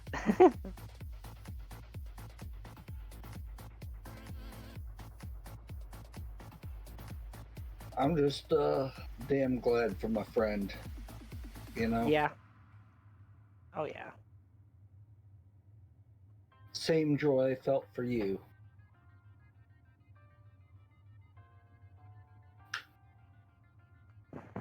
Yeah, shame that that didn't last forever, huh? Well, nothing lasts forever. We just hope that it lasts for our lifetime. Didn't do that either.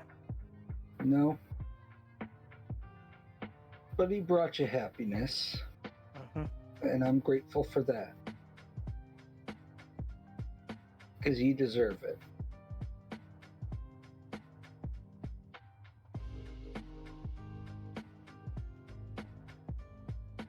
Alright, let's take over manual here. Enough of the Station. depressing shit. Seriously, though.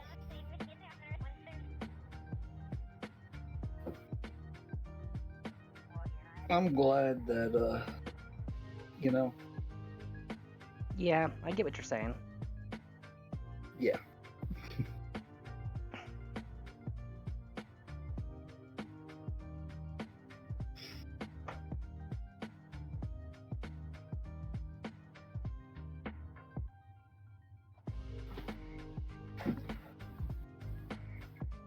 Not gonna lie, Also, I just realized something.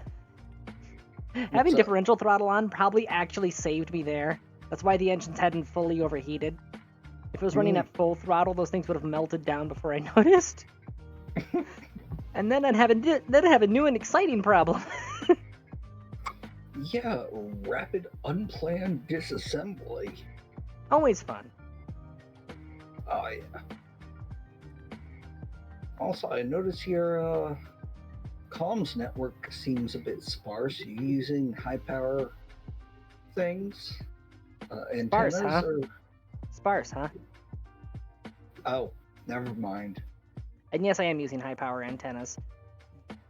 I have a couple long range relays. But see, it's only showing the strongest signal that takes it back to the Space Center. See? Yeah, I see that now after seeing the full combat. Port, Lucy. Larboard sounds too much like starboard, and if there's a lot of chaos and noise going on, a person might not be able to hear the difference.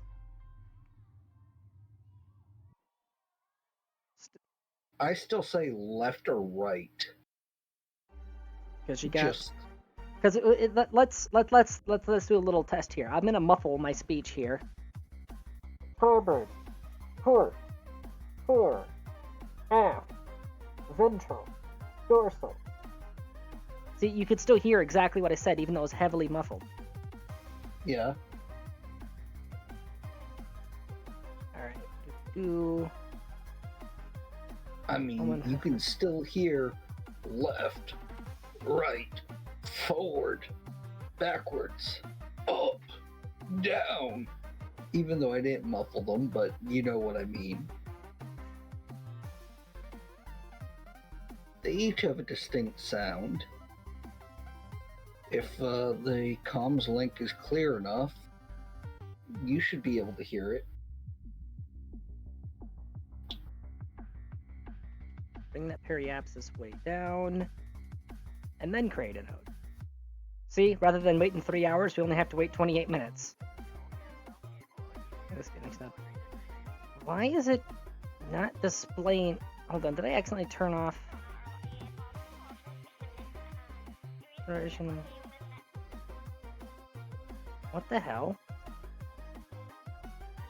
It's not showing maneuver nodes. Or maneuver planner.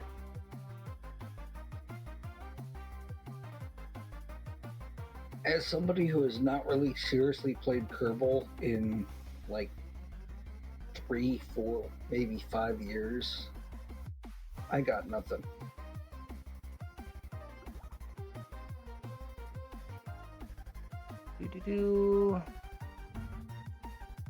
KSP maneuver nodes not easy, but let's see if other people run into this. Maneuver node not showing up. Oh, by the way, Tanya, Hold on. have a sub.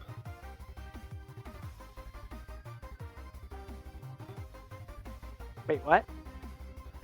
Have a sub. I just gave you a subscription for a month. Weird that it's not playing the alert. It should be. It's a Prime subscription, but Ah, that's why. do those not count for anything, or? Oh, they do. It's just for whatever if you're renewing an existing one, I don't think it plays a notification. It's supposed Okay. to, but it didn't for some reason. Well. Oh, wait, here we go. Bloop. Yay! You forgot to hit enter. Mm-hmm. Oh, that's KSP2 where they're reporting that bug. Okay, apparently no one else is running into this, so it's just a quirky bug that just so happened to happen. I blame the machine spirits. Wait, okay. Add maneuver, and now... See, now it's visible. Remove all nodes. No, remove all nodes. I'll be right back. See, it's functioning independent of the maneuver nodes. Freaking weird. Somehow, MechJeb has come uncoupled from the maneuver nodes.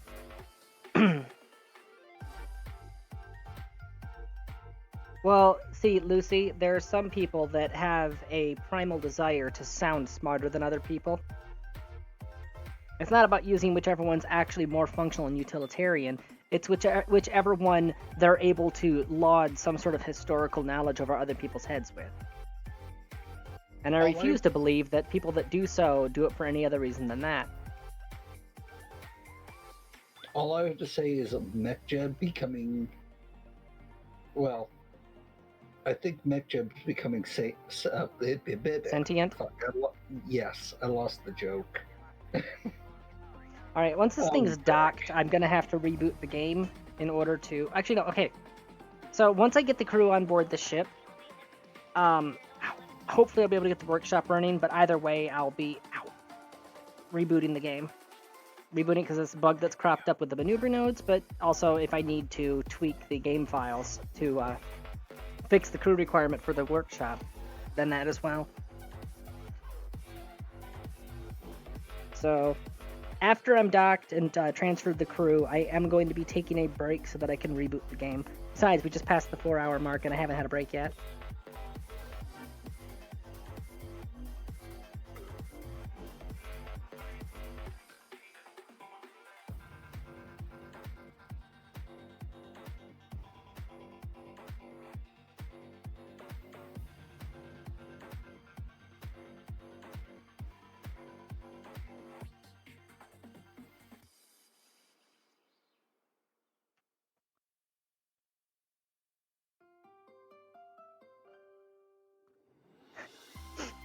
Yeah, you were worried that you were going to come across as a bit rude, and then I just freaking fired a broadside.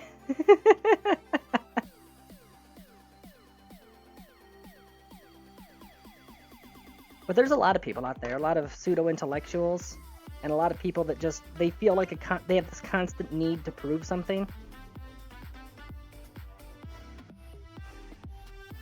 Of course, the problem is that there's a time period.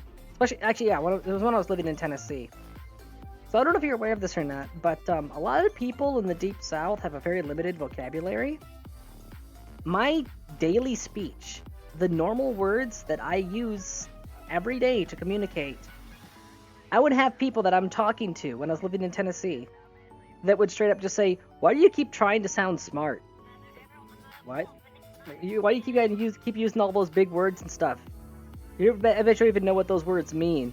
It's like, okay, self-report, but good on ya. It's like, those are the words that I always use. That's just how I talk.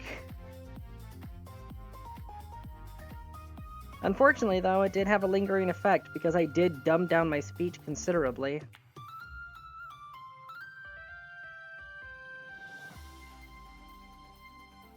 I ended up making my own speech weaker in order to satisfy people that had fragile egos. But you do what you gotta do, you know?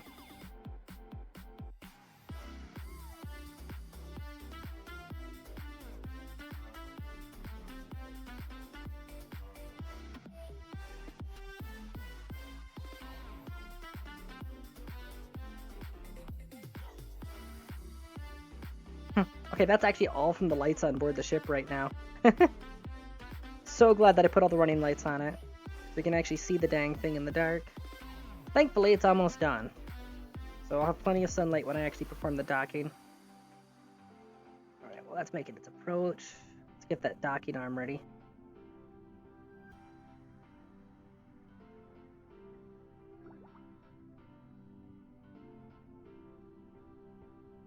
Extend, arm.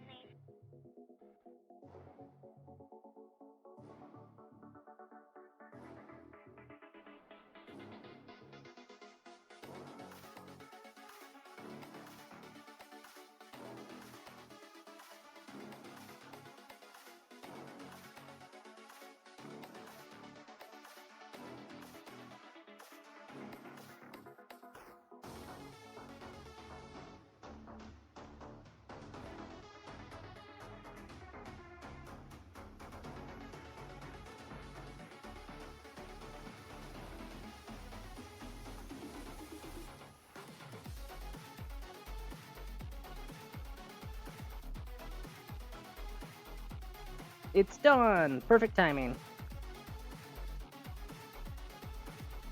I'm back. Oh shit, is that the Aussie? Yep, I'm currently docking to it. Awesome. Before I forget, I want to say this. To all of the viewers and everything, and also to you, Tanya, there is this Steam beta going on where it's a Steam family beta. I forget exactly what it's called, the menu. But if you have Steam and some friends, you can share your game, most of your game library, with your friends or your family.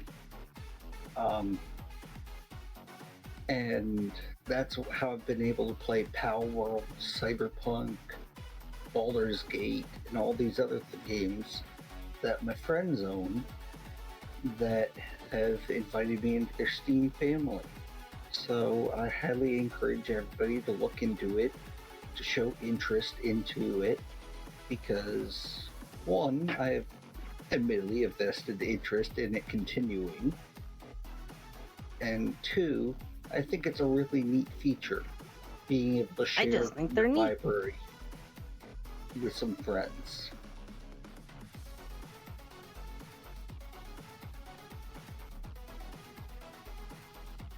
Yeah, Lucy, you know about it. Okay, good. Tanya, did you know about it? Pretty sure I told you about it. I've used family sharing in the past. If they've made some tweaks to it, that's neat, but I'm not surprised, honestly. Eh, Alright. fair. The level up Honestly. crew. Gumbaratu, Burning Sun. Ooh. I know that this is a science Ozymandias, but I am disappointed with the lack of munitions. I don't have that mod installed Still. because there's no need for me to have it installed. No, I know, but still. I remember the description of the Aussie in the olden days, and, well, this does not fit that description. However, it's still fucking awesome. This is the Aussie if it was a science vessel. Alright, let me just first look if I have any engineers that are 1-star.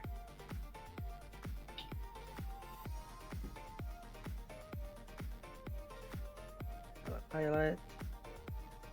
Scientist. 2-star engineer. 2-star engineer, 2-star engineer. 2-star engineer. Almost all of them are 2-star. 5-star, 3-star. Excuse me. Oh, hello, Timber. Okay, all of my engineers are 2-star or better, so I don't need to worry about that. So, transferring alt I power. see your face. Transfer Burden Sun. Timber, what did you say? I see you in space. Well, Yeah, look at it. Yeah, Look at it's my our sheep. natural habitat. I mean, I too am in space. Stellaris. side note, Timber, DM me your Twitch stream. I want to sub to you. Or, not I sub, don't- but follow. I don't Look have at this. a Twitch Oh. stream. Workforce is now up to 16. Out of a theoretical maximum of, I think, 20? Can't remember what number was I came up on the calculator earlier.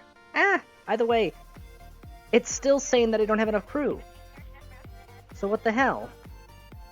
Well, you better ship some more people out.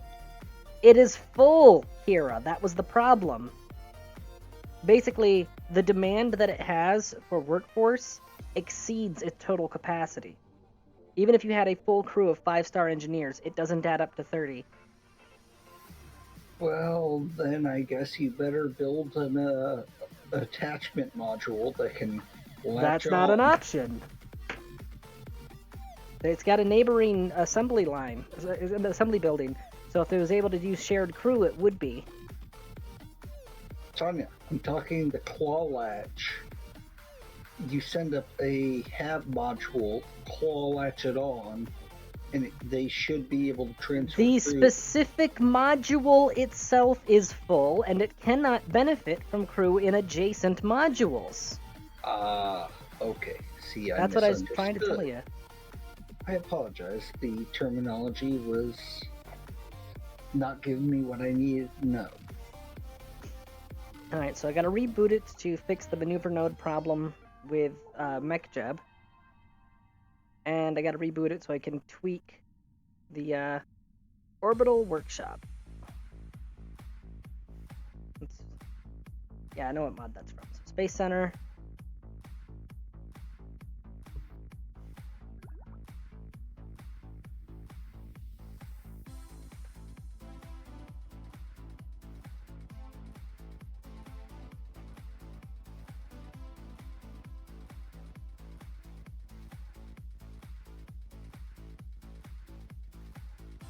On a side note, I've been playing a lot of Power World the past couple days. I've been playing a lot of thanks Guild Wars. My friend's actually the friend in question is the guild leader of the Guild Wars 2 clan guild thing, and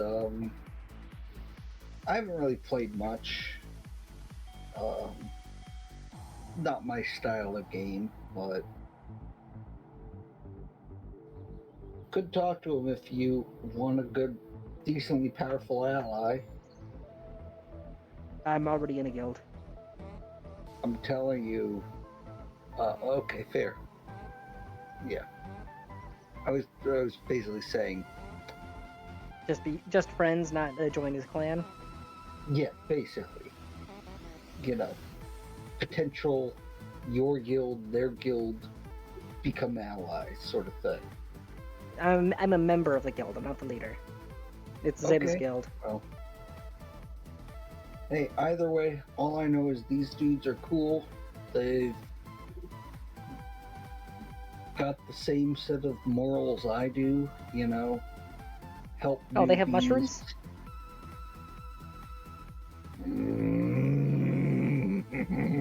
Oh, they're tasty mushrooms. Okay. Damn it, Tanya. I'm just trying to say, they're good people, good players. They ain't gonna fuck nobody over. Could be a good alliance. Might even entice me to play more.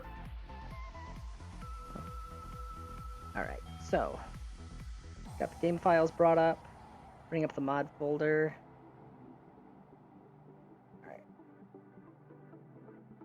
But yeah, I've been playing a bit of Pal World recently, and kind of fun. It's quite enjoyable to, admittedly, Adventures. blast a motherfucker. Ground construction. and There you are. Construct ground construction. Overgrown Pidgey with a fucking double barrel. Ground construction. Ground Like- construction. Parts. Workshops. Wait, I got orbital assembly line and orbital assembly space. Oh my god. No. Alright. Close those redundant tabs. Oh, wait, no. Orbital workshop. Duh. I'm looking at the wrong one. Tanya, What? I apologize to interrupt your focus, but Pal World is essentially if Ash Ketchum had a Spas 12 when he was first attacked by Pidgeys in the original Pokemon anime. It is so fun. You can assign your pals, or basically your Pokemon, to operate what are essentially M2 machine guns. Holy crap.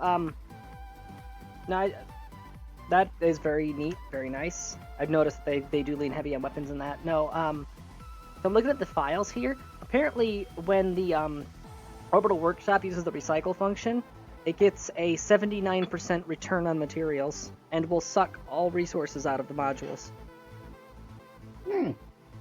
80, so it's basically 80%. Might as well be 80%. Electric charge ratio 1.75.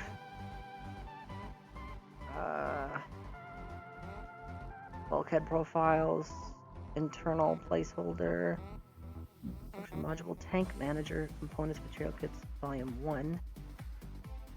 Entry cost 200, 500. It doesn't say. I don't think it's in this particular file. It might be stored elsewhere. Assets? No, it's just textures. DIY kit?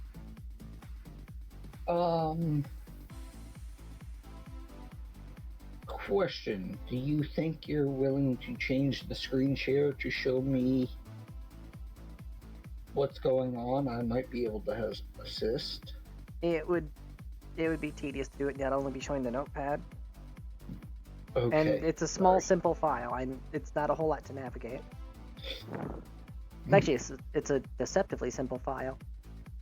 Okay. Well, 6 engineers and top-notch construction.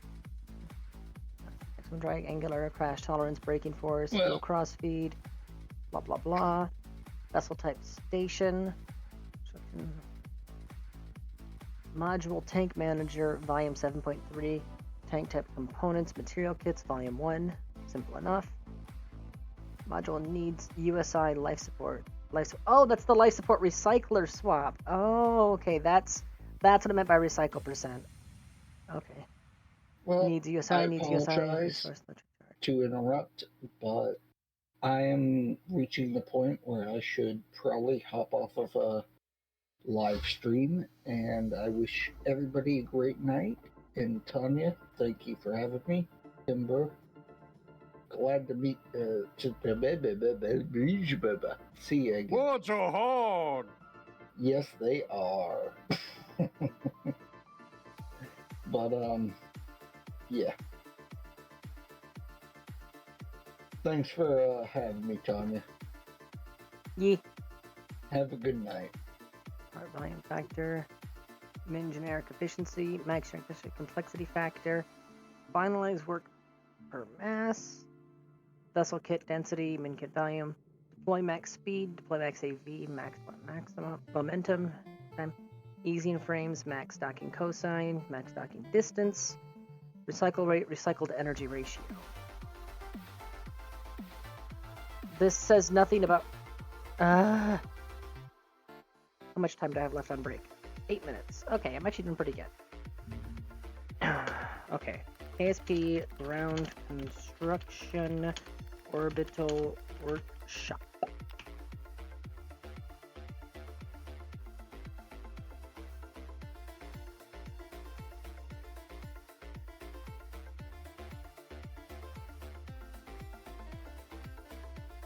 Ground construction.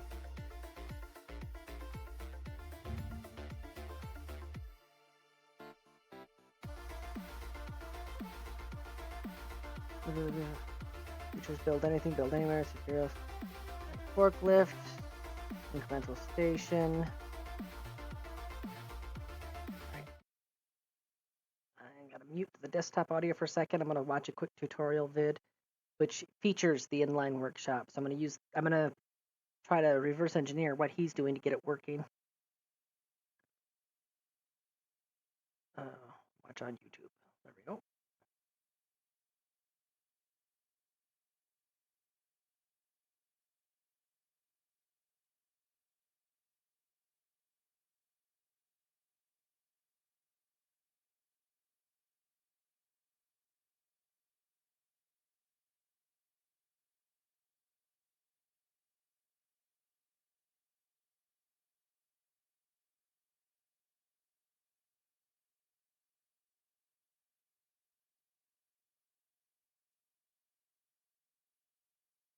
Come on, talk faster, bro.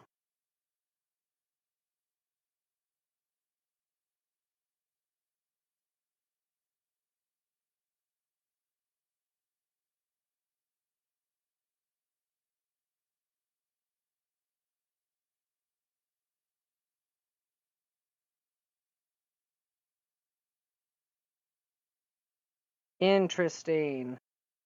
So I just brought up on the video. He just brought up the orbital assembly line and says he has workforce of 20, which is fine. He's probably in sandbox mode. Out of 20, not out of 30.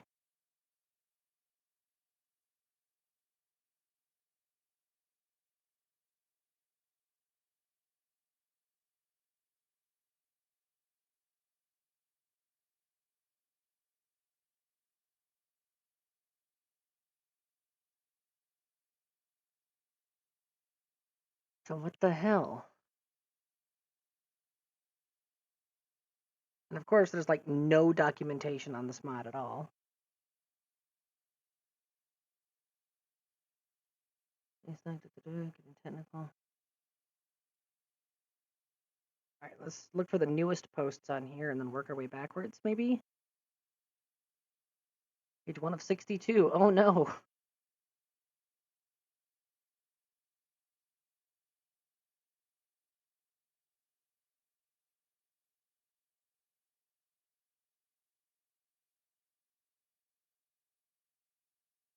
That's all in yes.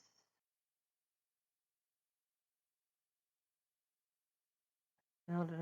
At the moment, so I can't test this, but I think which one is it? Module single vessel.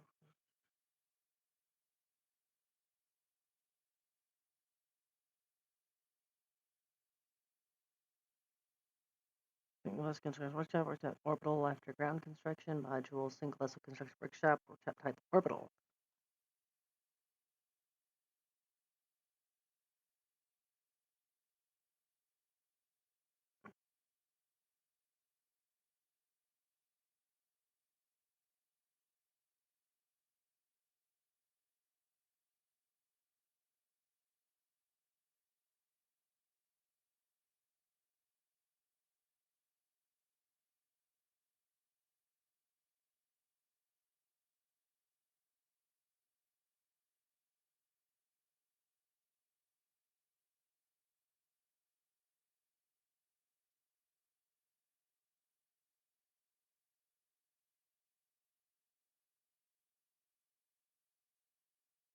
Um, actually, you know what? I'm gonna grab that.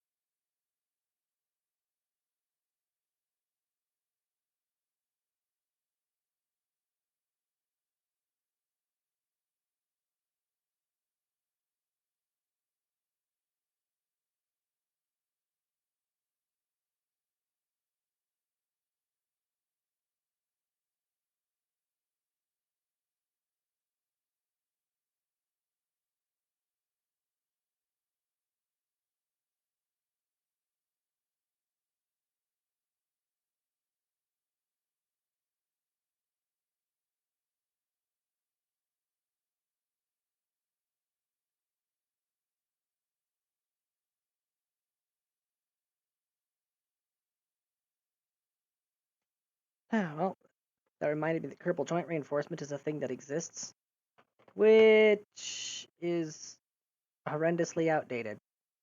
Ah, never mind then.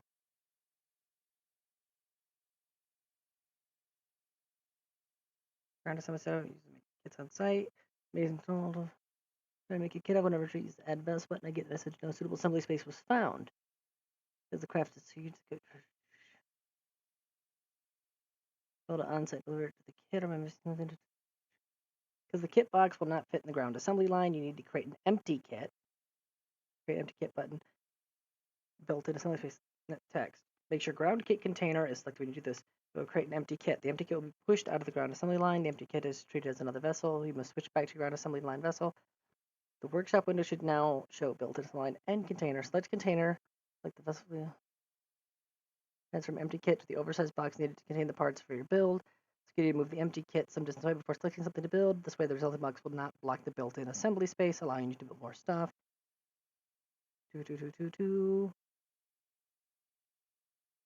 Okay, this guy is showing that he has a workforce of 12 out of 30, and it's perfectly functional. So there's got to be something I'm... What the fuck?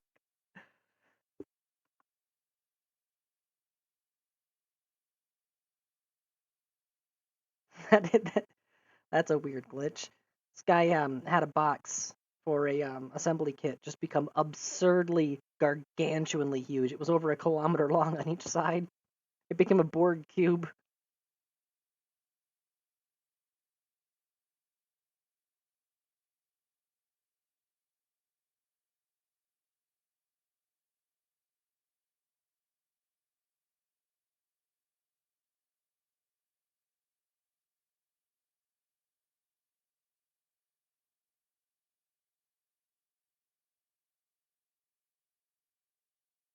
It's got to be something I'm doing wrong.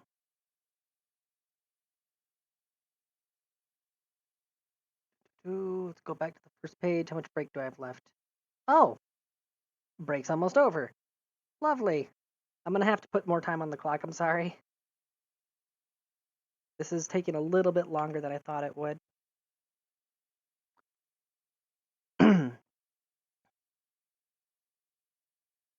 Magnetic forklift demo. Incremental station construction. That's the one I want.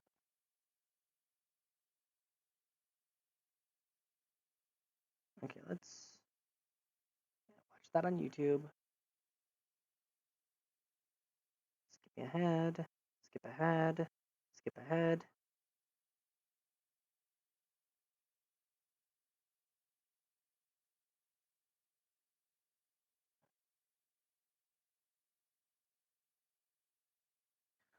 Oh, wait, no. Never mind, never mind. I was like wondering, like, why is it I never got the option for docking ports? Like, well, now I remember that my freaking ship doesn't have any docking ports. All right, just gonna have to fire it up, I guess. Hopefully, like the dockable containers, are specifically to add dockable functionality. I'm hoping that the ground kits don't specifically require them to be on the ground in order to use them. Like I know the ground construction spaces require themselves to be on the ground. I don't know if the container that they're building has to be on the ground as well. All right, booting KSP back up. Oh. Ah.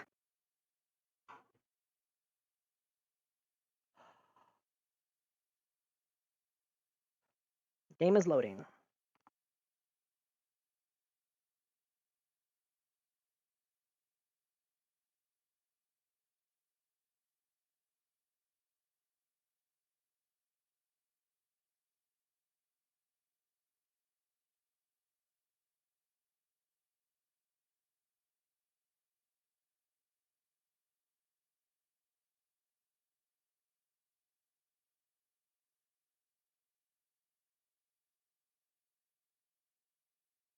Oh, good night, Era. For everyone else, the game is now loading. Just gotta give it a minute. So I guess I'm just doing something wrong with the workshop.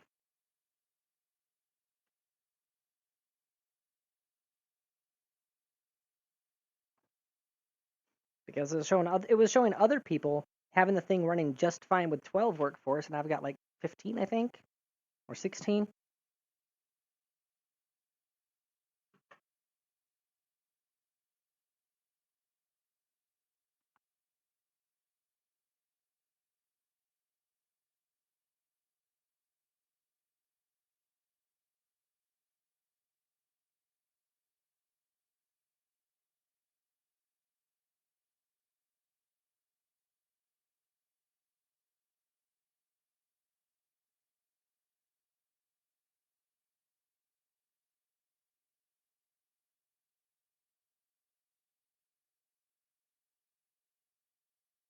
Also, you know something I realized upon thinking about it?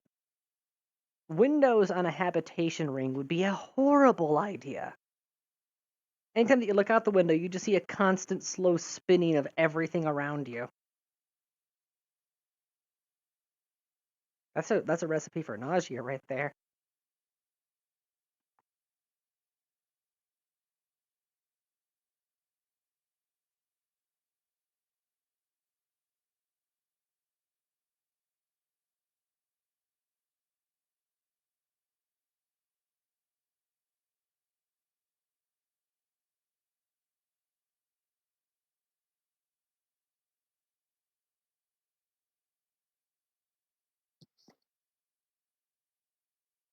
The Xenos thought they could cut my wires? Well, congratulations, you are now cattle.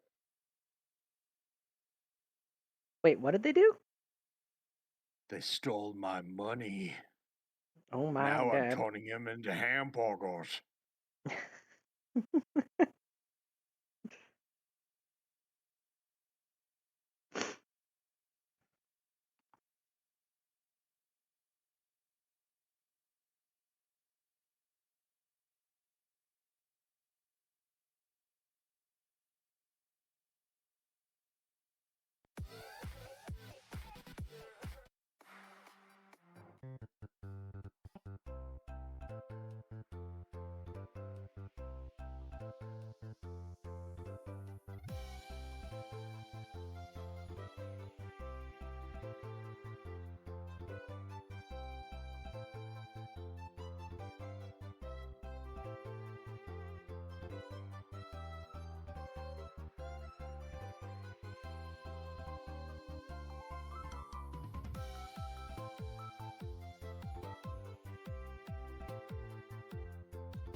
Come on, finish loading.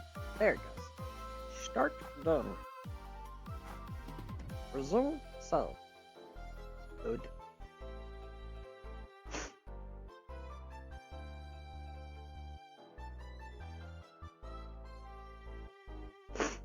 Alright, so I need to make two prefab blueprints.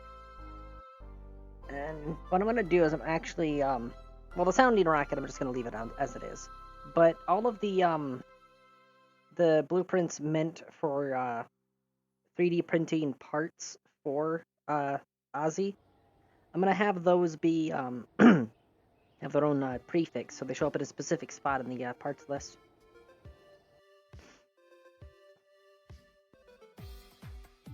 So the 2 modules I need to make right now are going to be a rack of ladders, so that the Kerbals will have hold points when they're navigating the exterior hull, and the other one's going to be 3 docking ports.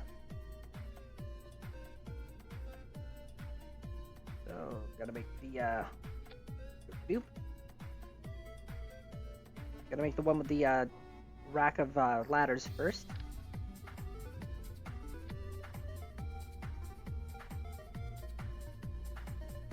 Those are under utility.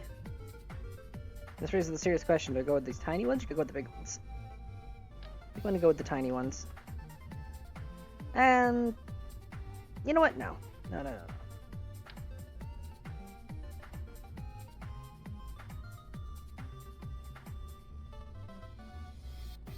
Ooh, okay, I may have gone too big with that. Go something a little bit smaller.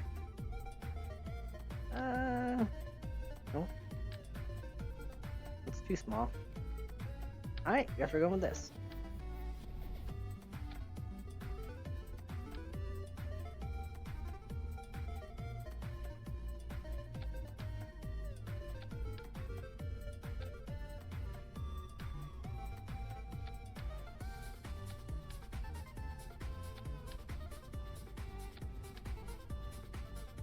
There we go, a 3D print of 8 ladders.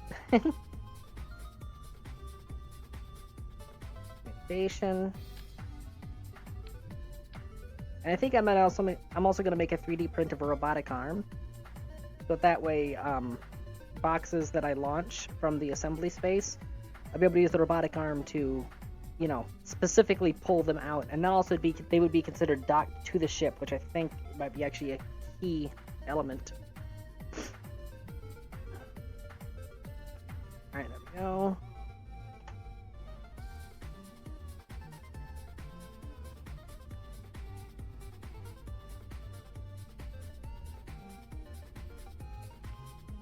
I'll just title them all 3D print. Ladders. Save. New. Do-do-do. Oh, what was the other one I needed? I needed ladders and something else. And I'm blanking. Ah! Docking ports. Coupling.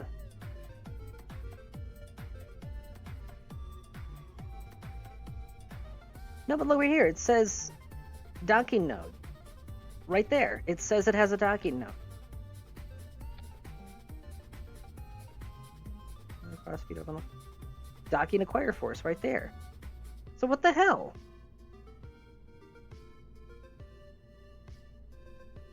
It says right there that it's got it. I don't get what the deal is.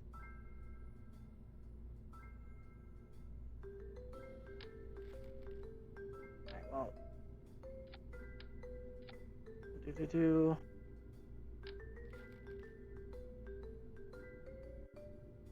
Wait, the junior costs more? Huh! Go figure. Okay, and yeah, these can't be attached to those anyways. So what the hell?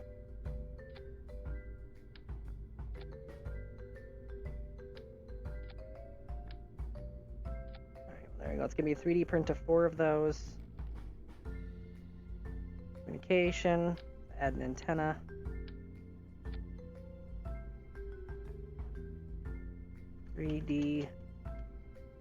Print.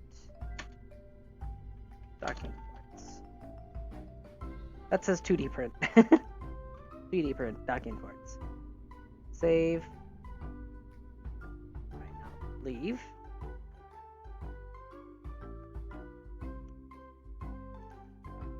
I could save these as sub-assemblies. That would help.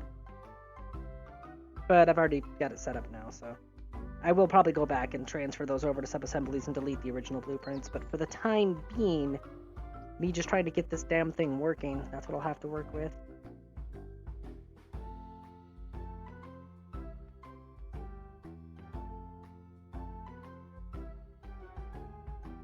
Ozymandias. yeah, let's take a look at that capturable asteroid. How much time do I have before the encounter? Holy crap, that thing is still getting signal way over there.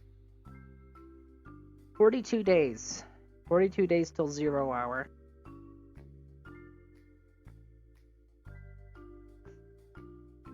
I need to have this thing ready to ship out in 42 days. Ugh, serious deadline.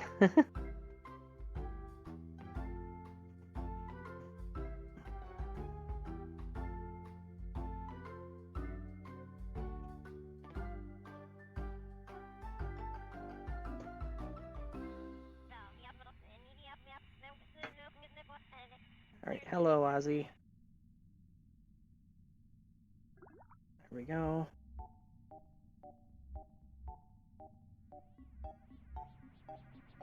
But there, docking acquire force.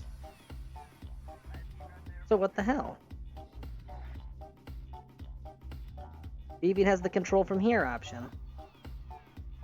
That's so weird. Alright. Workshop.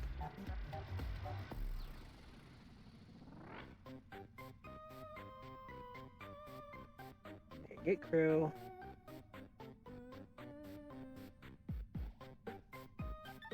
Okay, wait, dismiss crew. Alright. Burden Sun, transfer. Boop. And Dumbaratu, transfer. Boop. Now get crew. Okay, now we have 12 workforce.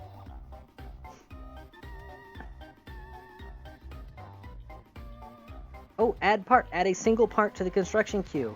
Lovely. That is an option.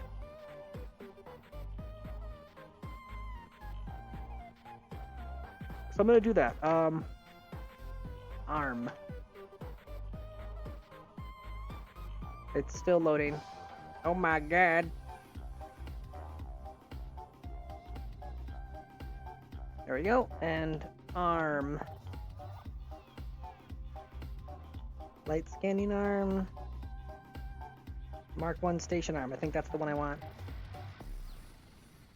Can create a series of snapshots of the arm's position to form a sequence. Sequences let you program the arm to animate it to perform a routine task, such as pre-positioning it to various locations. That is the one I want.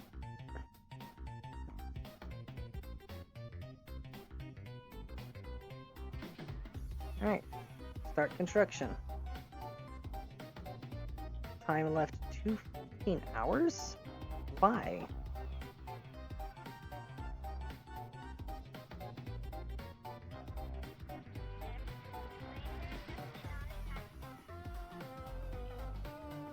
It's got decent crew on it. Hold on, you over there. You get crew.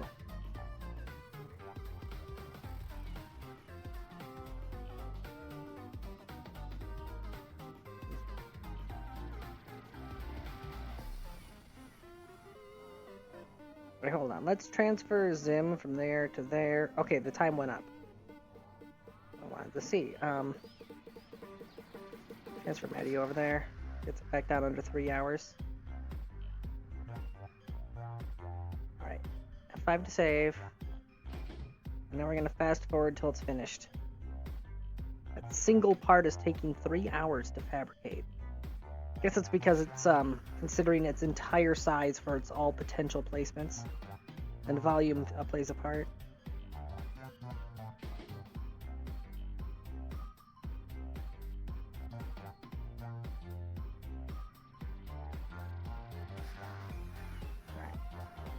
Finalize. Oh, I made it the dockable container. Whoops. Shouldn't matter though.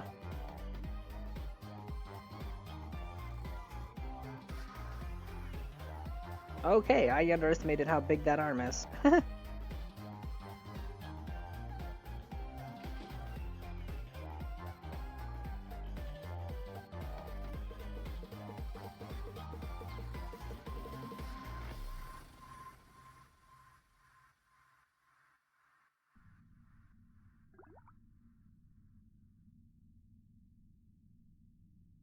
Orbital summit.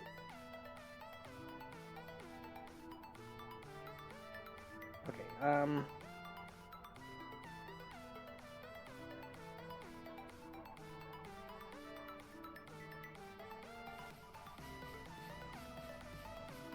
Press to select to assign assembly task to this space. Press again to deselect.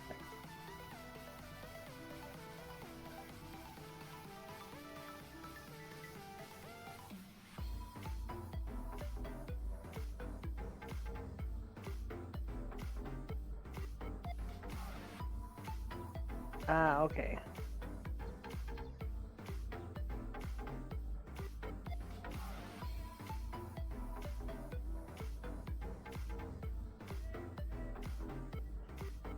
Okay, and then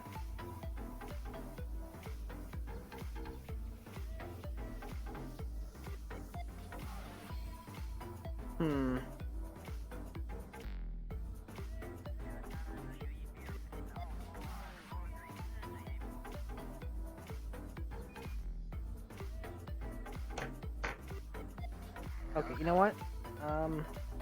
Let's load quick save. I'm gonna make it a ground kit container this time, see if it behaves any differently.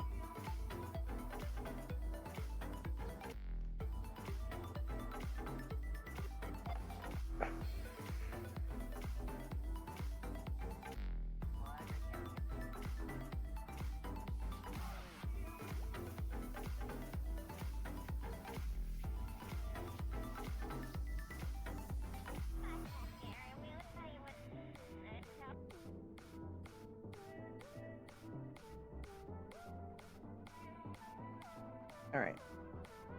Stop construction. Remove from queue.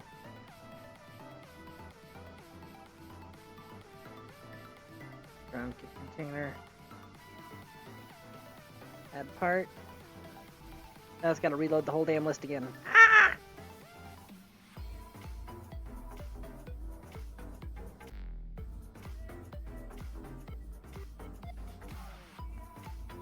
Alright, you know what? Close that. Add vessel. Let's just add that sounding rocket, shall we?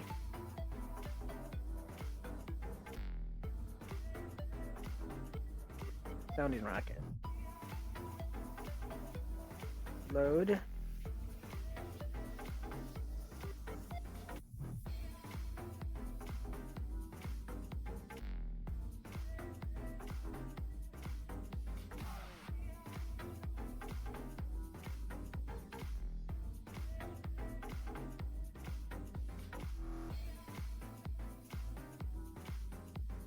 Alright, there we go. Only 6 minutes to build that. It's way easier. I think it factors in price, because the robotic arm is much more expensive than the sounding rocket is. Oh, look, there it is, sounding rocket. Add this kit to construction queue. Okay, so the docking kits need to be docked first in order to function. The ground kits can operate based on proximity. That's what we've learned here today. Finalize assembly and seal the container.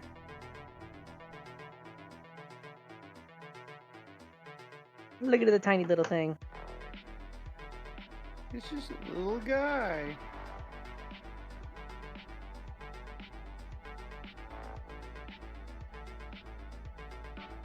It is possible to construct this kit directly in the assembly space. Alright.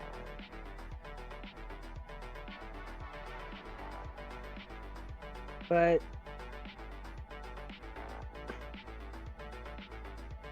finish target.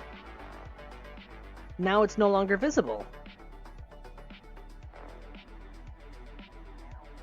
What? Why? You know what I'm gonna do? Crew hatch. Where's Thunder? There's Thunder. EVA.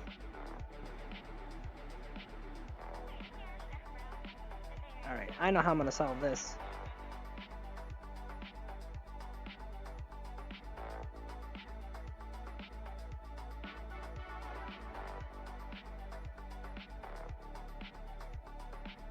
Bonk.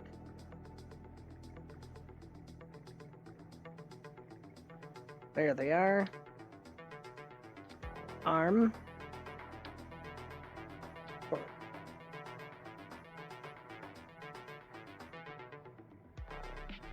go.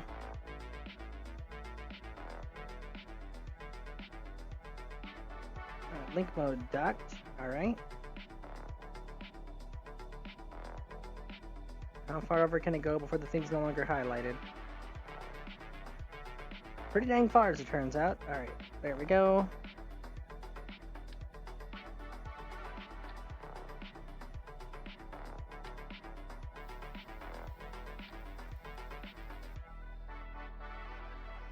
Wait for the opening now. Alright.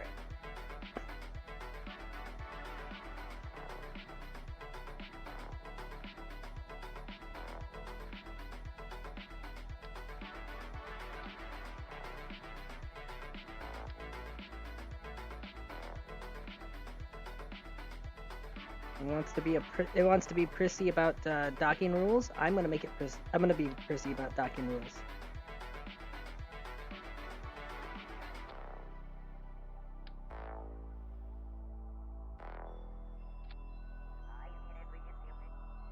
No, no, screw off with the freaking laser. Oh my god, you don't need the freaking laser. It's a useless animation. I get that it's eye candy, but it gets in the way.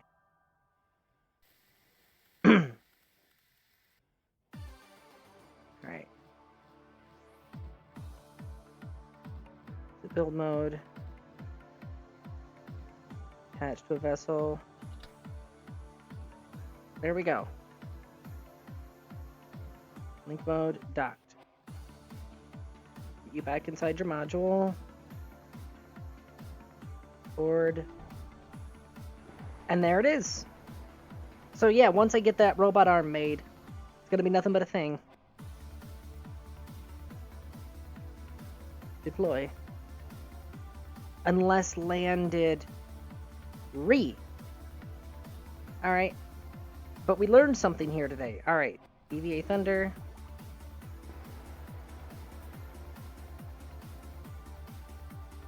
Actually, hold on. I can use this ladder here so that my camera's not drifting around. As soon as I can tell this thing to kill rotation. And hope that it doesn't begin to wobble. Oh no, it's rock steady. Perfect. Alright.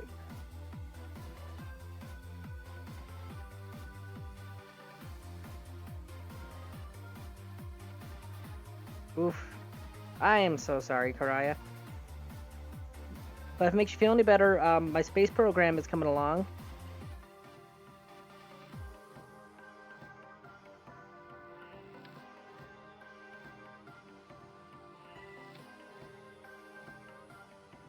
There we go. Alright.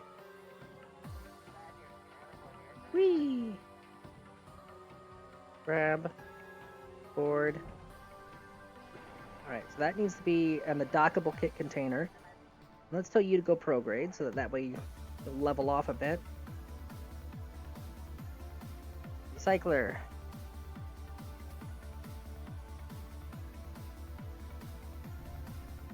Alright, that has been recycled. No, not a part, not a part. Close. Add vessel. Vessel? Add vessel. Where is the sounding rocket? Sounding rocket. Load. Start construction. 6 minutes. That's fine. You have... Nope, we got the good people in here. Yep, okay. Fast forward to completion.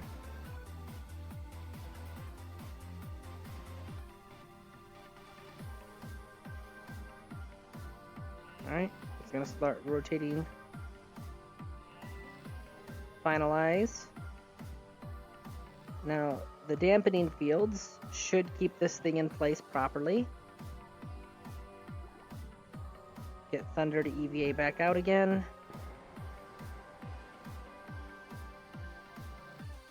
Take advantage of the ladder here. As soon as the ship finishes rotating.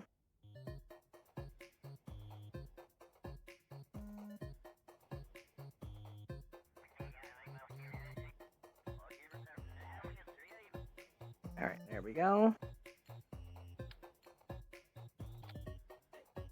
Perfect. Alright.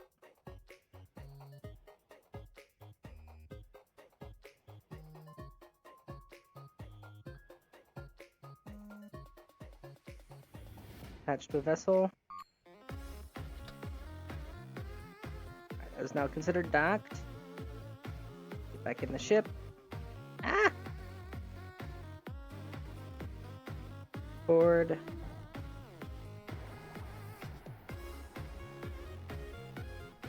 And it's not there.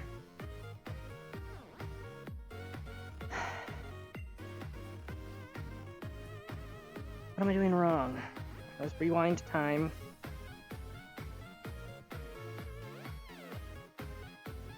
I'm doing something wrong here. I just don't know what. Because the ground kits, they have to be landed, which is BS. But I noticed once they were docked, the workshop did indeed get the UI for it. So that part is functioning. Alright, now stop construction.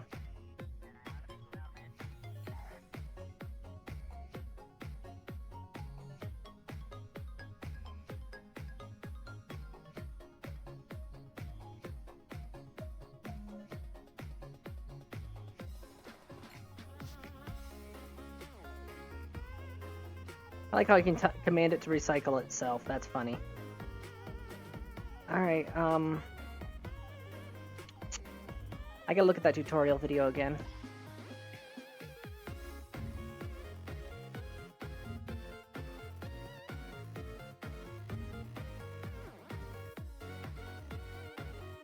Alright, incremental construction, that's the one. Segment.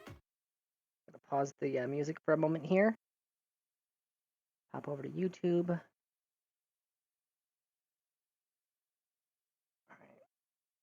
Select craft to load. Yeah, that's fine. Load. He's now got it queued up.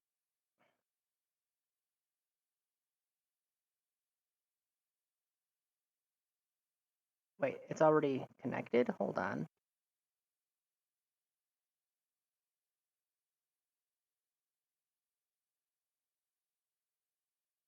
Oh, those are already pre-docked.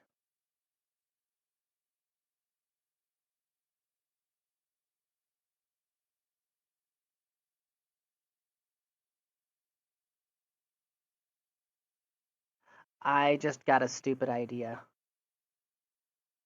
But I'm gonna zip through the rest of this video real quick. Alright. Hopefully 4x speed is fast enough to skim through this.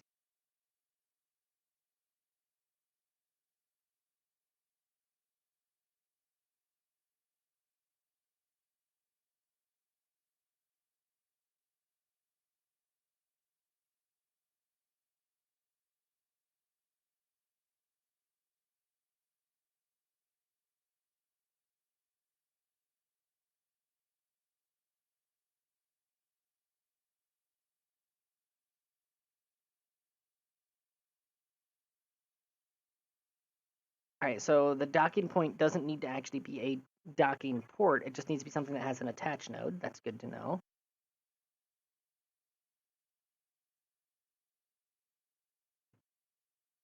Okay. Skipping ahead, skipping ahead, skipping ahead, skipping ahead.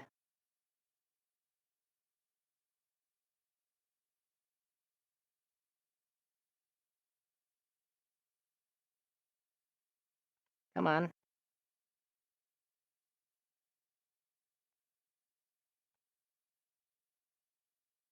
Yes, yes, add vessel. Come on. This isn't the part that I even want to see. Skipping ahead.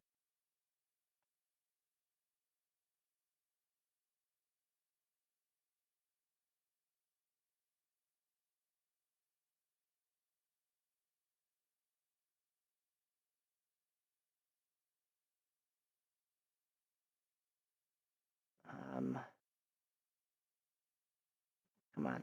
There was a part where he was actually docking things. He was actually selecting a docking point to spawn it in at. And I can't find that in the video. I remember I've watched this tutorial video before. Skipping. I must have just misinterpreted something that I'd seen before. Okay, so we're gonna have to try my crazy idea.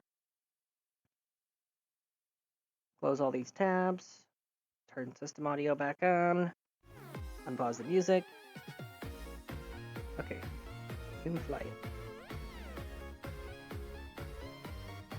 So here's my crazy idea, alright? First and foremost, we're going to open airlock. Open airlock.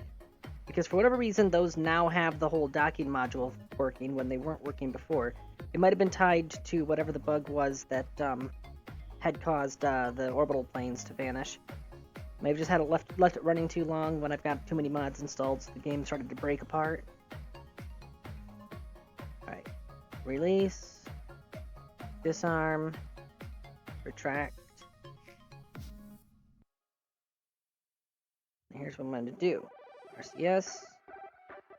Oh, wrong button.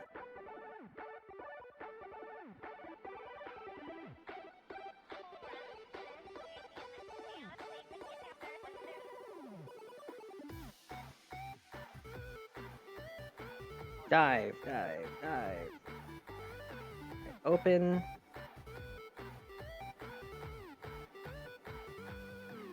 Set as target. Close that. Mech jab. Docking autopilot. And smart RCS. Need you to.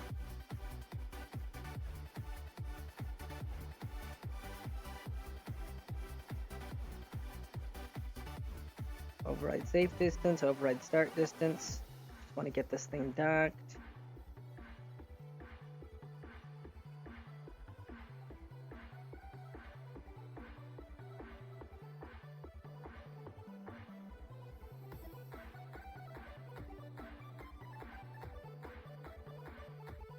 Alright. Control from here. Autopilot enable. And now fizz warp.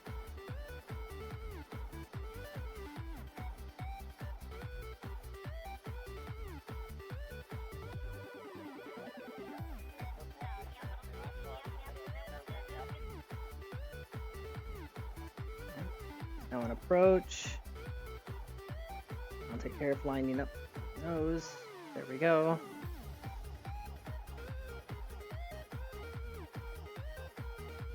Now, in theory, this should be able to dock. I don't understand why it wouldn't. As an added precaution, though, let's crank up the docking force a little bit.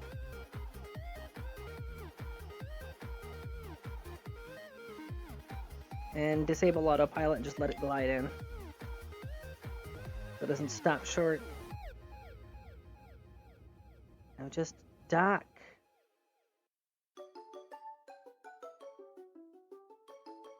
And it just bounces off. So what the hell?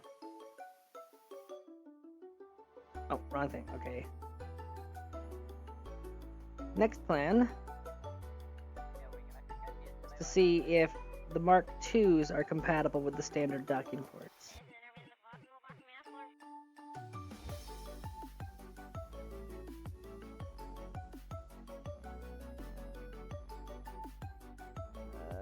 The nose, in theory, should be clear. Or I can just dock it vertically.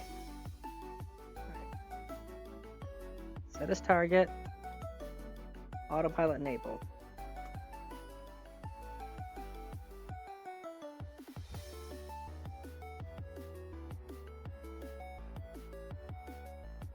Whoa, overshot.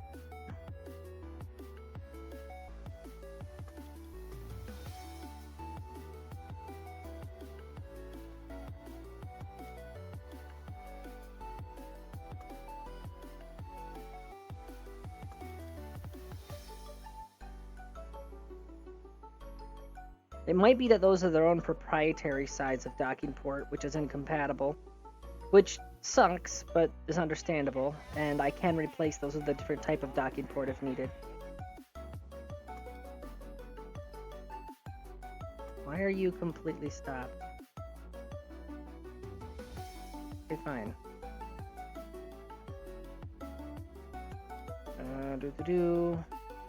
The rotation, RCS on.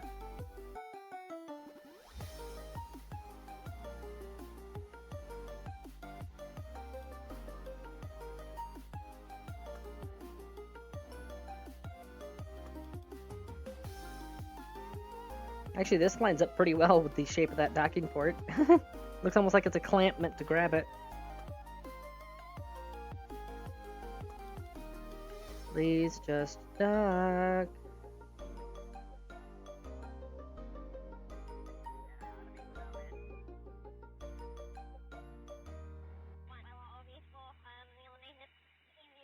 Why?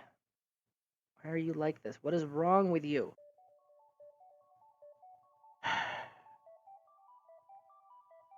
I'm thinking that it's just what the game's saying is that each docking port can only dock with the exact same model, which is irritating but understandable.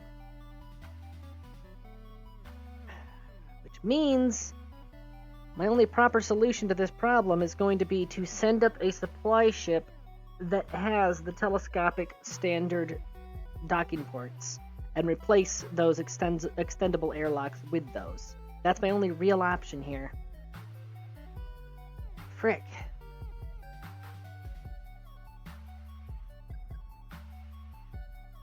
That would also explain why I'm not getting the docking option, because it doesn't recognize any standard docking ports on this ship.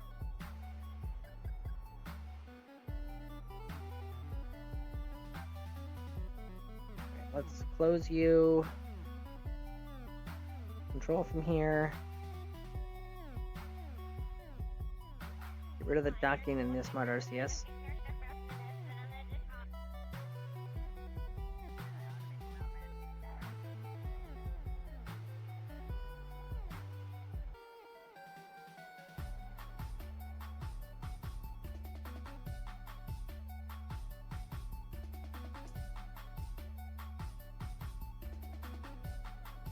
Alright, there we go. Well, that's drifting into position. Let's get this docking port armed.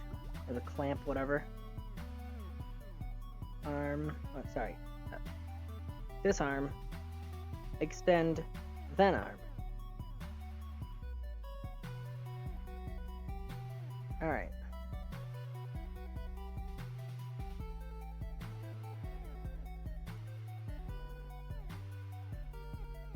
Go from here.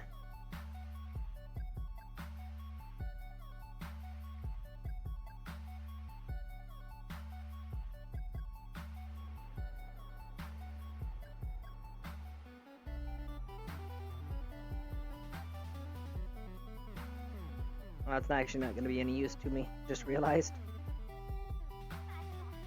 I might as well control from there.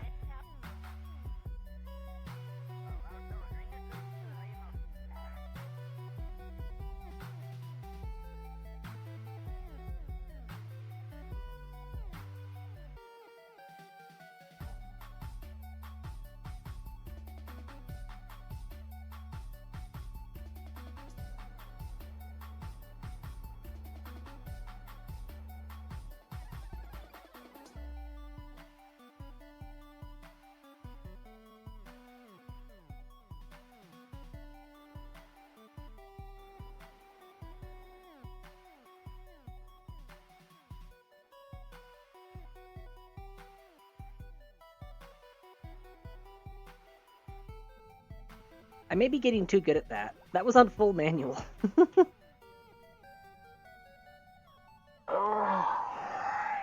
Okay. At least I can get some of my cash back on these, I believe. So, close airlock. Close airlock.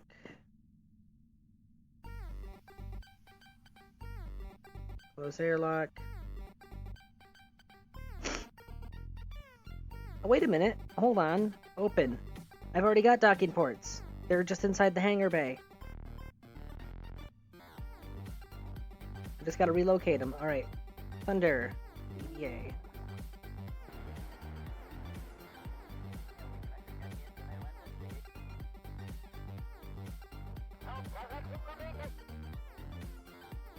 Yeah, I'm excited too, Thunder. Alright. Down there. Alright.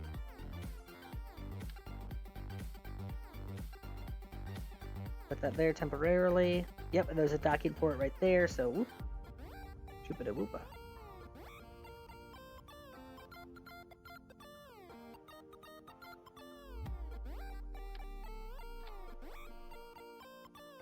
Crap, where did I just put that?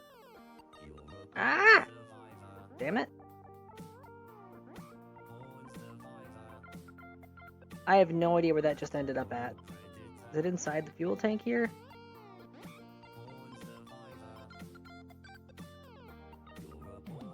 That's the airlock.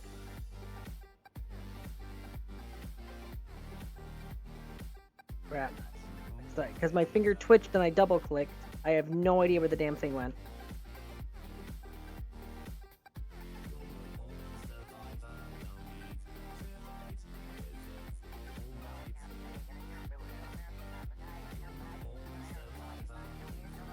Well, I have no idea where that part went. I think it vanished into the ether. It might have gotten physically dropped, clipped into something, and then shot off into space. Never to be seen again. By the way, we still have one docking port, so there's that. Bunk. I know exactly where I'm going to mount it.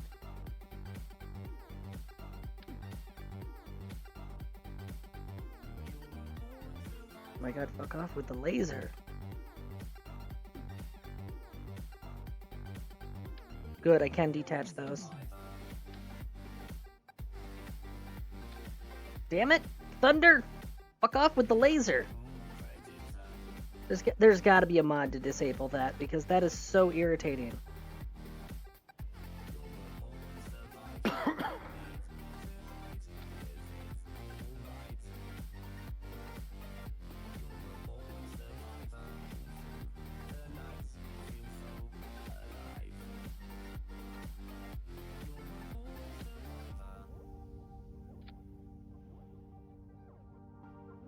Got that drifting in space.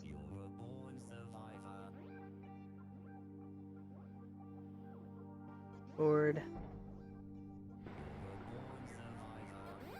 Workshop. At least the recycler works. Oh, right there it is. Clampatron docking port. It's drifting somewhere.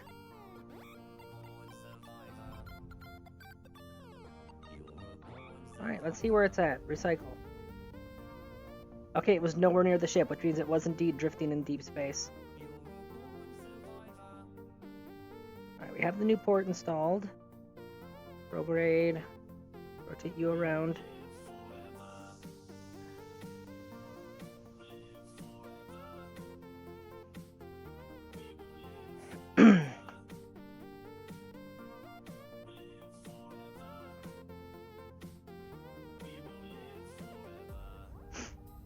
Do a quick save. Orbital assembly line. Dockable kit container. Add part. The part is just going to be a standard MechJeb docking ring.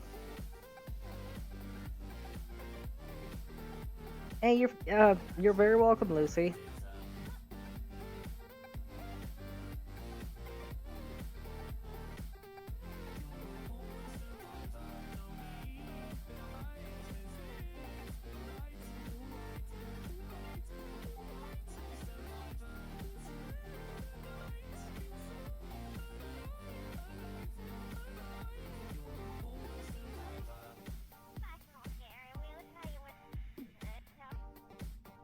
Only 3 minutes, huh? Perfect.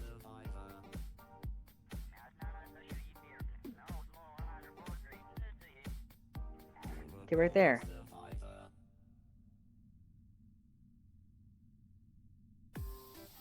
Add this kit to construction queue.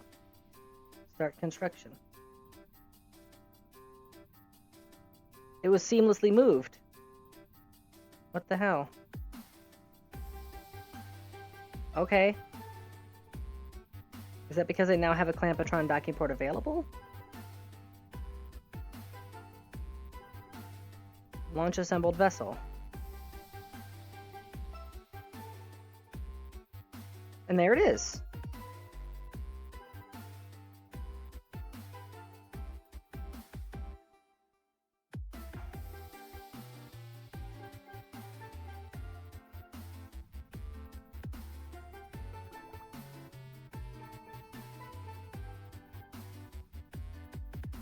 Okay, let's...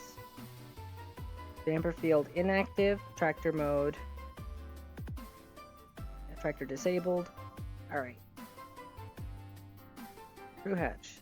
Thunder, EVA.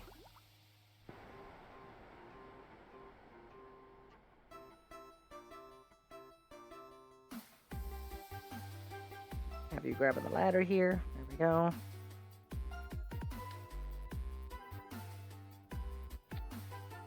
There we go. Perfect. Ah!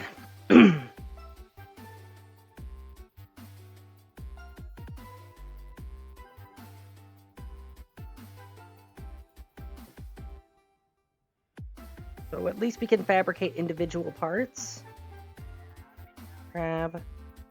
Board. Alright. Add vessel. So at least when it's an individual part, we can assemble them in C2. That's better than nothing. Sounding rocket. There you are. Load.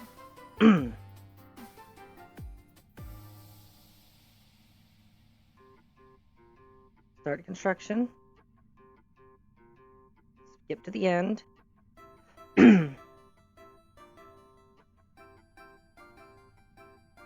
There. Add. Start construction. So at least for tiny stuff, it looks like we can build it in place. No problem whatsoever. If we try to launch it as a kit, then we run into problems, because the dockable kits have to be physically docked to the ship to be used. I think this only works for things that are small to fit in the hangar bay. If I try doing the robot arm next, it might not work. So that means I am going to need to manually launch a ship that has the robot arm on it, and then attach the robot arm to the ship. And then I'll just have it grab the dockable kits, manually move them to docking ports, and then we can load blueprints into them from there. So I am going to need to install a robot arm in this ship. There's just no way around it. Thankfully, the hangar is right there, so I can easily mount a robot arm inside the hangar. It's honestly the perfect place for it. Alright, skip ahead to completion. We're doing science here. Resources. I just realized I don't have any solid fuel. Ah! Ah! Transfer now.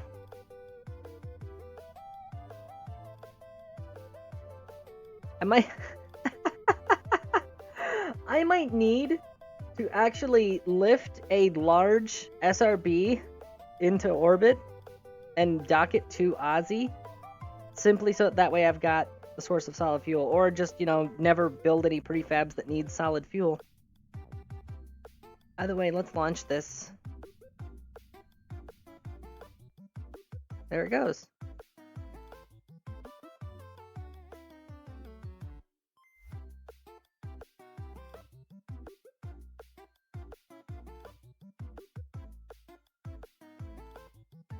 It is indeed functional, but it has no fuel.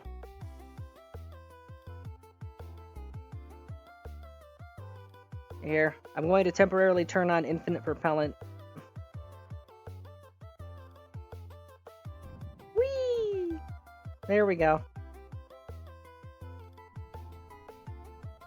System test complete. Okay. And now, before we go back to the quick save, I'm going to do one more thing. Dockable kit container. Add part. Arm.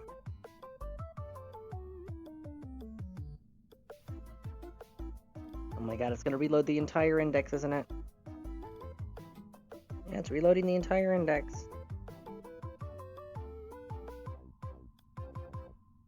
Okay. Arm.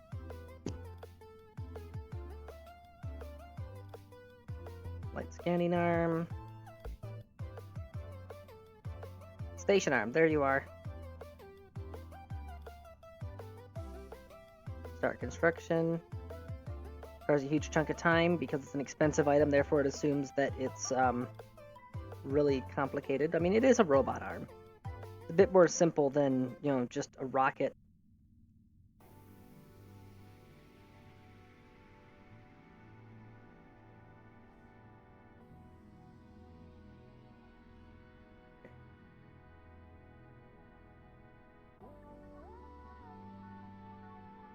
And see, this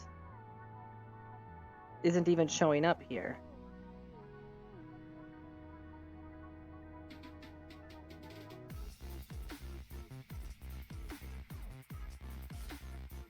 And that would be because it's too big to assemble in place.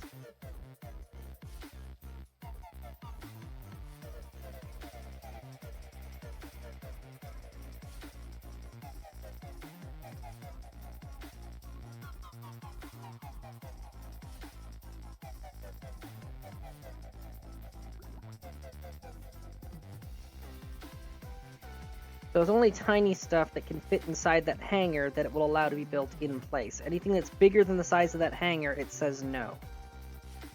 It's good to know. Come on. Disable. Disable.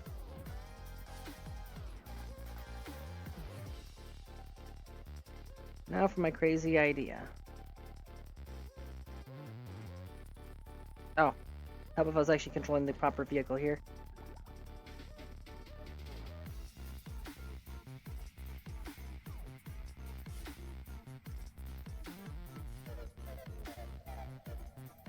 Oh wow, okay. I thought the thing wasn't moving. No, that hangar just so happens to be the exact center of mass for the vessel right now. So here's what we're gonna do. We're gonna bump it slightly.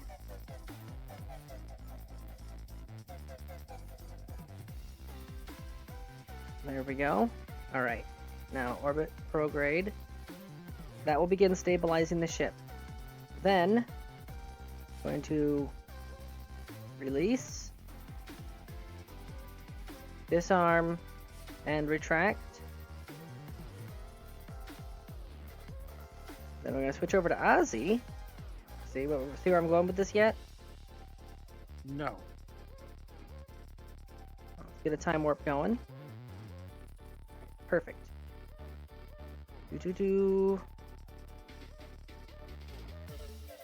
So that has a docking port on it, right? I'm going to dock it to the Ozymandias. Then I'm going to dock the Ozymandias with the that clamp arm. Sorry. I'm going to dock it to the Bumble Phoenix.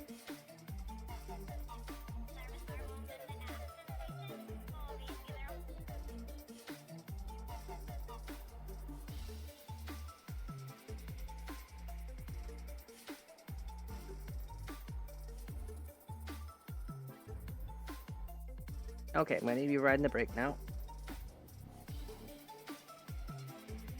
Transport.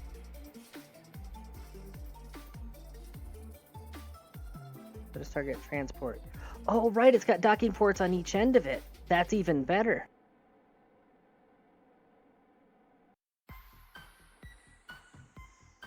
Alright, let's get rid of this menu here. Mech Jab. Smart RCS. And docking autopilot. 0 RVAL. Control from here.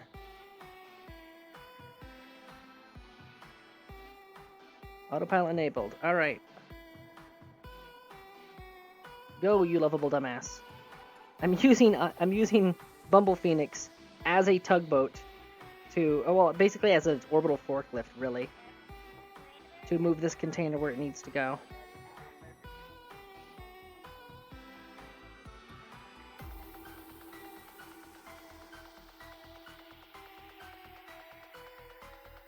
It's awkward, but it works.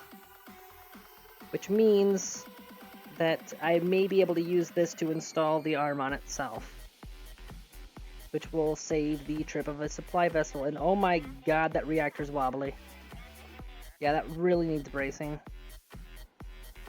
Let's just... oh crap. There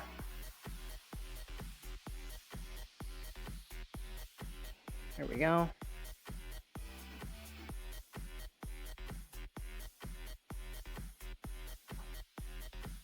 Please just dock. I don't know what's going on with the docking ports. I just want one to be functional, please. Got it. Scooped it.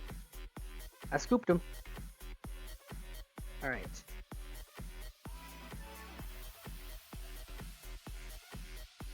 And I'm seeing a lot more UI options, which is good. Oh crap. Use a target to dock with. I will take that one. Set as target. Autopilot enabled.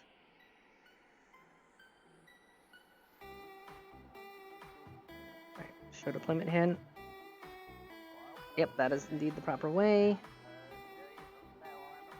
Control from here. Construction. Whoops. Control from here, transport. Sorry.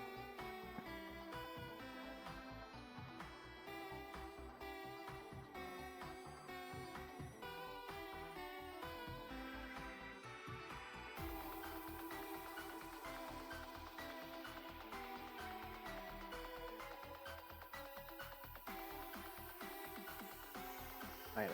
Turn off.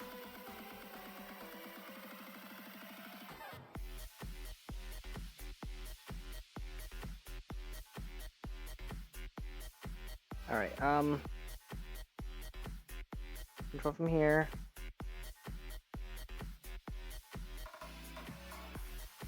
That's not it. Alright, hold on. Control from here.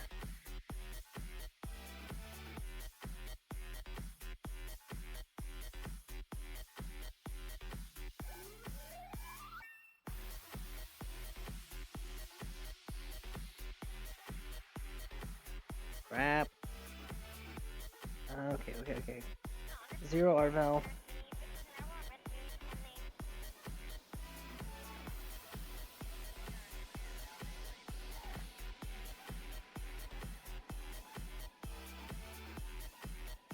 Aim camera, auto strut, launch after construction. Rename kit, rotate launch direction.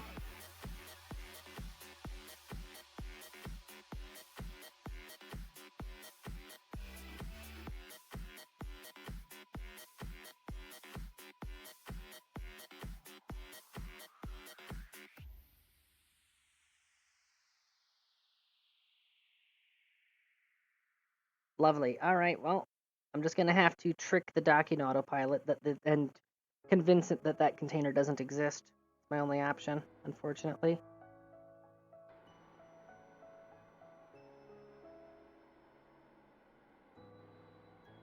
But I think we have our fix in place. So, once we have this robot arm assembled and installed, future containers will be much easier to wrangle.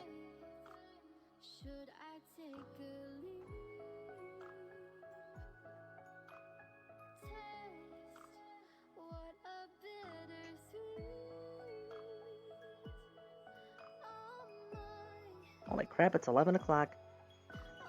Ah! A good thing it's the weekend, huh? And I'm, like, 95% sure we won't have a game tomorrow, so... Too much shit's gone on this week. Don't you put that evil on me, Wiki Bobby. Do you honestly think that after all the crap that's gone on, that Kerr would be in a state to run this game? Hildarius might. So the game that you're in, Yeah. we might be able to continue, but I don't think that Kima would be making an appearance, which sucks because he's our DPS, and Hildarius kind of balances the battles around him being present. Oh, we got this.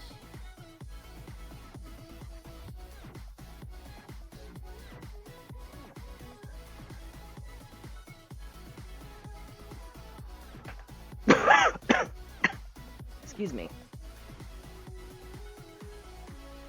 Come on.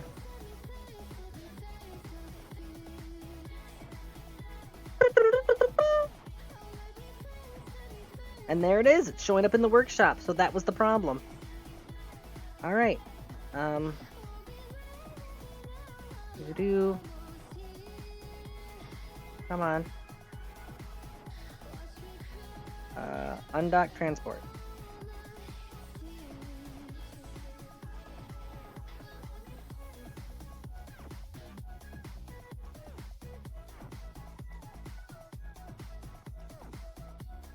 Right, hold on. I screwed up. Docking autopilot. Smarter seats. There we go. Okay. And then set as target.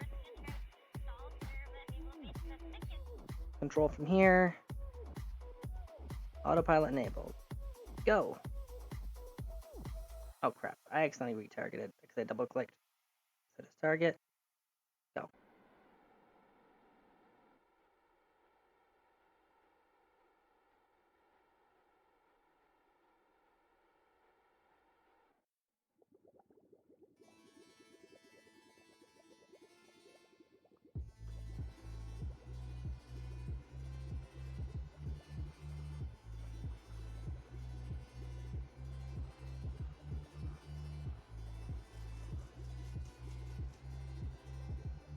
Oh my god. Disable. 0. This is gonna hurt. My fucking god, stop going behind the docket autopilot window. Fuck. There. I think I'm getting tired. I'm getting grumpy.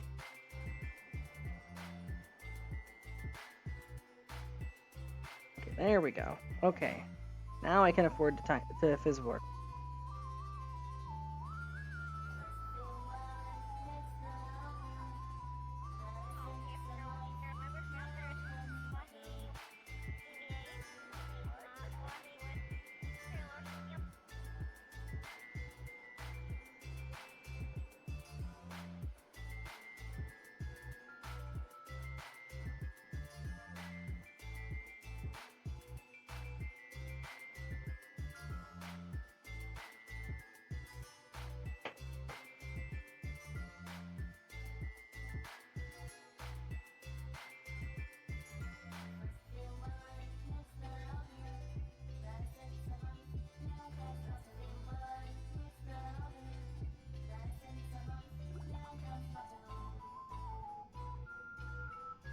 Close that.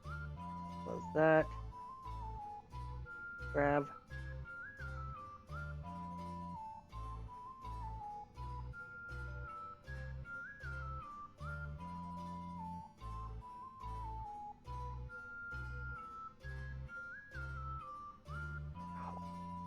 Ow. Ow.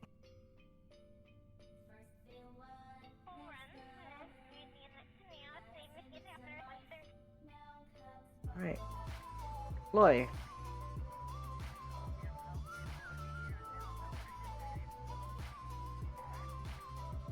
Deploying. There it is. It's unpacking. Shoop de whoop.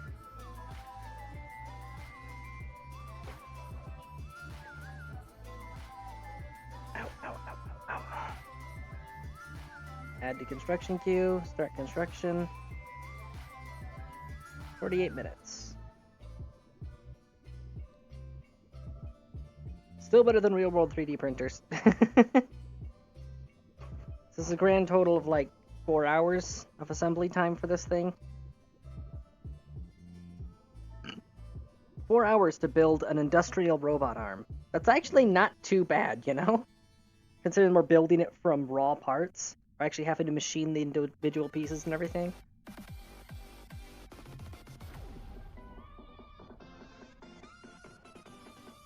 Launch. Launching, please wait.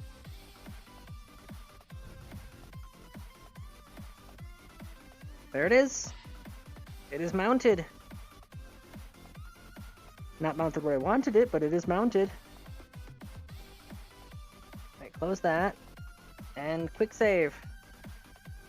How much time do we have until asteroid day? Tracking station.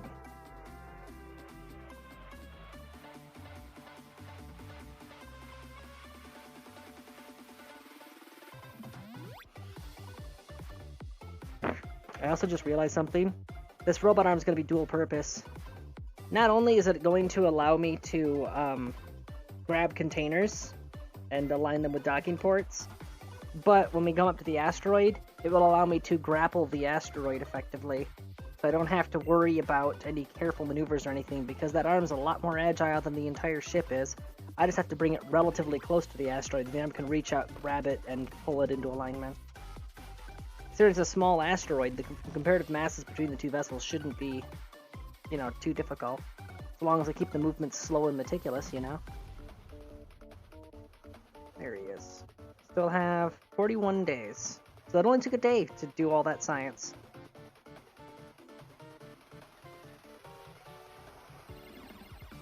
Huge, medium, massive, small. Oh yeah, you have a crap periapsis, that's why. Stop tracking. Gargantuan, large, huge, huge. Alright.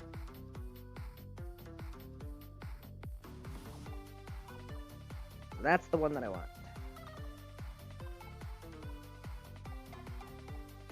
Ugh. The facility. Actually, no, shit. I should have gone back. Ah!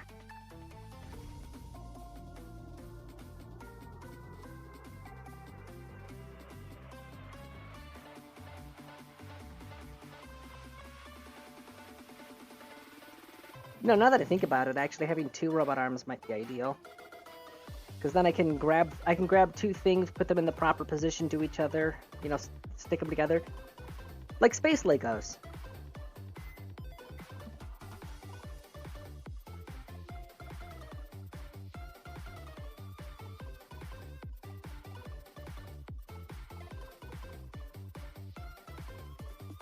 Alright, let's go back to Ozymandias. Fly.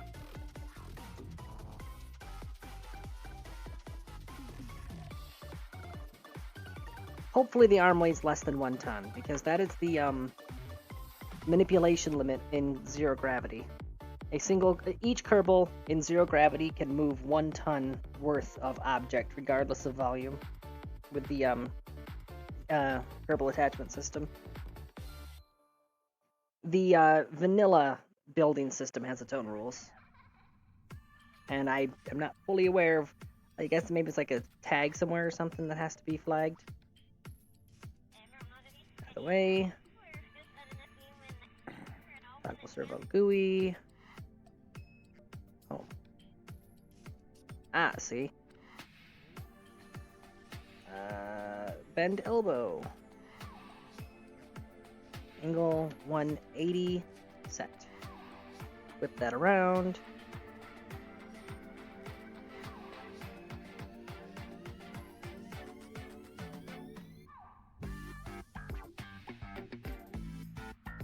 Alright, the arm is now in a quotation marks folded state.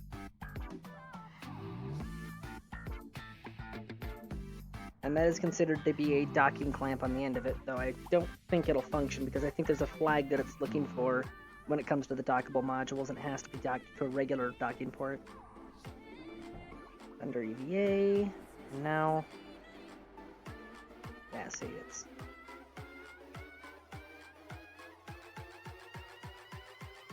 Yeah, see, it's not saying that it's doable. But, if I go... I just lock myself in place a little bit.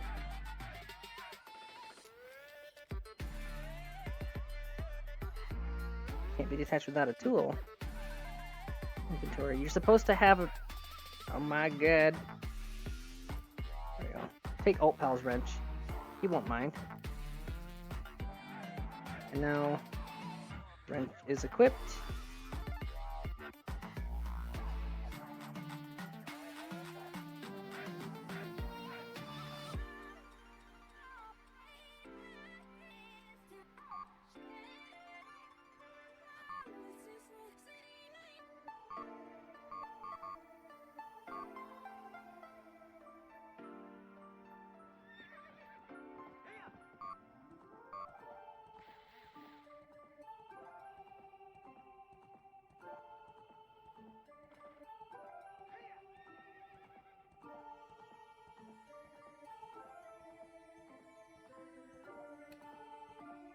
Okay, that's weird.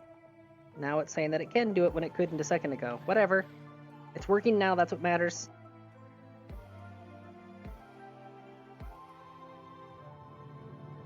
I am pushing this game well beyond its limits. What do you think?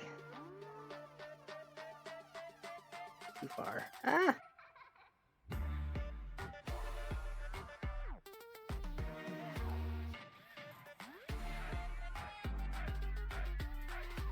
Just crawling it along the hall here.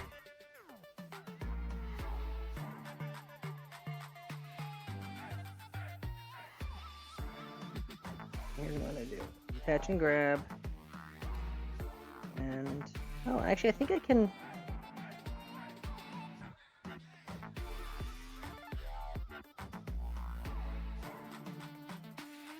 there we go. Perfect. All right.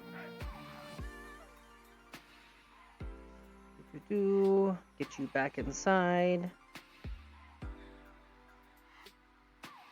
Board. Alright, now I'm going to need to set a new home position for this. Basically, this is just me programming the arm now.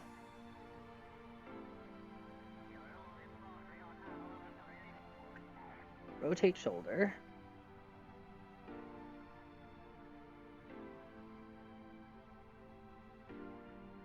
Alright, let's set angle 180, set. Okay, set it to 0 then. Set. Oh, I'm stupid. I was in the wrong box. What? Why is it not?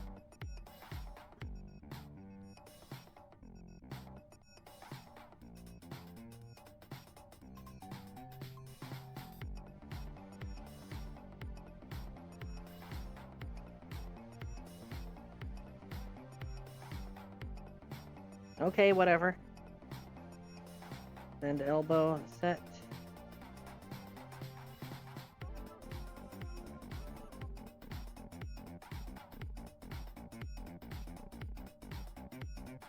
Okay. Now I want to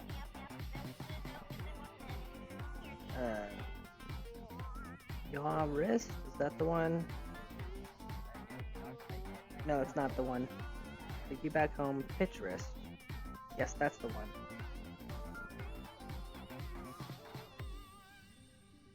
Alright, I want angle 315. Set. There we go. It moves way faster when you're telling it to set. Oh, I don't want angle 315. Okay, 270 then.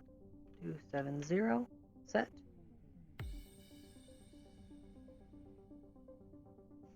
Alright. That is the folded state.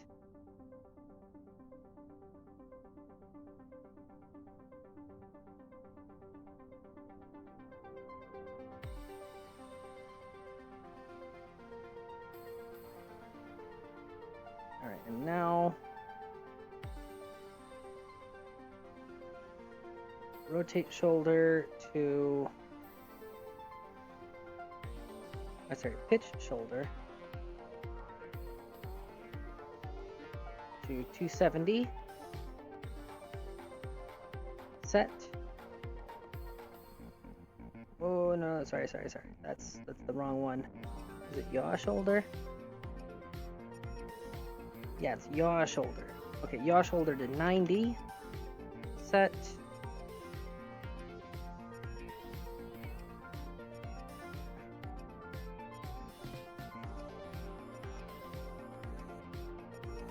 So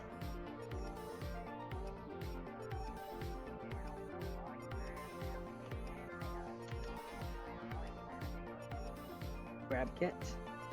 That's what I'm going to call this position, which I'm still setting up. Right? I want to pitch elbow.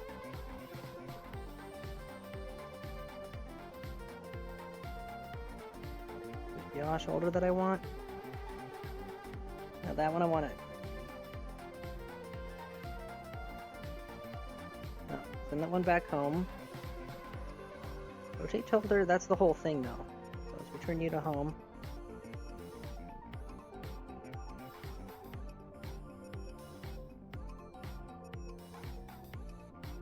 No, that's not it. Ah!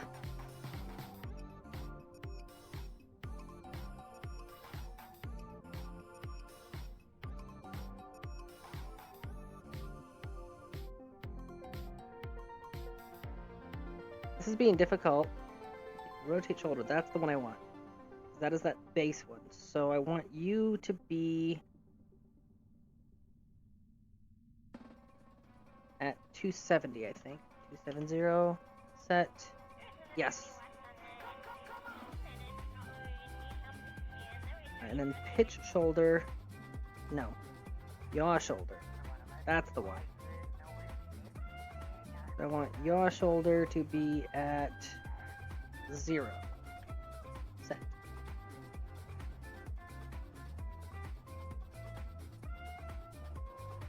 All right. We're working it out. We're working it out. Yeah, I want you to be at 270.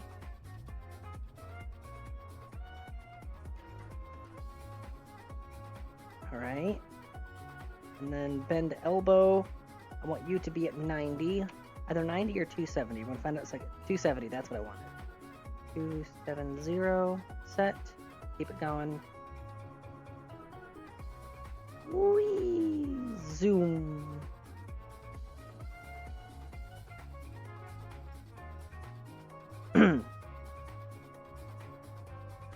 Alright. That's all those done. Now it's all in the wrist.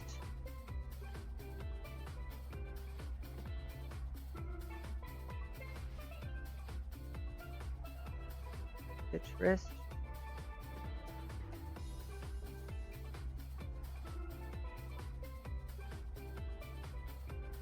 Alright, the angle I'm going to want is 180. 180, set.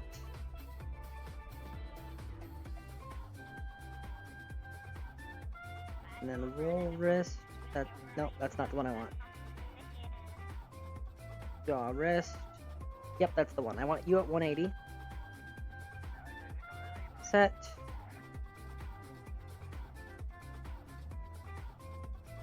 Just a lot of robot arm programming right now.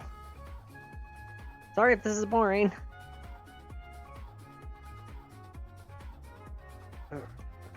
And now roll wrist, I want that at 180. 180, set.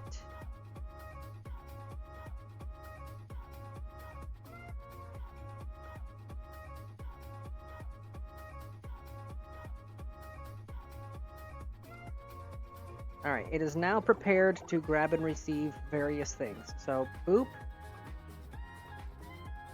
Position 1, go.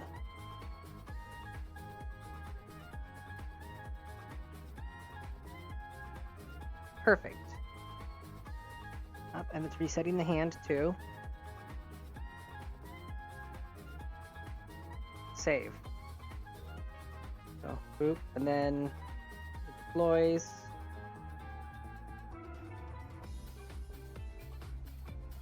And it's ready.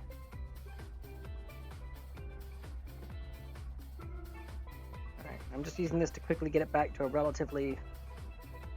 Boop. I have to double tap it. Okay. Now I need to set the new home for its folded and packed state. So I want you at... Yeah, you at 270. Oh, wait, nope. No. Home.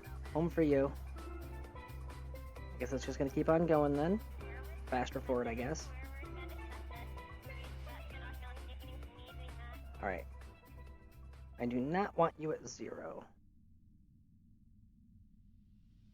Let's set you to 90 for the time being. Set.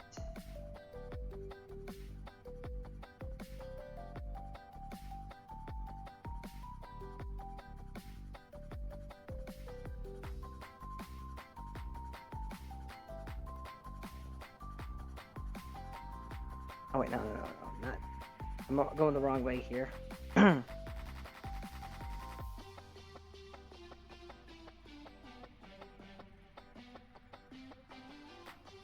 think 120 might be the angle I'm looking for. Or not. Alright. We'll pitch shoulder. Yeah, that's what I want for you. Bend elbow, I want you at 180. 180. Set. Alright. And the hand is actually mostly where it needs to be right now, so let's actually tweak that and call that a day. 90. Set. Perfect. Pitch. You go to 270. 270. Set. And yaw wrist.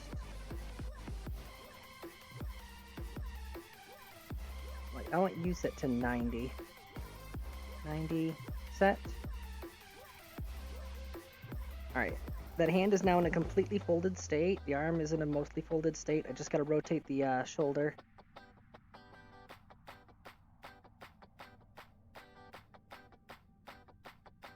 It's gonna need to be sitting slightly diagonal because the goal here is that I want it dead center on the mains, on the ship's orientation here. There we go. That is the folded state for that arm now. That is now its home. Good. Okay. Grab kit. Rotates to there. Gets the arm. Gets the hand unpacked. That deploys. It clears the door just fine. And then it gets the hand into position. And it's good. Now if we go straight back to home from there to fold it up, still clears the door just fine. Alright. Go! Oh, quick save. Oh my god. Hey, there's the sounding rocket. It's coming back.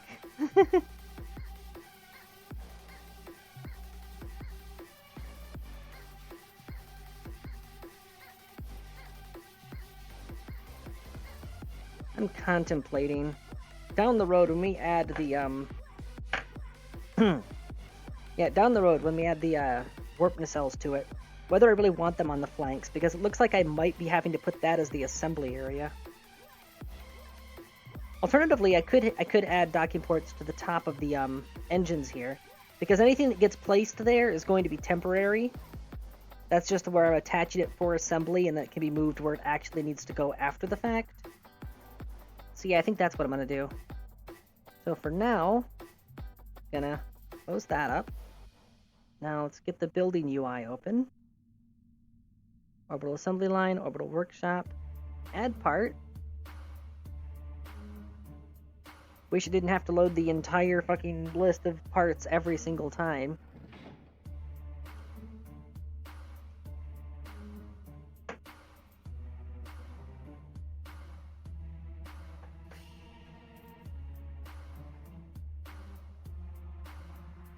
Clamp. Clampatron docking port. Boop. Start construction.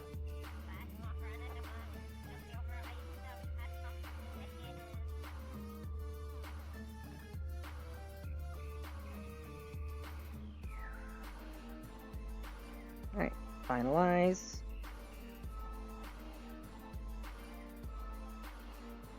Oh, damn it. I forgot to actually assemble it inside the hangar. Well, no time like the present to discover if things that are connected to the robot arm count. Alright. Gonna close you. Open up the arm GUI. Grab kit.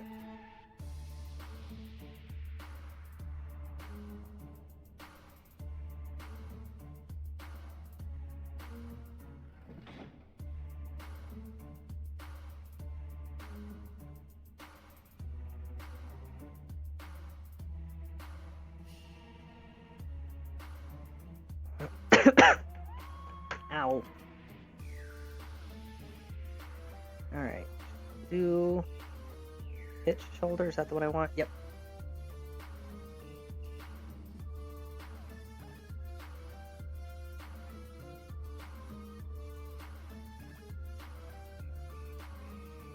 Rotate shoulder a bit. Bring that in line. Rotate shoulder more. And bend elbow.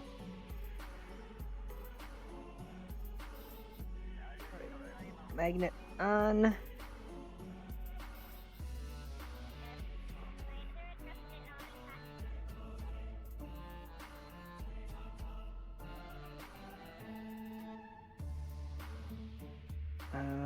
Rotate the shoulder a little bit more. Bring it a little closer.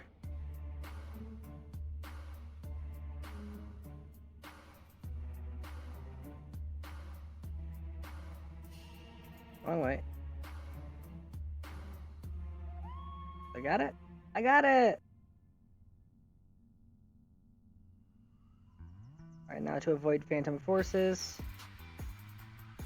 Diameter field active, diameter field disabled.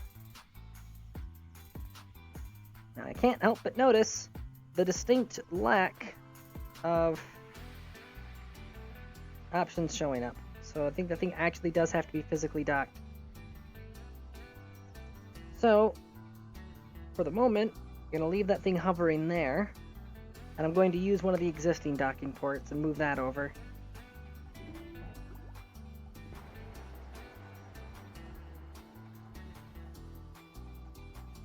Whoa, what the fuck?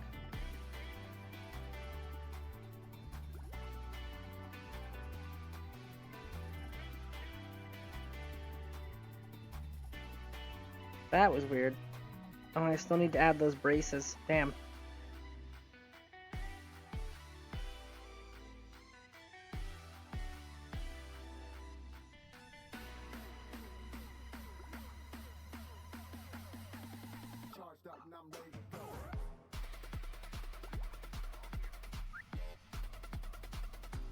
Hold on a second.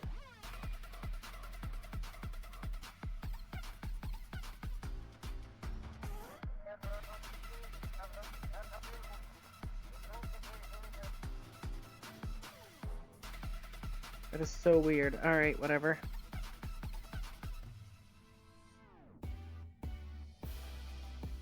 Shoulder. Let's get you away from the hangar. I don't know what phantom forces are going on, but if I get it away from the hangar, that should help. Sorry, not the hangar, the assembly bay. There goes Thunder, slowly drifting off to space. Alright.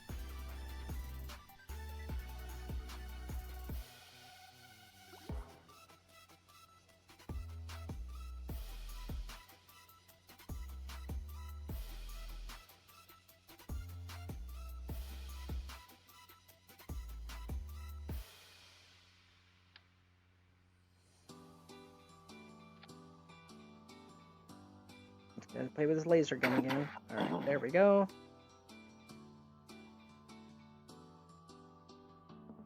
There we go. Sit, stay.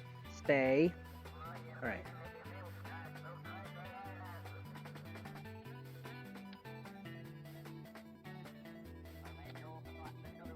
There we go. That's as well positioned as that's gonna get. Take Thunder back inside. Actually, wait. That container is tiny and lightweight. Can he theoretically just yoink it and then put it on in place?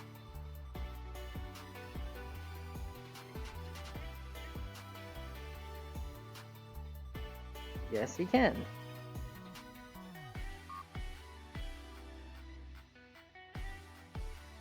And of course, it's gonna lock up for a second. There we go. Alright. You get down in here. Just sit in the bay for a second. Let's bring the arm around, shall we? Servo GUI.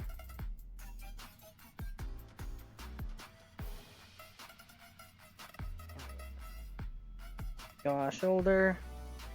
Gotta go this way.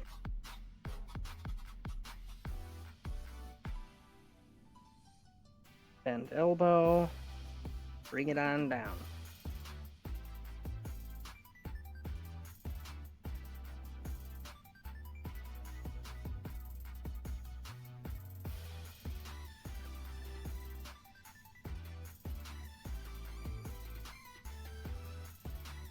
Alright, it is right next to it, right where it needs to be.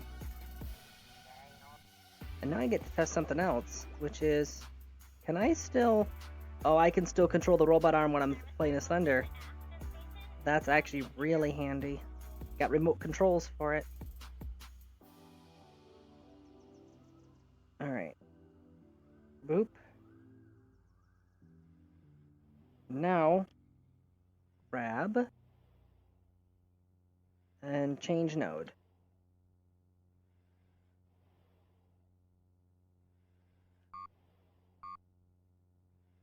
Oh my god, okay. Place you there. Just let you sit for a second. Oh, damn it. Alright. Station arm.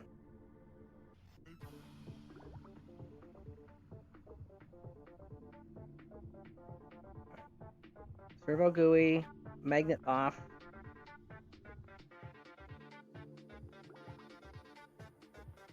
Yeah, that is freely drifting now. That's fine. I wish he had magnet boots. That'd make this a lot easier. Grab. Alright.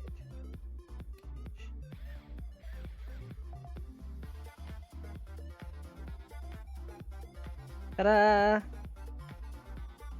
Alright, send you back inside.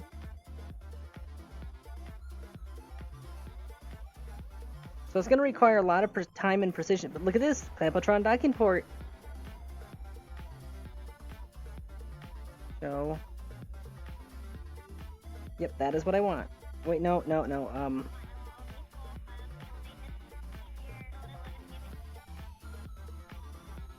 Oh, it's not gonna work that way. Okay, whatever.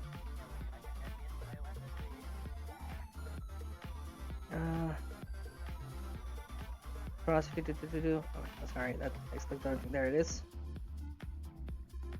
Radium kit. Should have played a hit. Okay, I've got it connected from the wrong end, but that's fine. So, deploy.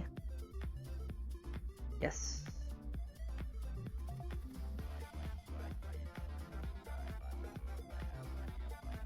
It's deployed. Add deconstruction queue. Start construction. 2 minutes. Fast forward through it.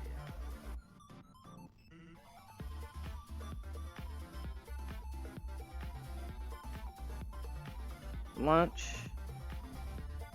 Yeah, it's at the wrong end, but it's still there, so whatever, right? Oh, it is drifting. Crap.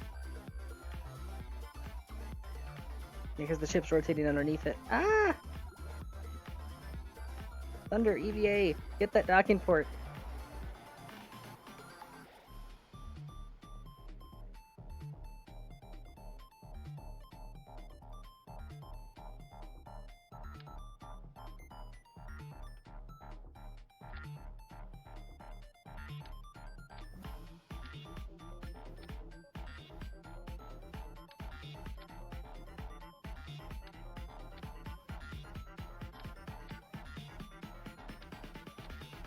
Aha, there we go. That was the dumbest maneuver ever, but it actually worked. Okay, there we go. Welding that into place. Temporarily.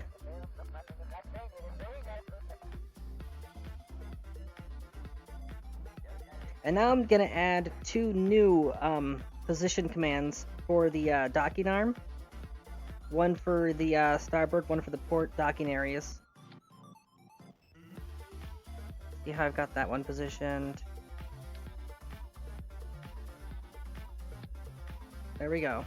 It's about as symmetrical as those are gonna get. Perfect.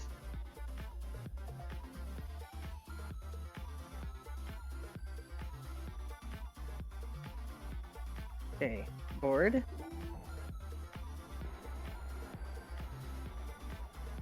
Alright. Quick save again. And now one final test. Orbital assembly line. Create empty container. And get the robot arm ready. Show GUI. Grab kit.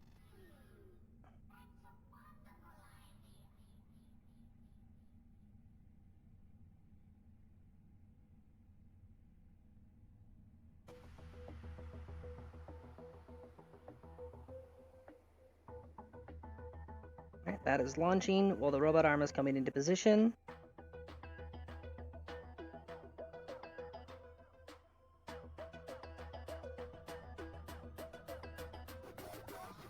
Alright, set as target construction. Now I know which end to connect it from. Close these temporarily.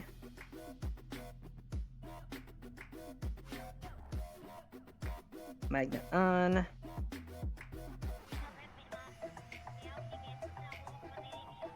Actually, if I can reliably create empty containers and then dock them to deal with later, those are all exactly the same size, which means I'll be able to program exact sequences for precision placement. Then it's one click and done.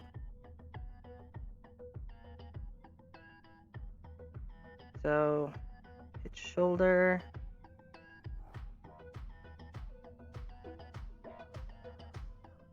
And elbow up. Oh, I guess it's grabbed.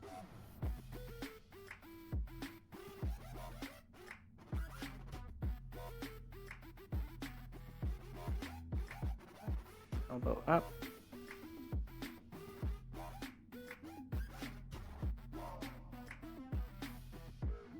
And then pitch shoulder. Oh, I'm sorry. That's yaw shoulder.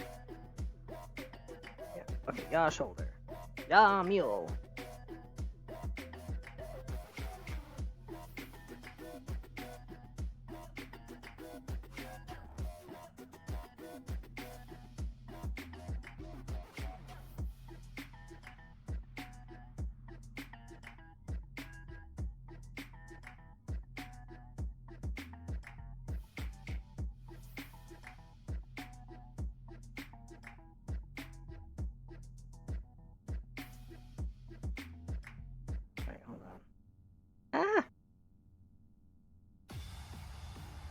Camera. Yep, okay. So bend elbow down.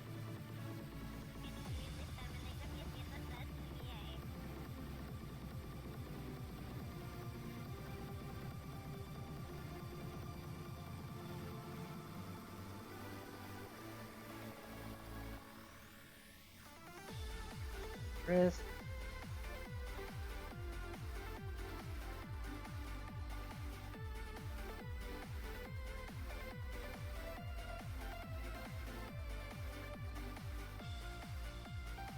All right, this is working better than I thought it would. And elbow down further. Whoa, whoa, whoa! Okay. Arrest that. There we go. Okay. Bring it on back. Bring it on back. Good to know that that is a thing that can happen. Better that it happened with a very lightweight empty crate, huh? Let's not do that again. And elbow.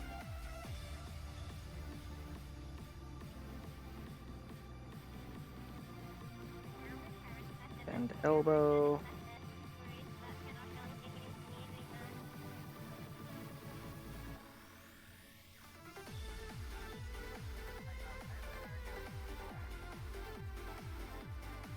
Alright, that is exactly where it needs to be, which is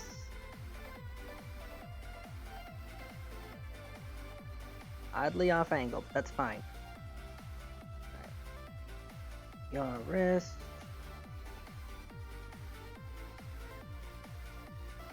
Is almost exactly where it needs to be.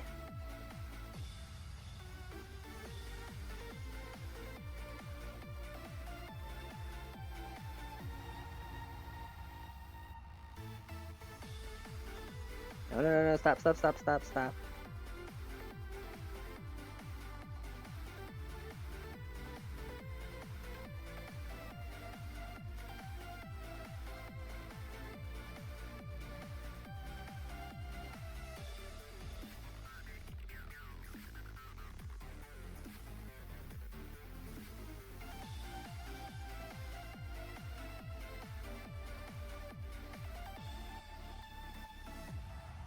If I release this magnet, will it...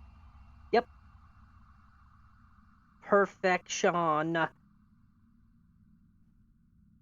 So yeah, I can make some pre-programmed tracks for this thing to grab empty containers and then move them over to the wings. And then bada bing, bada boom.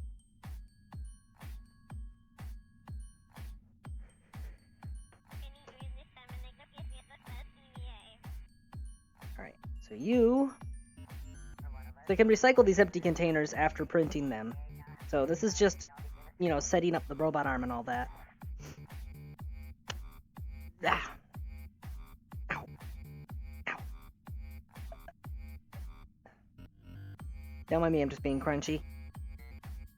Alright, build UI, orbital assembly line, create empty container.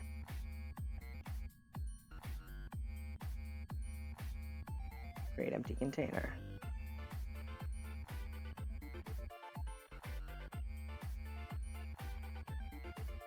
Tell you to grab kit. I'm gonna leave the magnet off this time because I need to recalibrate the second step of grab kit. Well, actually, no, I'm gonna add a third step to it so that it'll get into that proper position first and then move forward.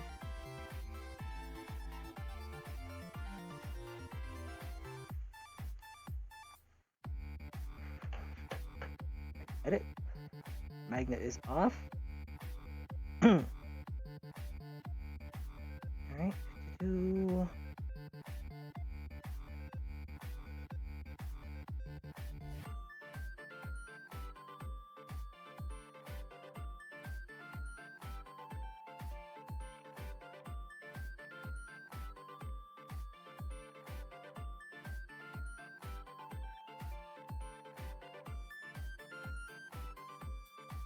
See how off axis that is? That needs to be corrected for.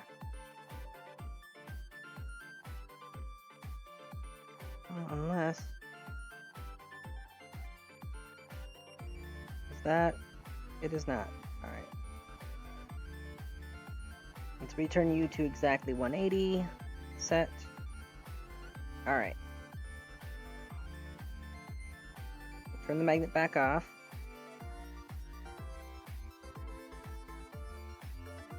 Make the effector light on this red. There we go. Okay, so...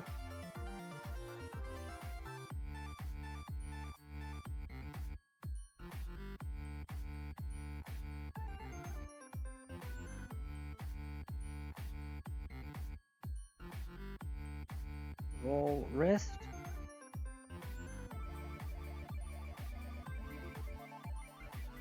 Doesn't get much more precise than that. Position 3.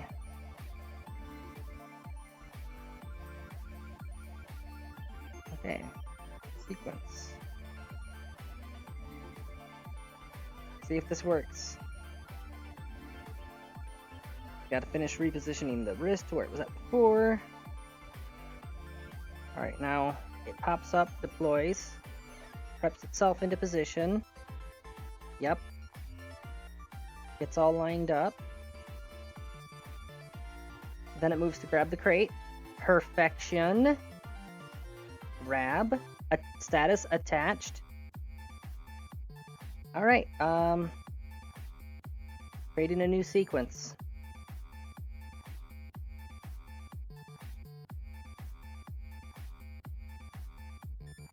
Or not. What?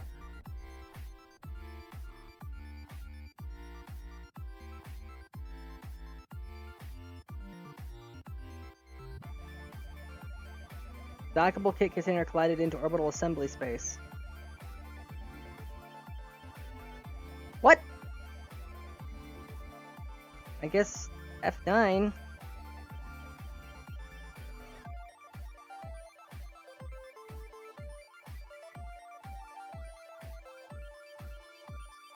What the fuck was that? Hopefully it didn't reset the sequence on the station arm. Probably did.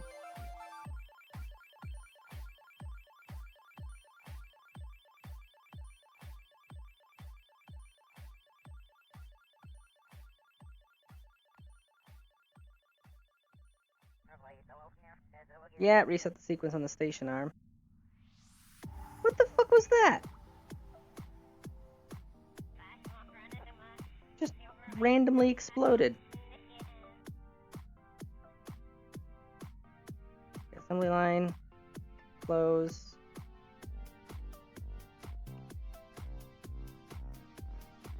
Create empty container. You. Empty container is prepped and ready to go.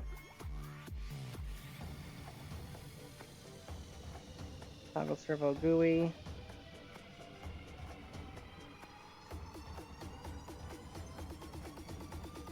Edit grab kit. Yep, okay.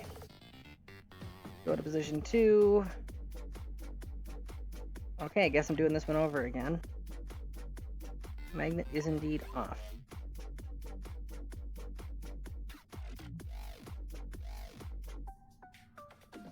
Let's just aim camera there.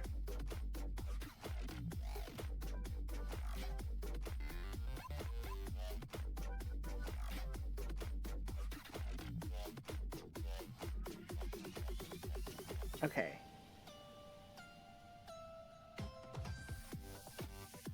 Change the effector light to deep red. Turn it on. Alright. Rotate shoulder.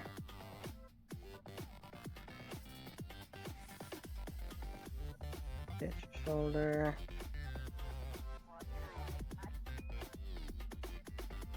Rotate a bit more. And elbow up. Pitch shoulder further.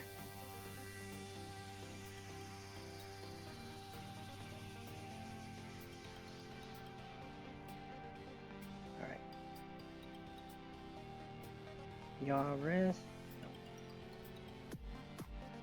Yeah, no. Alright, so put you back to 180. That's where you need to be set. Pitch wrist. That's what I want.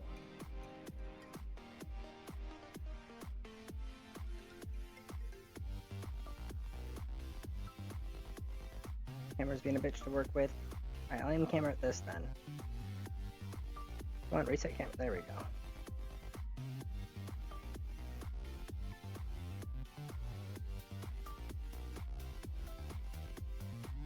Wrist. Rotate shoulder. And then roll wrist.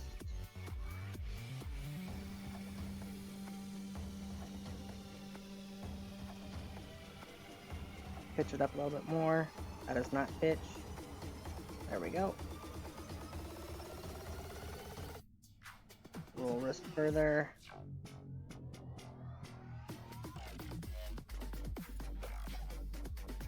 Alright.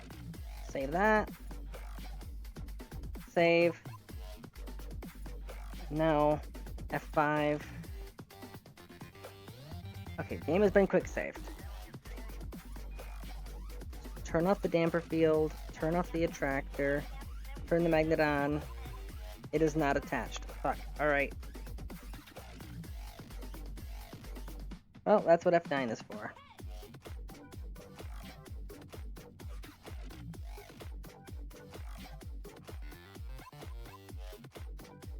I guess, like, phantom forces must have built up because I left the attractor turned on. That's the only thing I can think that happened there.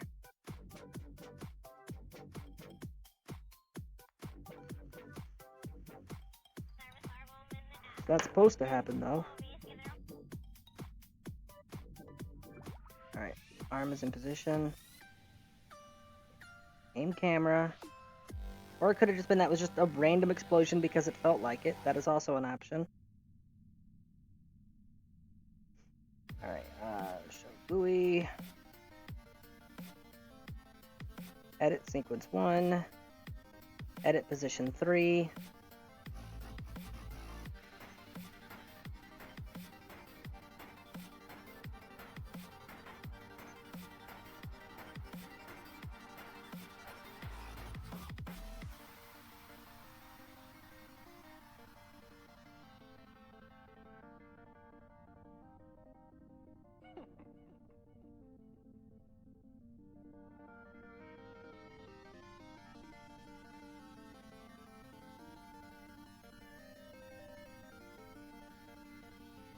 too far in, maybe? Nope, it's physically touching it, so...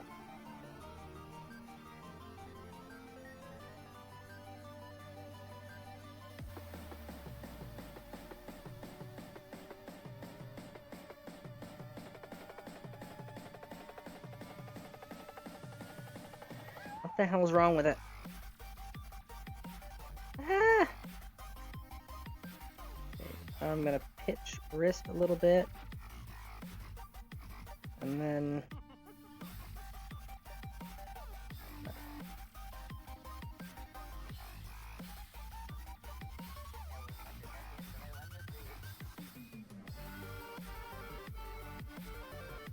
There, toggle. Okay.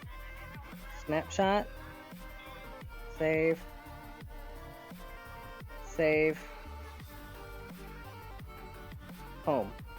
Pack you up.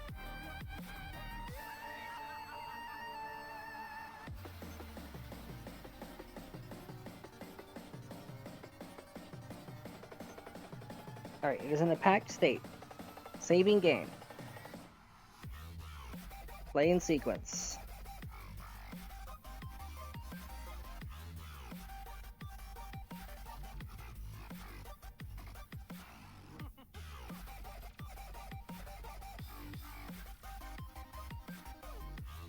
Alright, gets into position.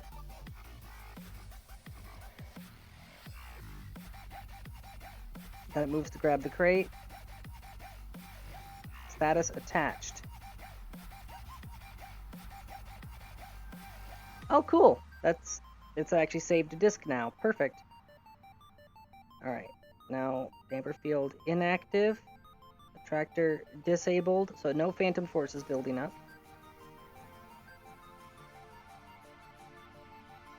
I need to ever so carefully lift this out.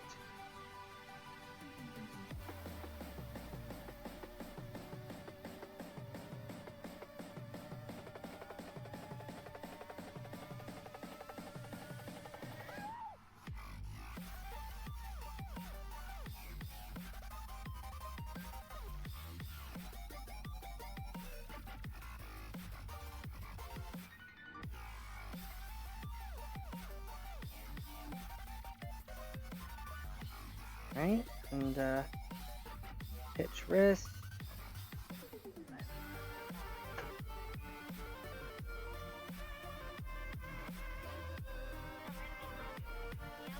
Also just realized something I need to do, so...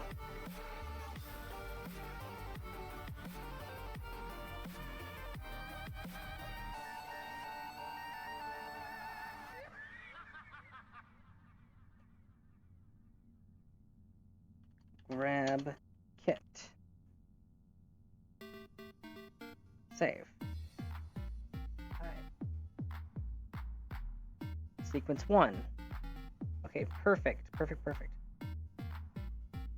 Oop. Oop.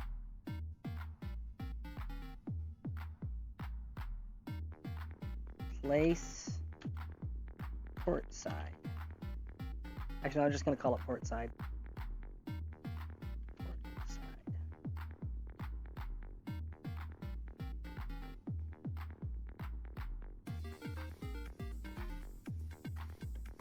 Alright.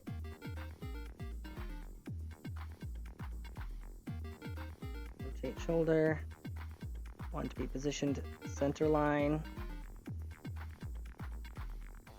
Alright, now we need to roll wrist.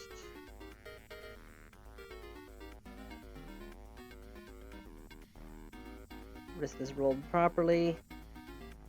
A little bit too far back though, so let's move that forward.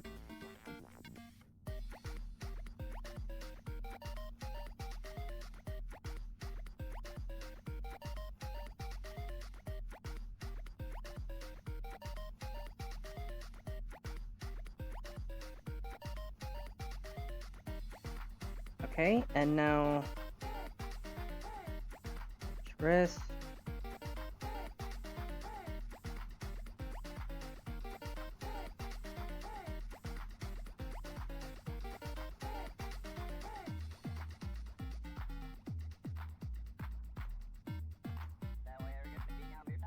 Ow.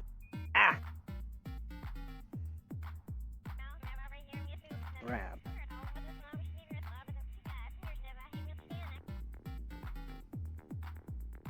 Oh, I turned the magnet off.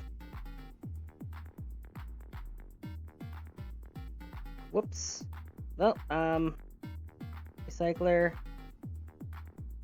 Recycle. Close.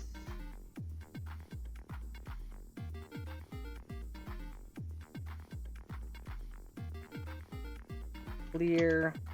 Bay. Snapshot. And save. Alright, perfect. Okay. Return to home. You create empty container.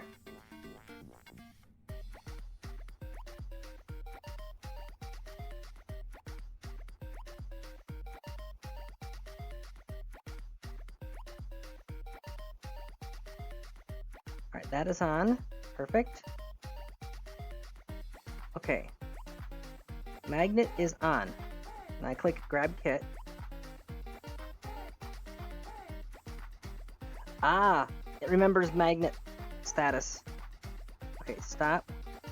Double stop. Edit. Position 1. Magnet is off. Position 2. Magnet is off. Wait for it to finish. Position 3. Magnet on. Snapshot, confirm, confirm. Crap. Ah. Okay. So yeah, if I leave that connected for too long, that is good to know.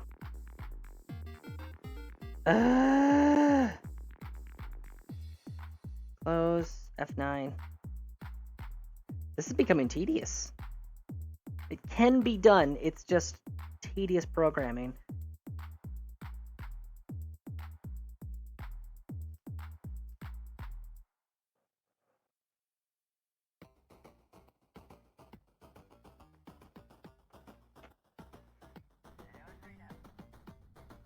And I'm learning a little bit with each repetition here. So there is that too. Camera. Toggle servo GUI. Edit sequence. Alright, that actually perfect. Grab kit.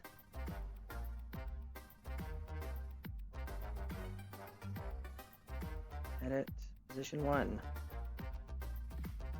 Unpack. Save. Position 2. Align.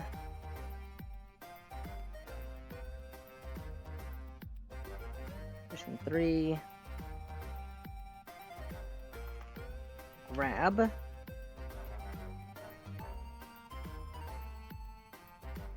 Alright. We shall play the whole sequence.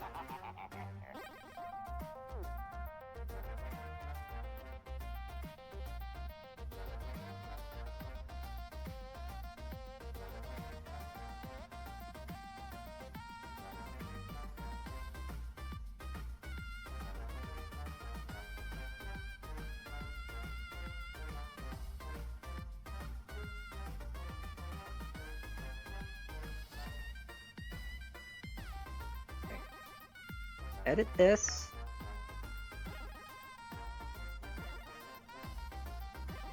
That is attached. Now you deactivate, disable. Okay. Snapshot. Confirm. Confirm. Alright.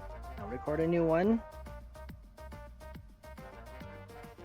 Gonna call this one port side.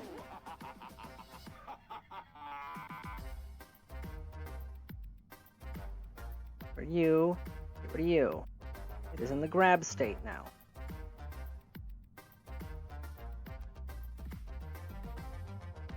What I want to do is I want to lift it up.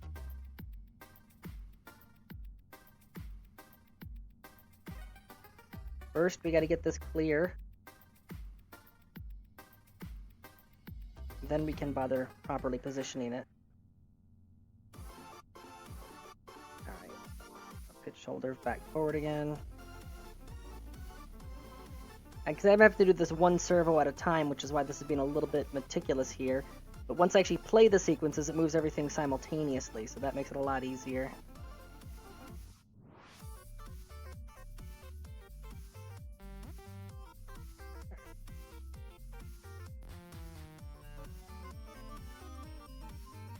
That is centered, that is centered. Just gotta change the rotation.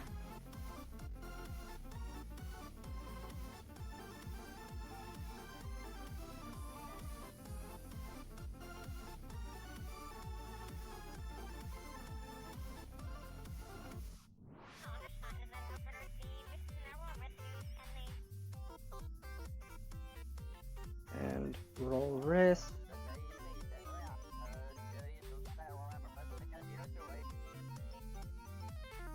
Gonna need to rotate the shoulder ever so slightly.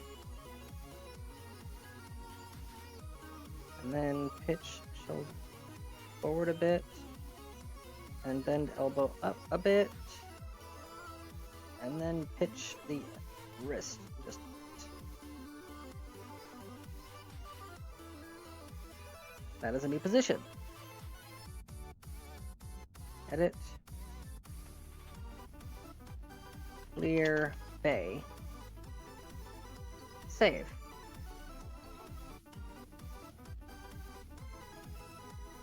And both of these snapshots the magnet is on, so play. Play. Perfect.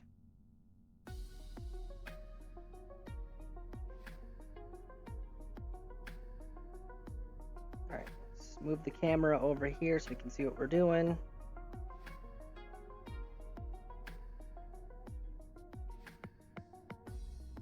Want to bring this around.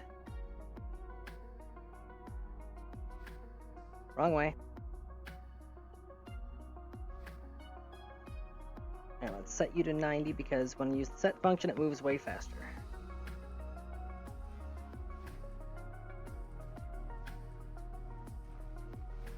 Actually, come to think of it, that might actually be the ideal position for starting there, because yaw wrist 90 set.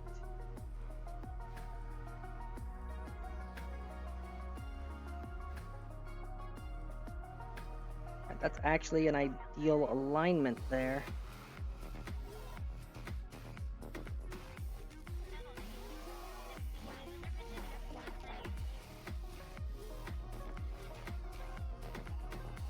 Alright, so we do roll wrist.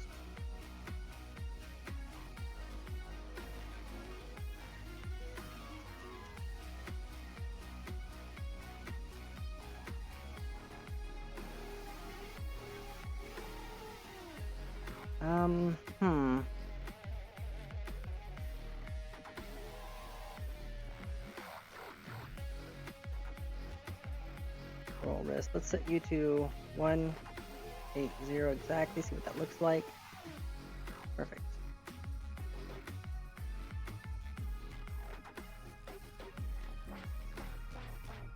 And yeah. So roll wrist is non-functional at this angle.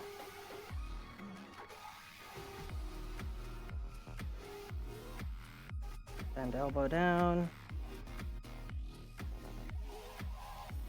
Actually, because it'll move in a straight line between the different, set to 90. Because it'll move in a straight line between the different snapshots, I'm actually going to make this a 4 snapshot setup to make sure that it doesn't smack into the side of the assembly bay. Position 3. Align to port. Save. No. Bend elbow.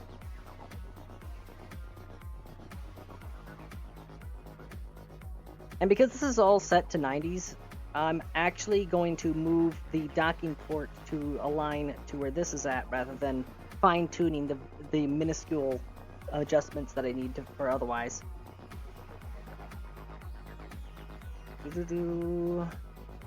Wrist. No. Set back to 90. I need pitch wrist.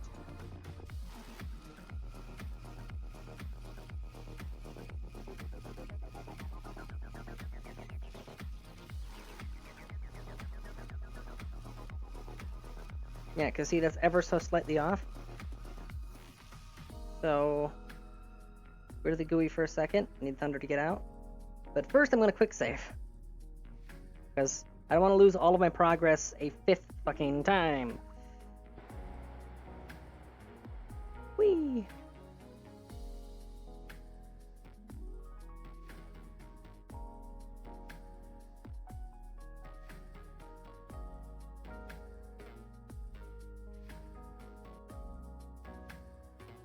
What the fuck?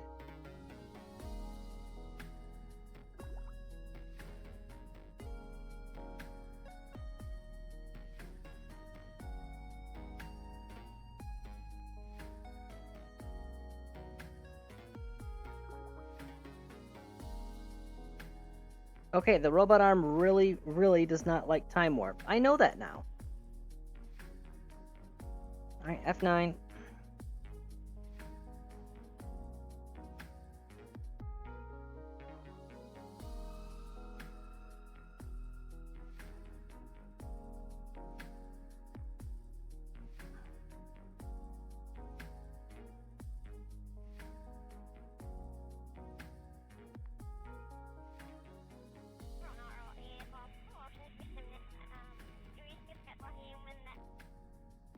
Everything is unpacked.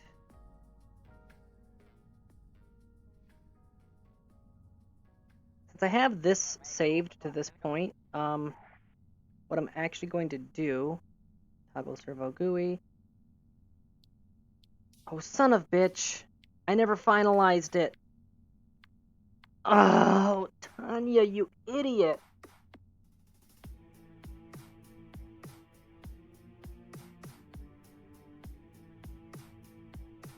Can't believe you're taking my job. Alright, let's get this roughly in position, then we'll take it to the final snapshot for grab kit. Double check, make sure this thing didn't turn its magnetic fields back on again. Okay.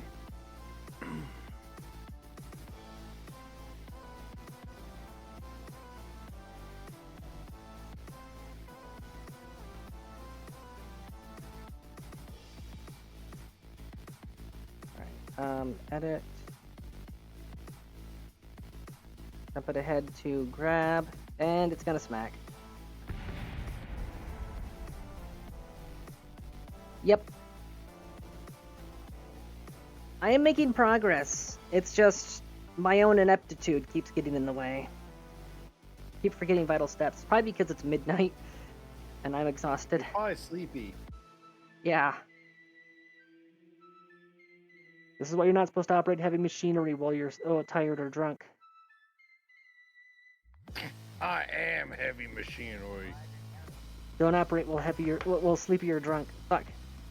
While heavy or drunk. See what you're doing to me?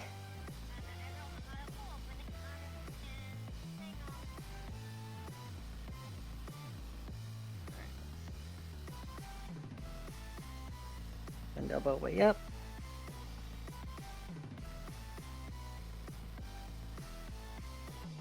At least they had set it to like hard 90s, so that's fine.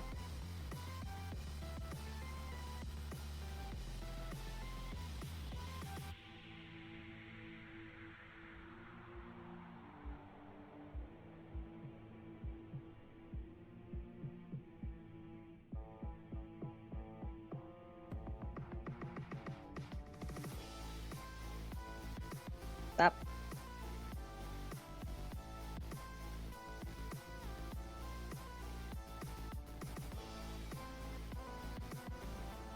What the hell? Why does it sometimes just randomly decide to do that? When you're clicking the buttons, sometimes for whatever fucking reason, it decides not to recognize that you let go of the button. I think Bill's been like eating donuts while using this thing or something. The buttons are sticky.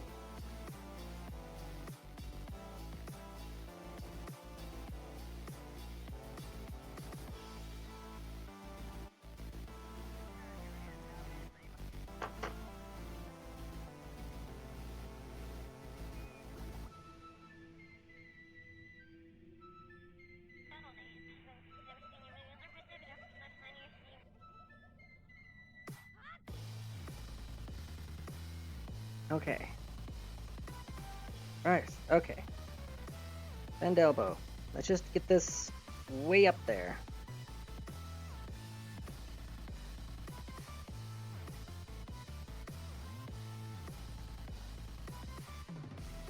Hit shoulder.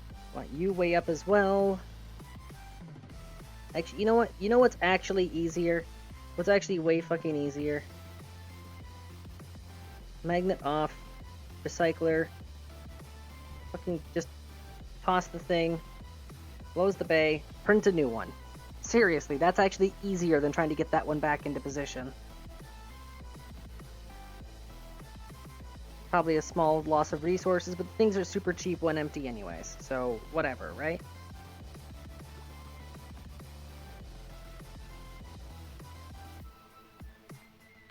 Pin you. Ah! Alright.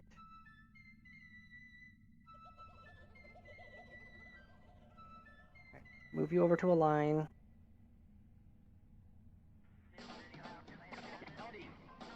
Play to that point. Deactivate. Disable. Okay.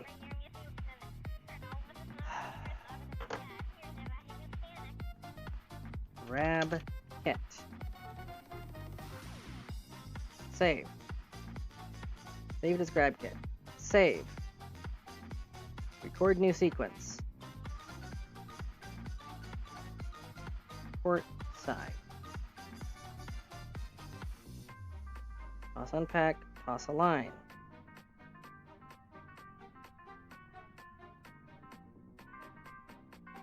Hit shoulder way back. And elbow up.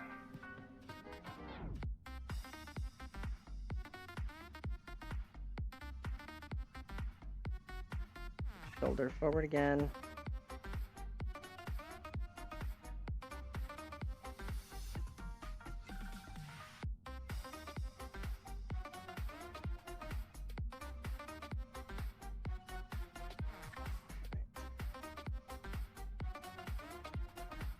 Rotate shoulder.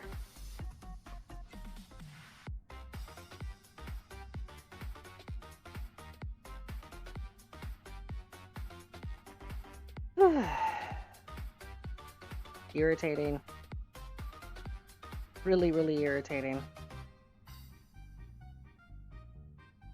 Especially since it's considered a magnet, not a docking port, so it creates a lot of difficulties. Such as, you know, it doesn't do anything about parts colliding into each other, resulting in some fun physics bugs. Blah.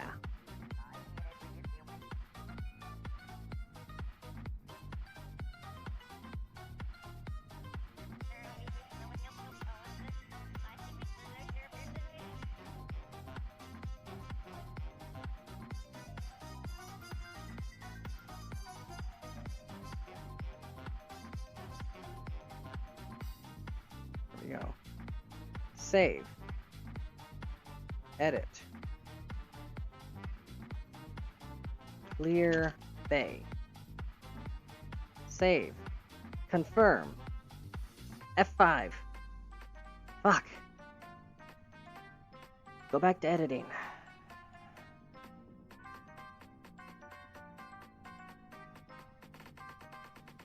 Draw a shoulder. Angle 90.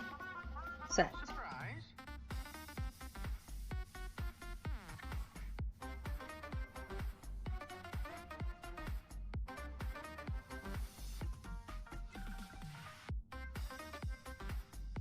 Ugh.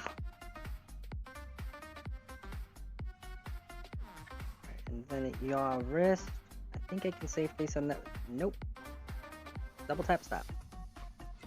Gotta make sure to double tap it because sometimes it doesn't properly abort if you only click it once.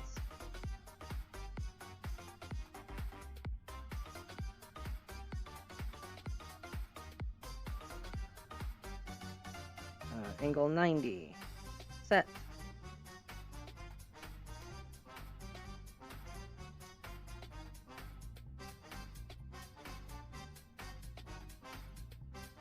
Okay, perfect. So we'll get the camera moved.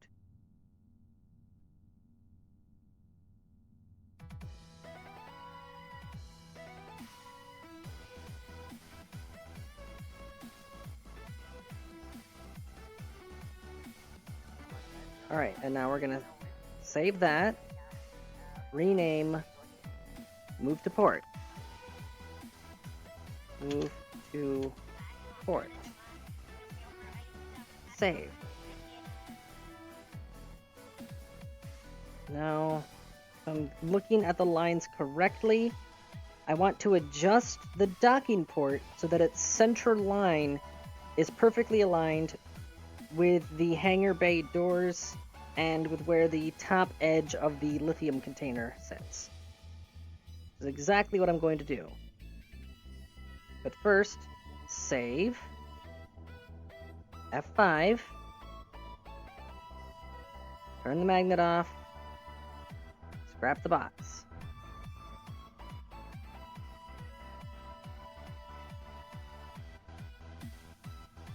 Now Thunder can EVA.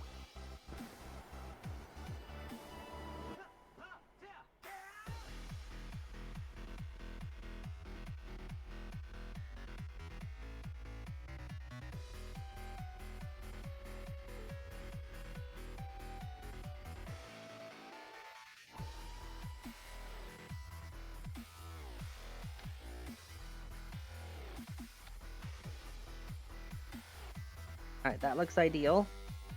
And do the same on the other side. Actually, gonna need to be different on the other side because the arm offset will be different. So I'll deal with that when I deal with it. For now, get him back in there. Board. Quick save again. I'm saving every single step of the way now because this is getting ridiculous. Close those doors, and you, Gooey, you pack yourself up.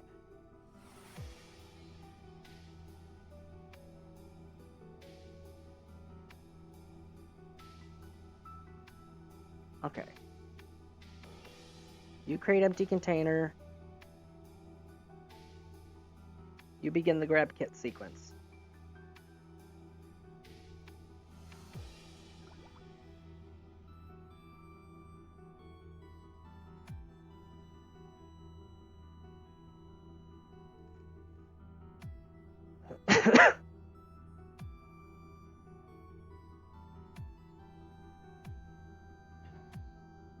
Disabling those is a precaution. Port side. Okay. There's the assembly bay. Seamless rotation, good. And now it's ready, and it looks like it's in alignment there. Okay.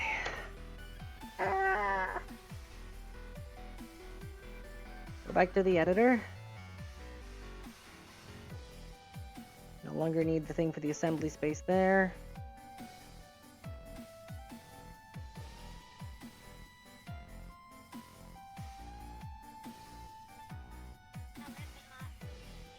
And elbow. Way down.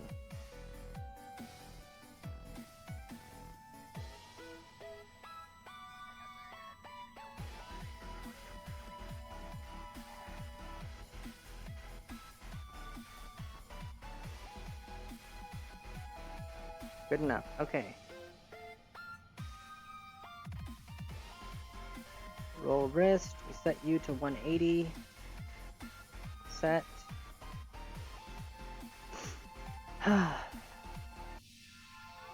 Pitch wrist.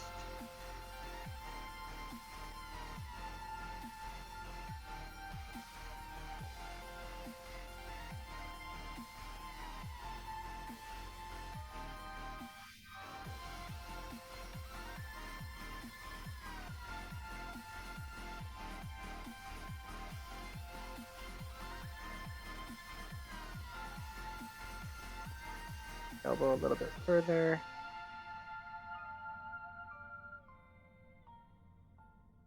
Pitch wrist a little further. And then ever so carefully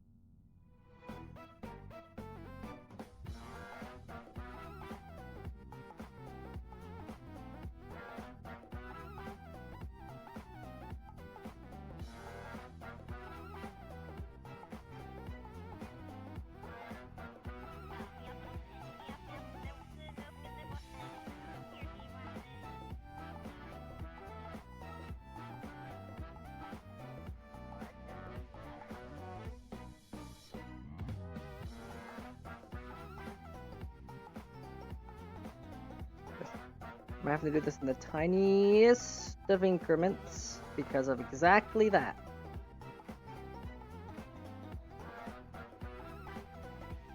I think that's as good as that's gonna get. Alright, save.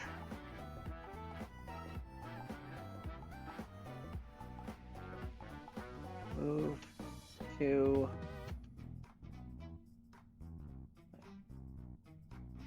I'm just gonna call that socket. Save. Okay. Now when I release it, alright, it sockets in, but I'm not done yet. So, quick save. Because I need to add another sequence where it clears the arm from the crate.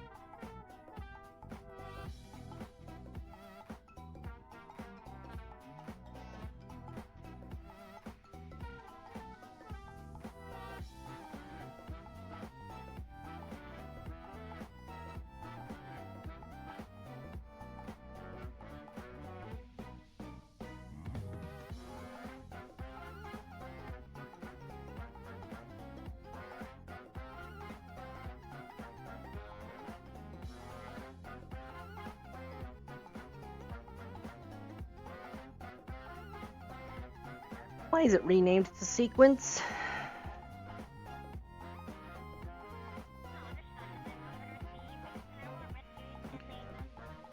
There we go. It's clear. Whatever. Save. Edit.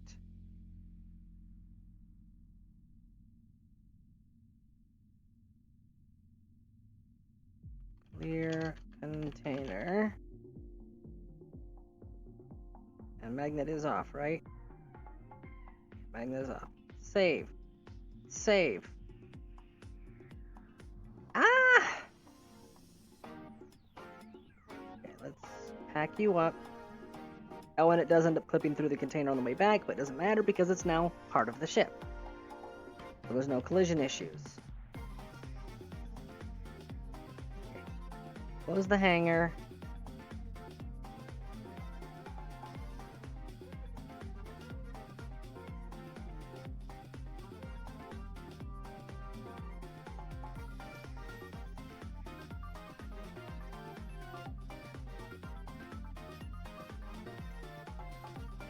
Undock construction. Recycler. Here we go. Okay. You create empty container. You grab kit.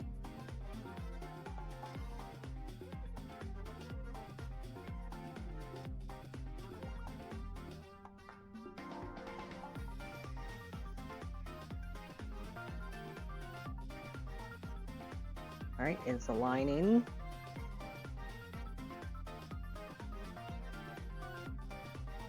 Container grabbed. Port side.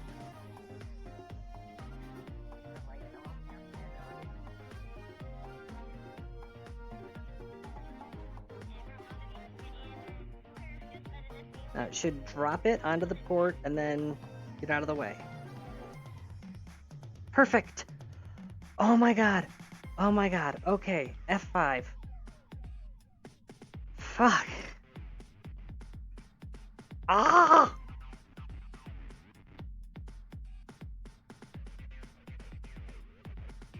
That was so long and tedious. I almost don't want to set it up again for the starboard side. That took so fucking long.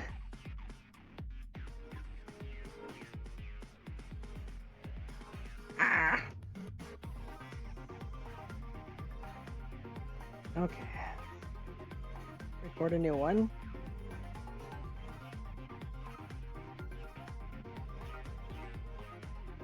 Alright. And I've got the starting sequence for Grab and Clear Bay. This is going to be starboard. Save.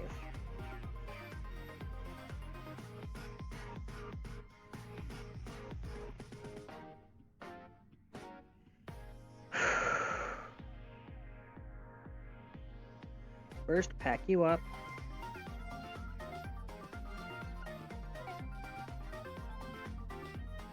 I'm getting hungry too. Ugh. I already ate today though. Create empty container. Grab kit.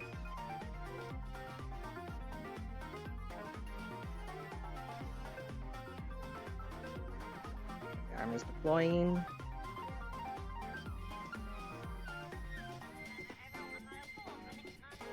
And now starboard's unfinished, but I can still use it to acquire the crate and get it clear of the magnets, which is the key thing. Then starboard sequence. Container's now been hefted free. Edit starboard.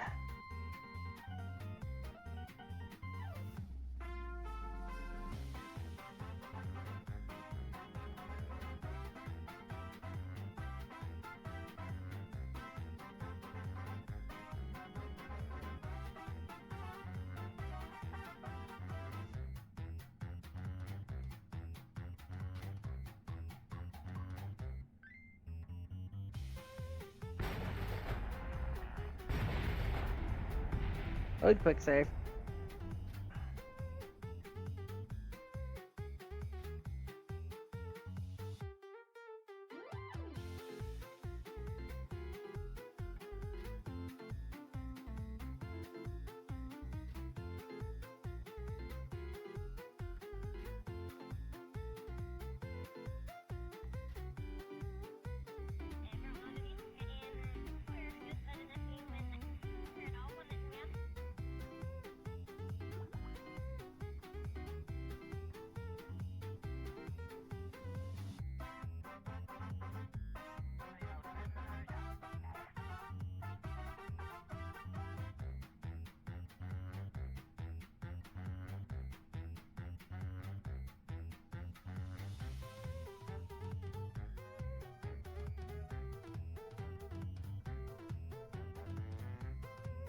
Damn it.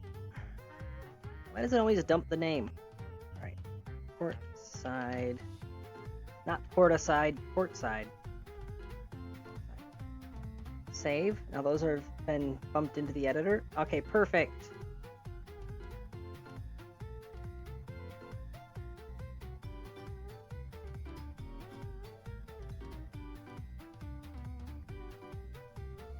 Alright. Grab.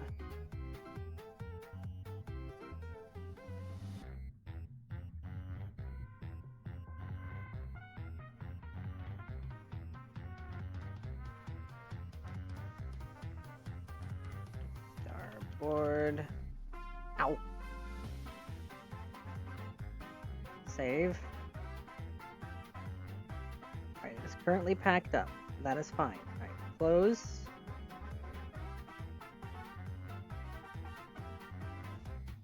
Create empty container. Grab kit.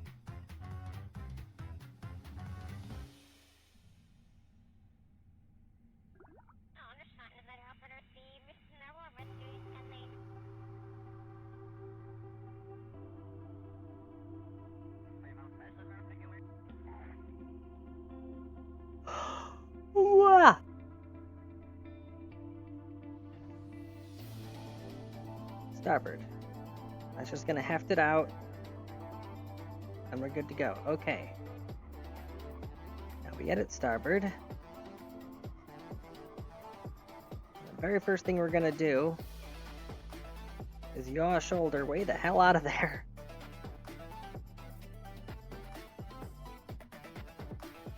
Actually, 270 looks like the ideal bet here, so set.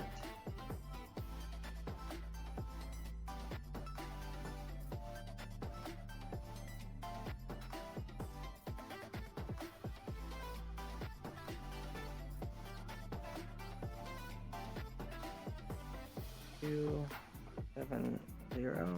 Set.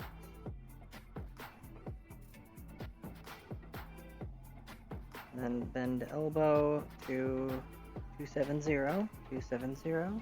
Set. Hey Shino, I'm programming a robot arm. It's not going well. Well, actually it is going well, just very slow and tedious, and with constant save loads. Because it keeps blowing up. Your wrist. Wrong way. Alright, so that's going to be 270 as well. 270 set.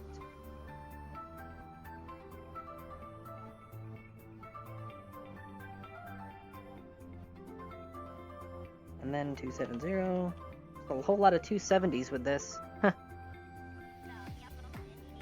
Okay, so it's not, I'm not going to be able to just stick with 90s and 270s here, unfortunately, because it's way too far forward.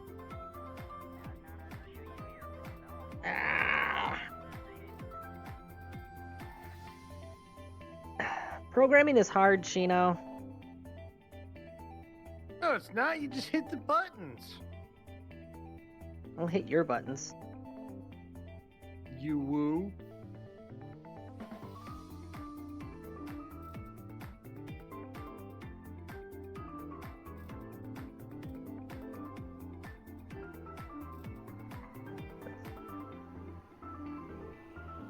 That's yaw wrist.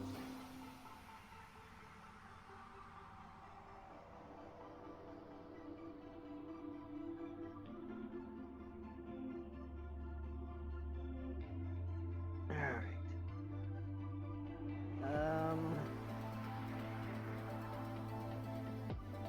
That's not high enough. Alright, pitch wrist.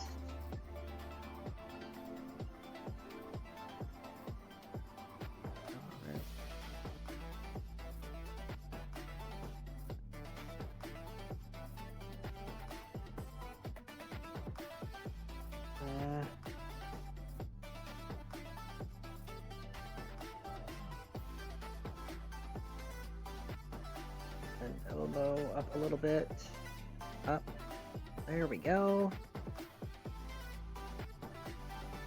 And roll a bit to keep that level.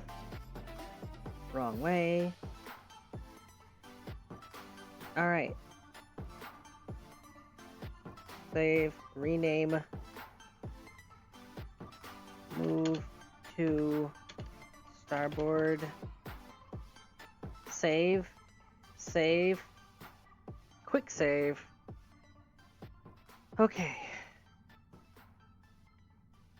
Now let's turn off the magnet. Recycler. Recycle the DIY kit. Return to home, and we're gonna start the sequence over. Basically what I'm just doing is just for each step of the sequence that I add, I'm just scrapping a crate every single time. Because that's the level of paranoia that I'm currently at. Close the hangar. Or, sorry, assembly bay. Alright. You create empty container. You grab kit.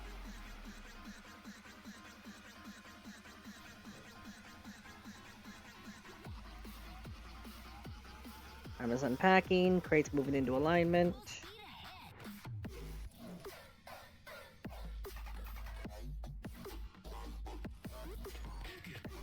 Stop, stop.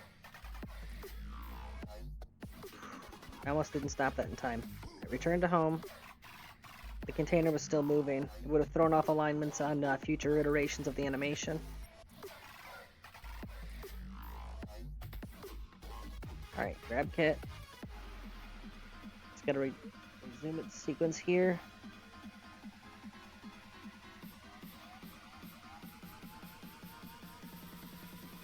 Let's go crazy.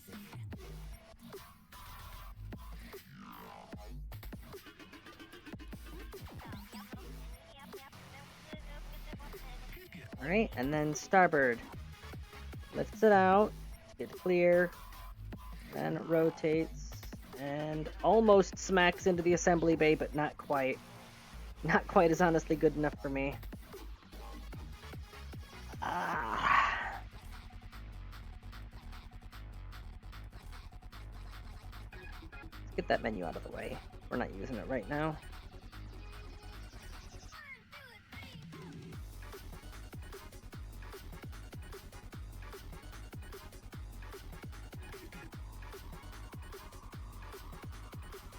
Pitch shoulder.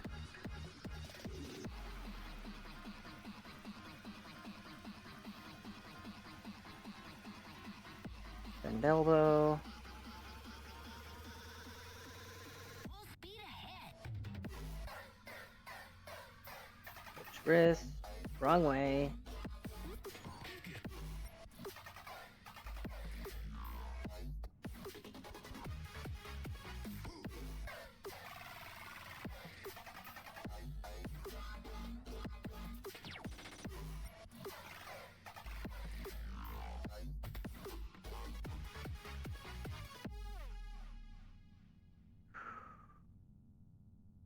You on a shoulder. Wrong way.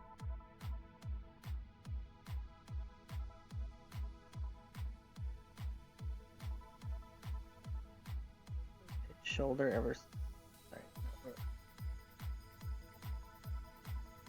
Pitch shoulder. And elbow.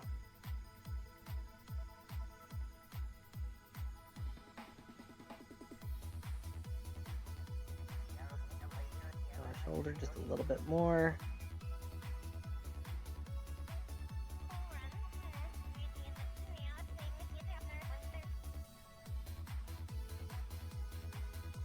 Jaw wrist.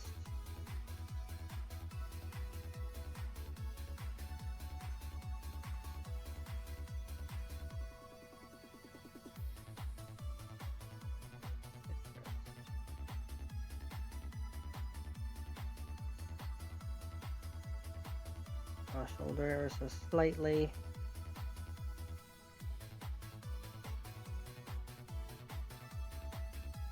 It's off alignment this direction.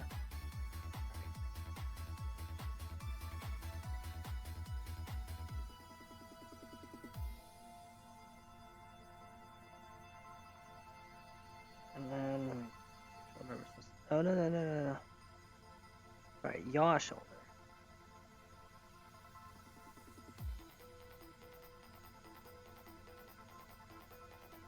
Now is the container still perfectly aligned with the front of the ship? To within a degree. Close enough. So we edit starboard. Add this location. Rename. Socket 2. I'm calling it Socket 2 just in case duplicate names cause problems. Okay. Oh. Okay. Boom. Magnet grabbed it. Good. Fine. Dandy. Now, we need to make the arm get clear. So we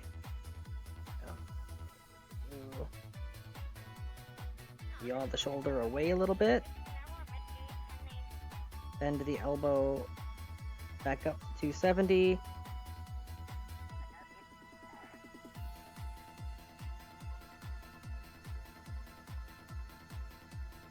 Like that. And double check and make sure it's set for magnet off. Good. Position 5 will be clear 2. Save.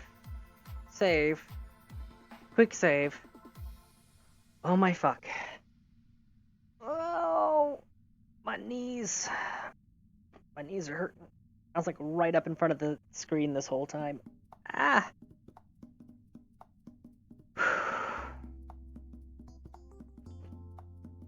Mm.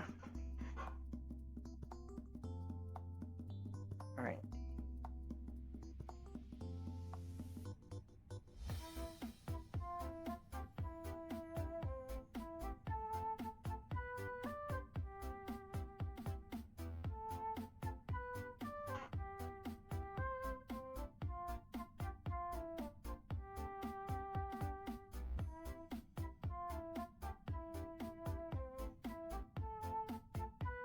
Close you.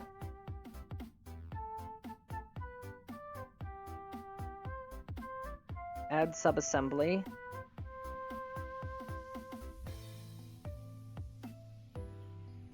Okay, fine then. Add vessel. Need something tiny. Tiny and simple.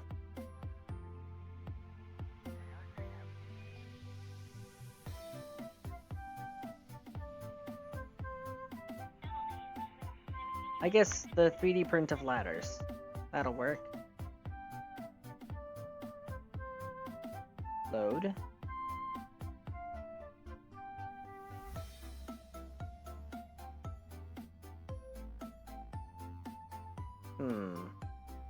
Close.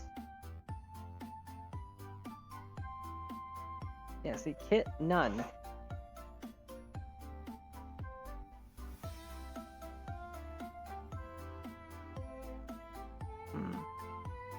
Change staging control from here to disable crossfeed radium part. Show deployment hint. And dock construction. It is docked on the construction side. That's good.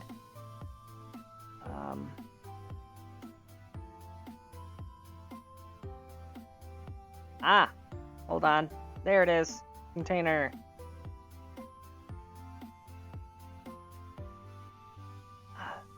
Add vessel. 3D print ladders. Load.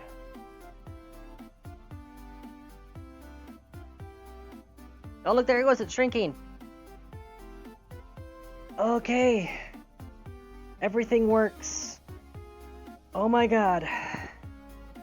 Programming all of that was so slow and tedious. I think I may very well be done for the night. Oh my god. Well, yeah, go sleep. If I cancel that, will it just... Oh, it reinflates back to normal. So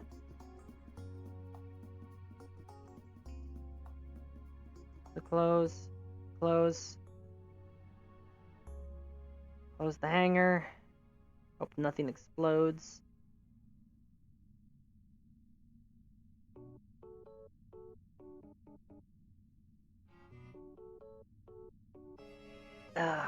This does mean that anything that I assemble from the Ozymandias will be significantly limited in size, but the fact that it's working is good enough for me, you know?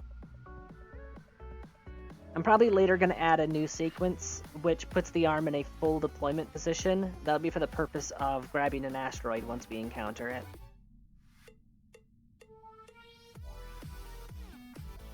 Okay. For now, though, Space Center, and then saving it. Oh my god.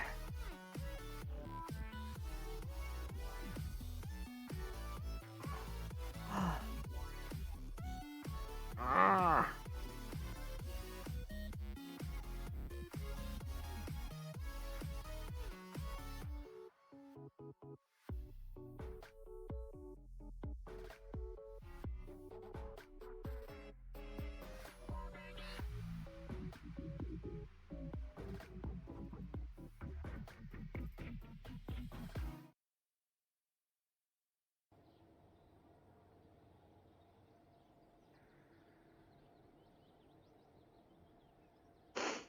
Okay, saving game.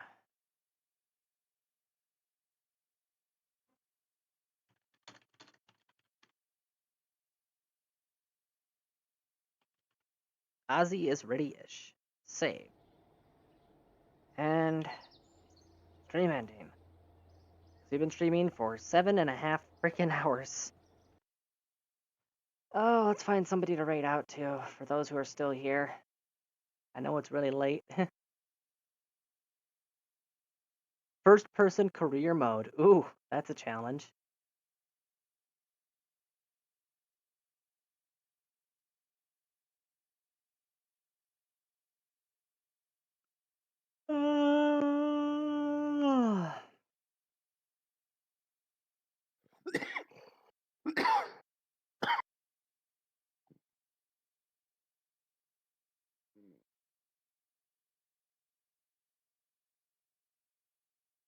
Oof. This person waiting for transfer burns. Hard mode, no revert. Damn.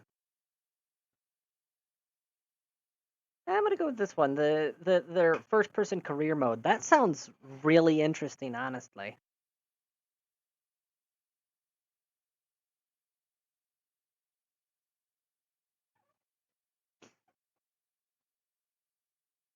Oh. I thought he was just staring blankly at the camera. No, that's his live 2D avatar.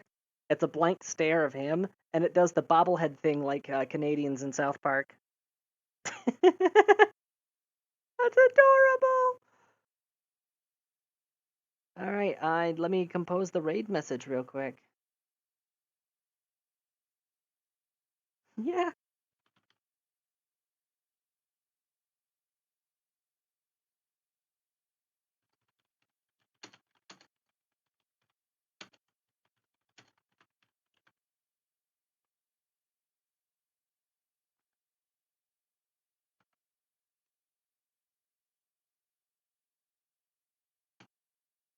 And there's the raid message. And start. To-do.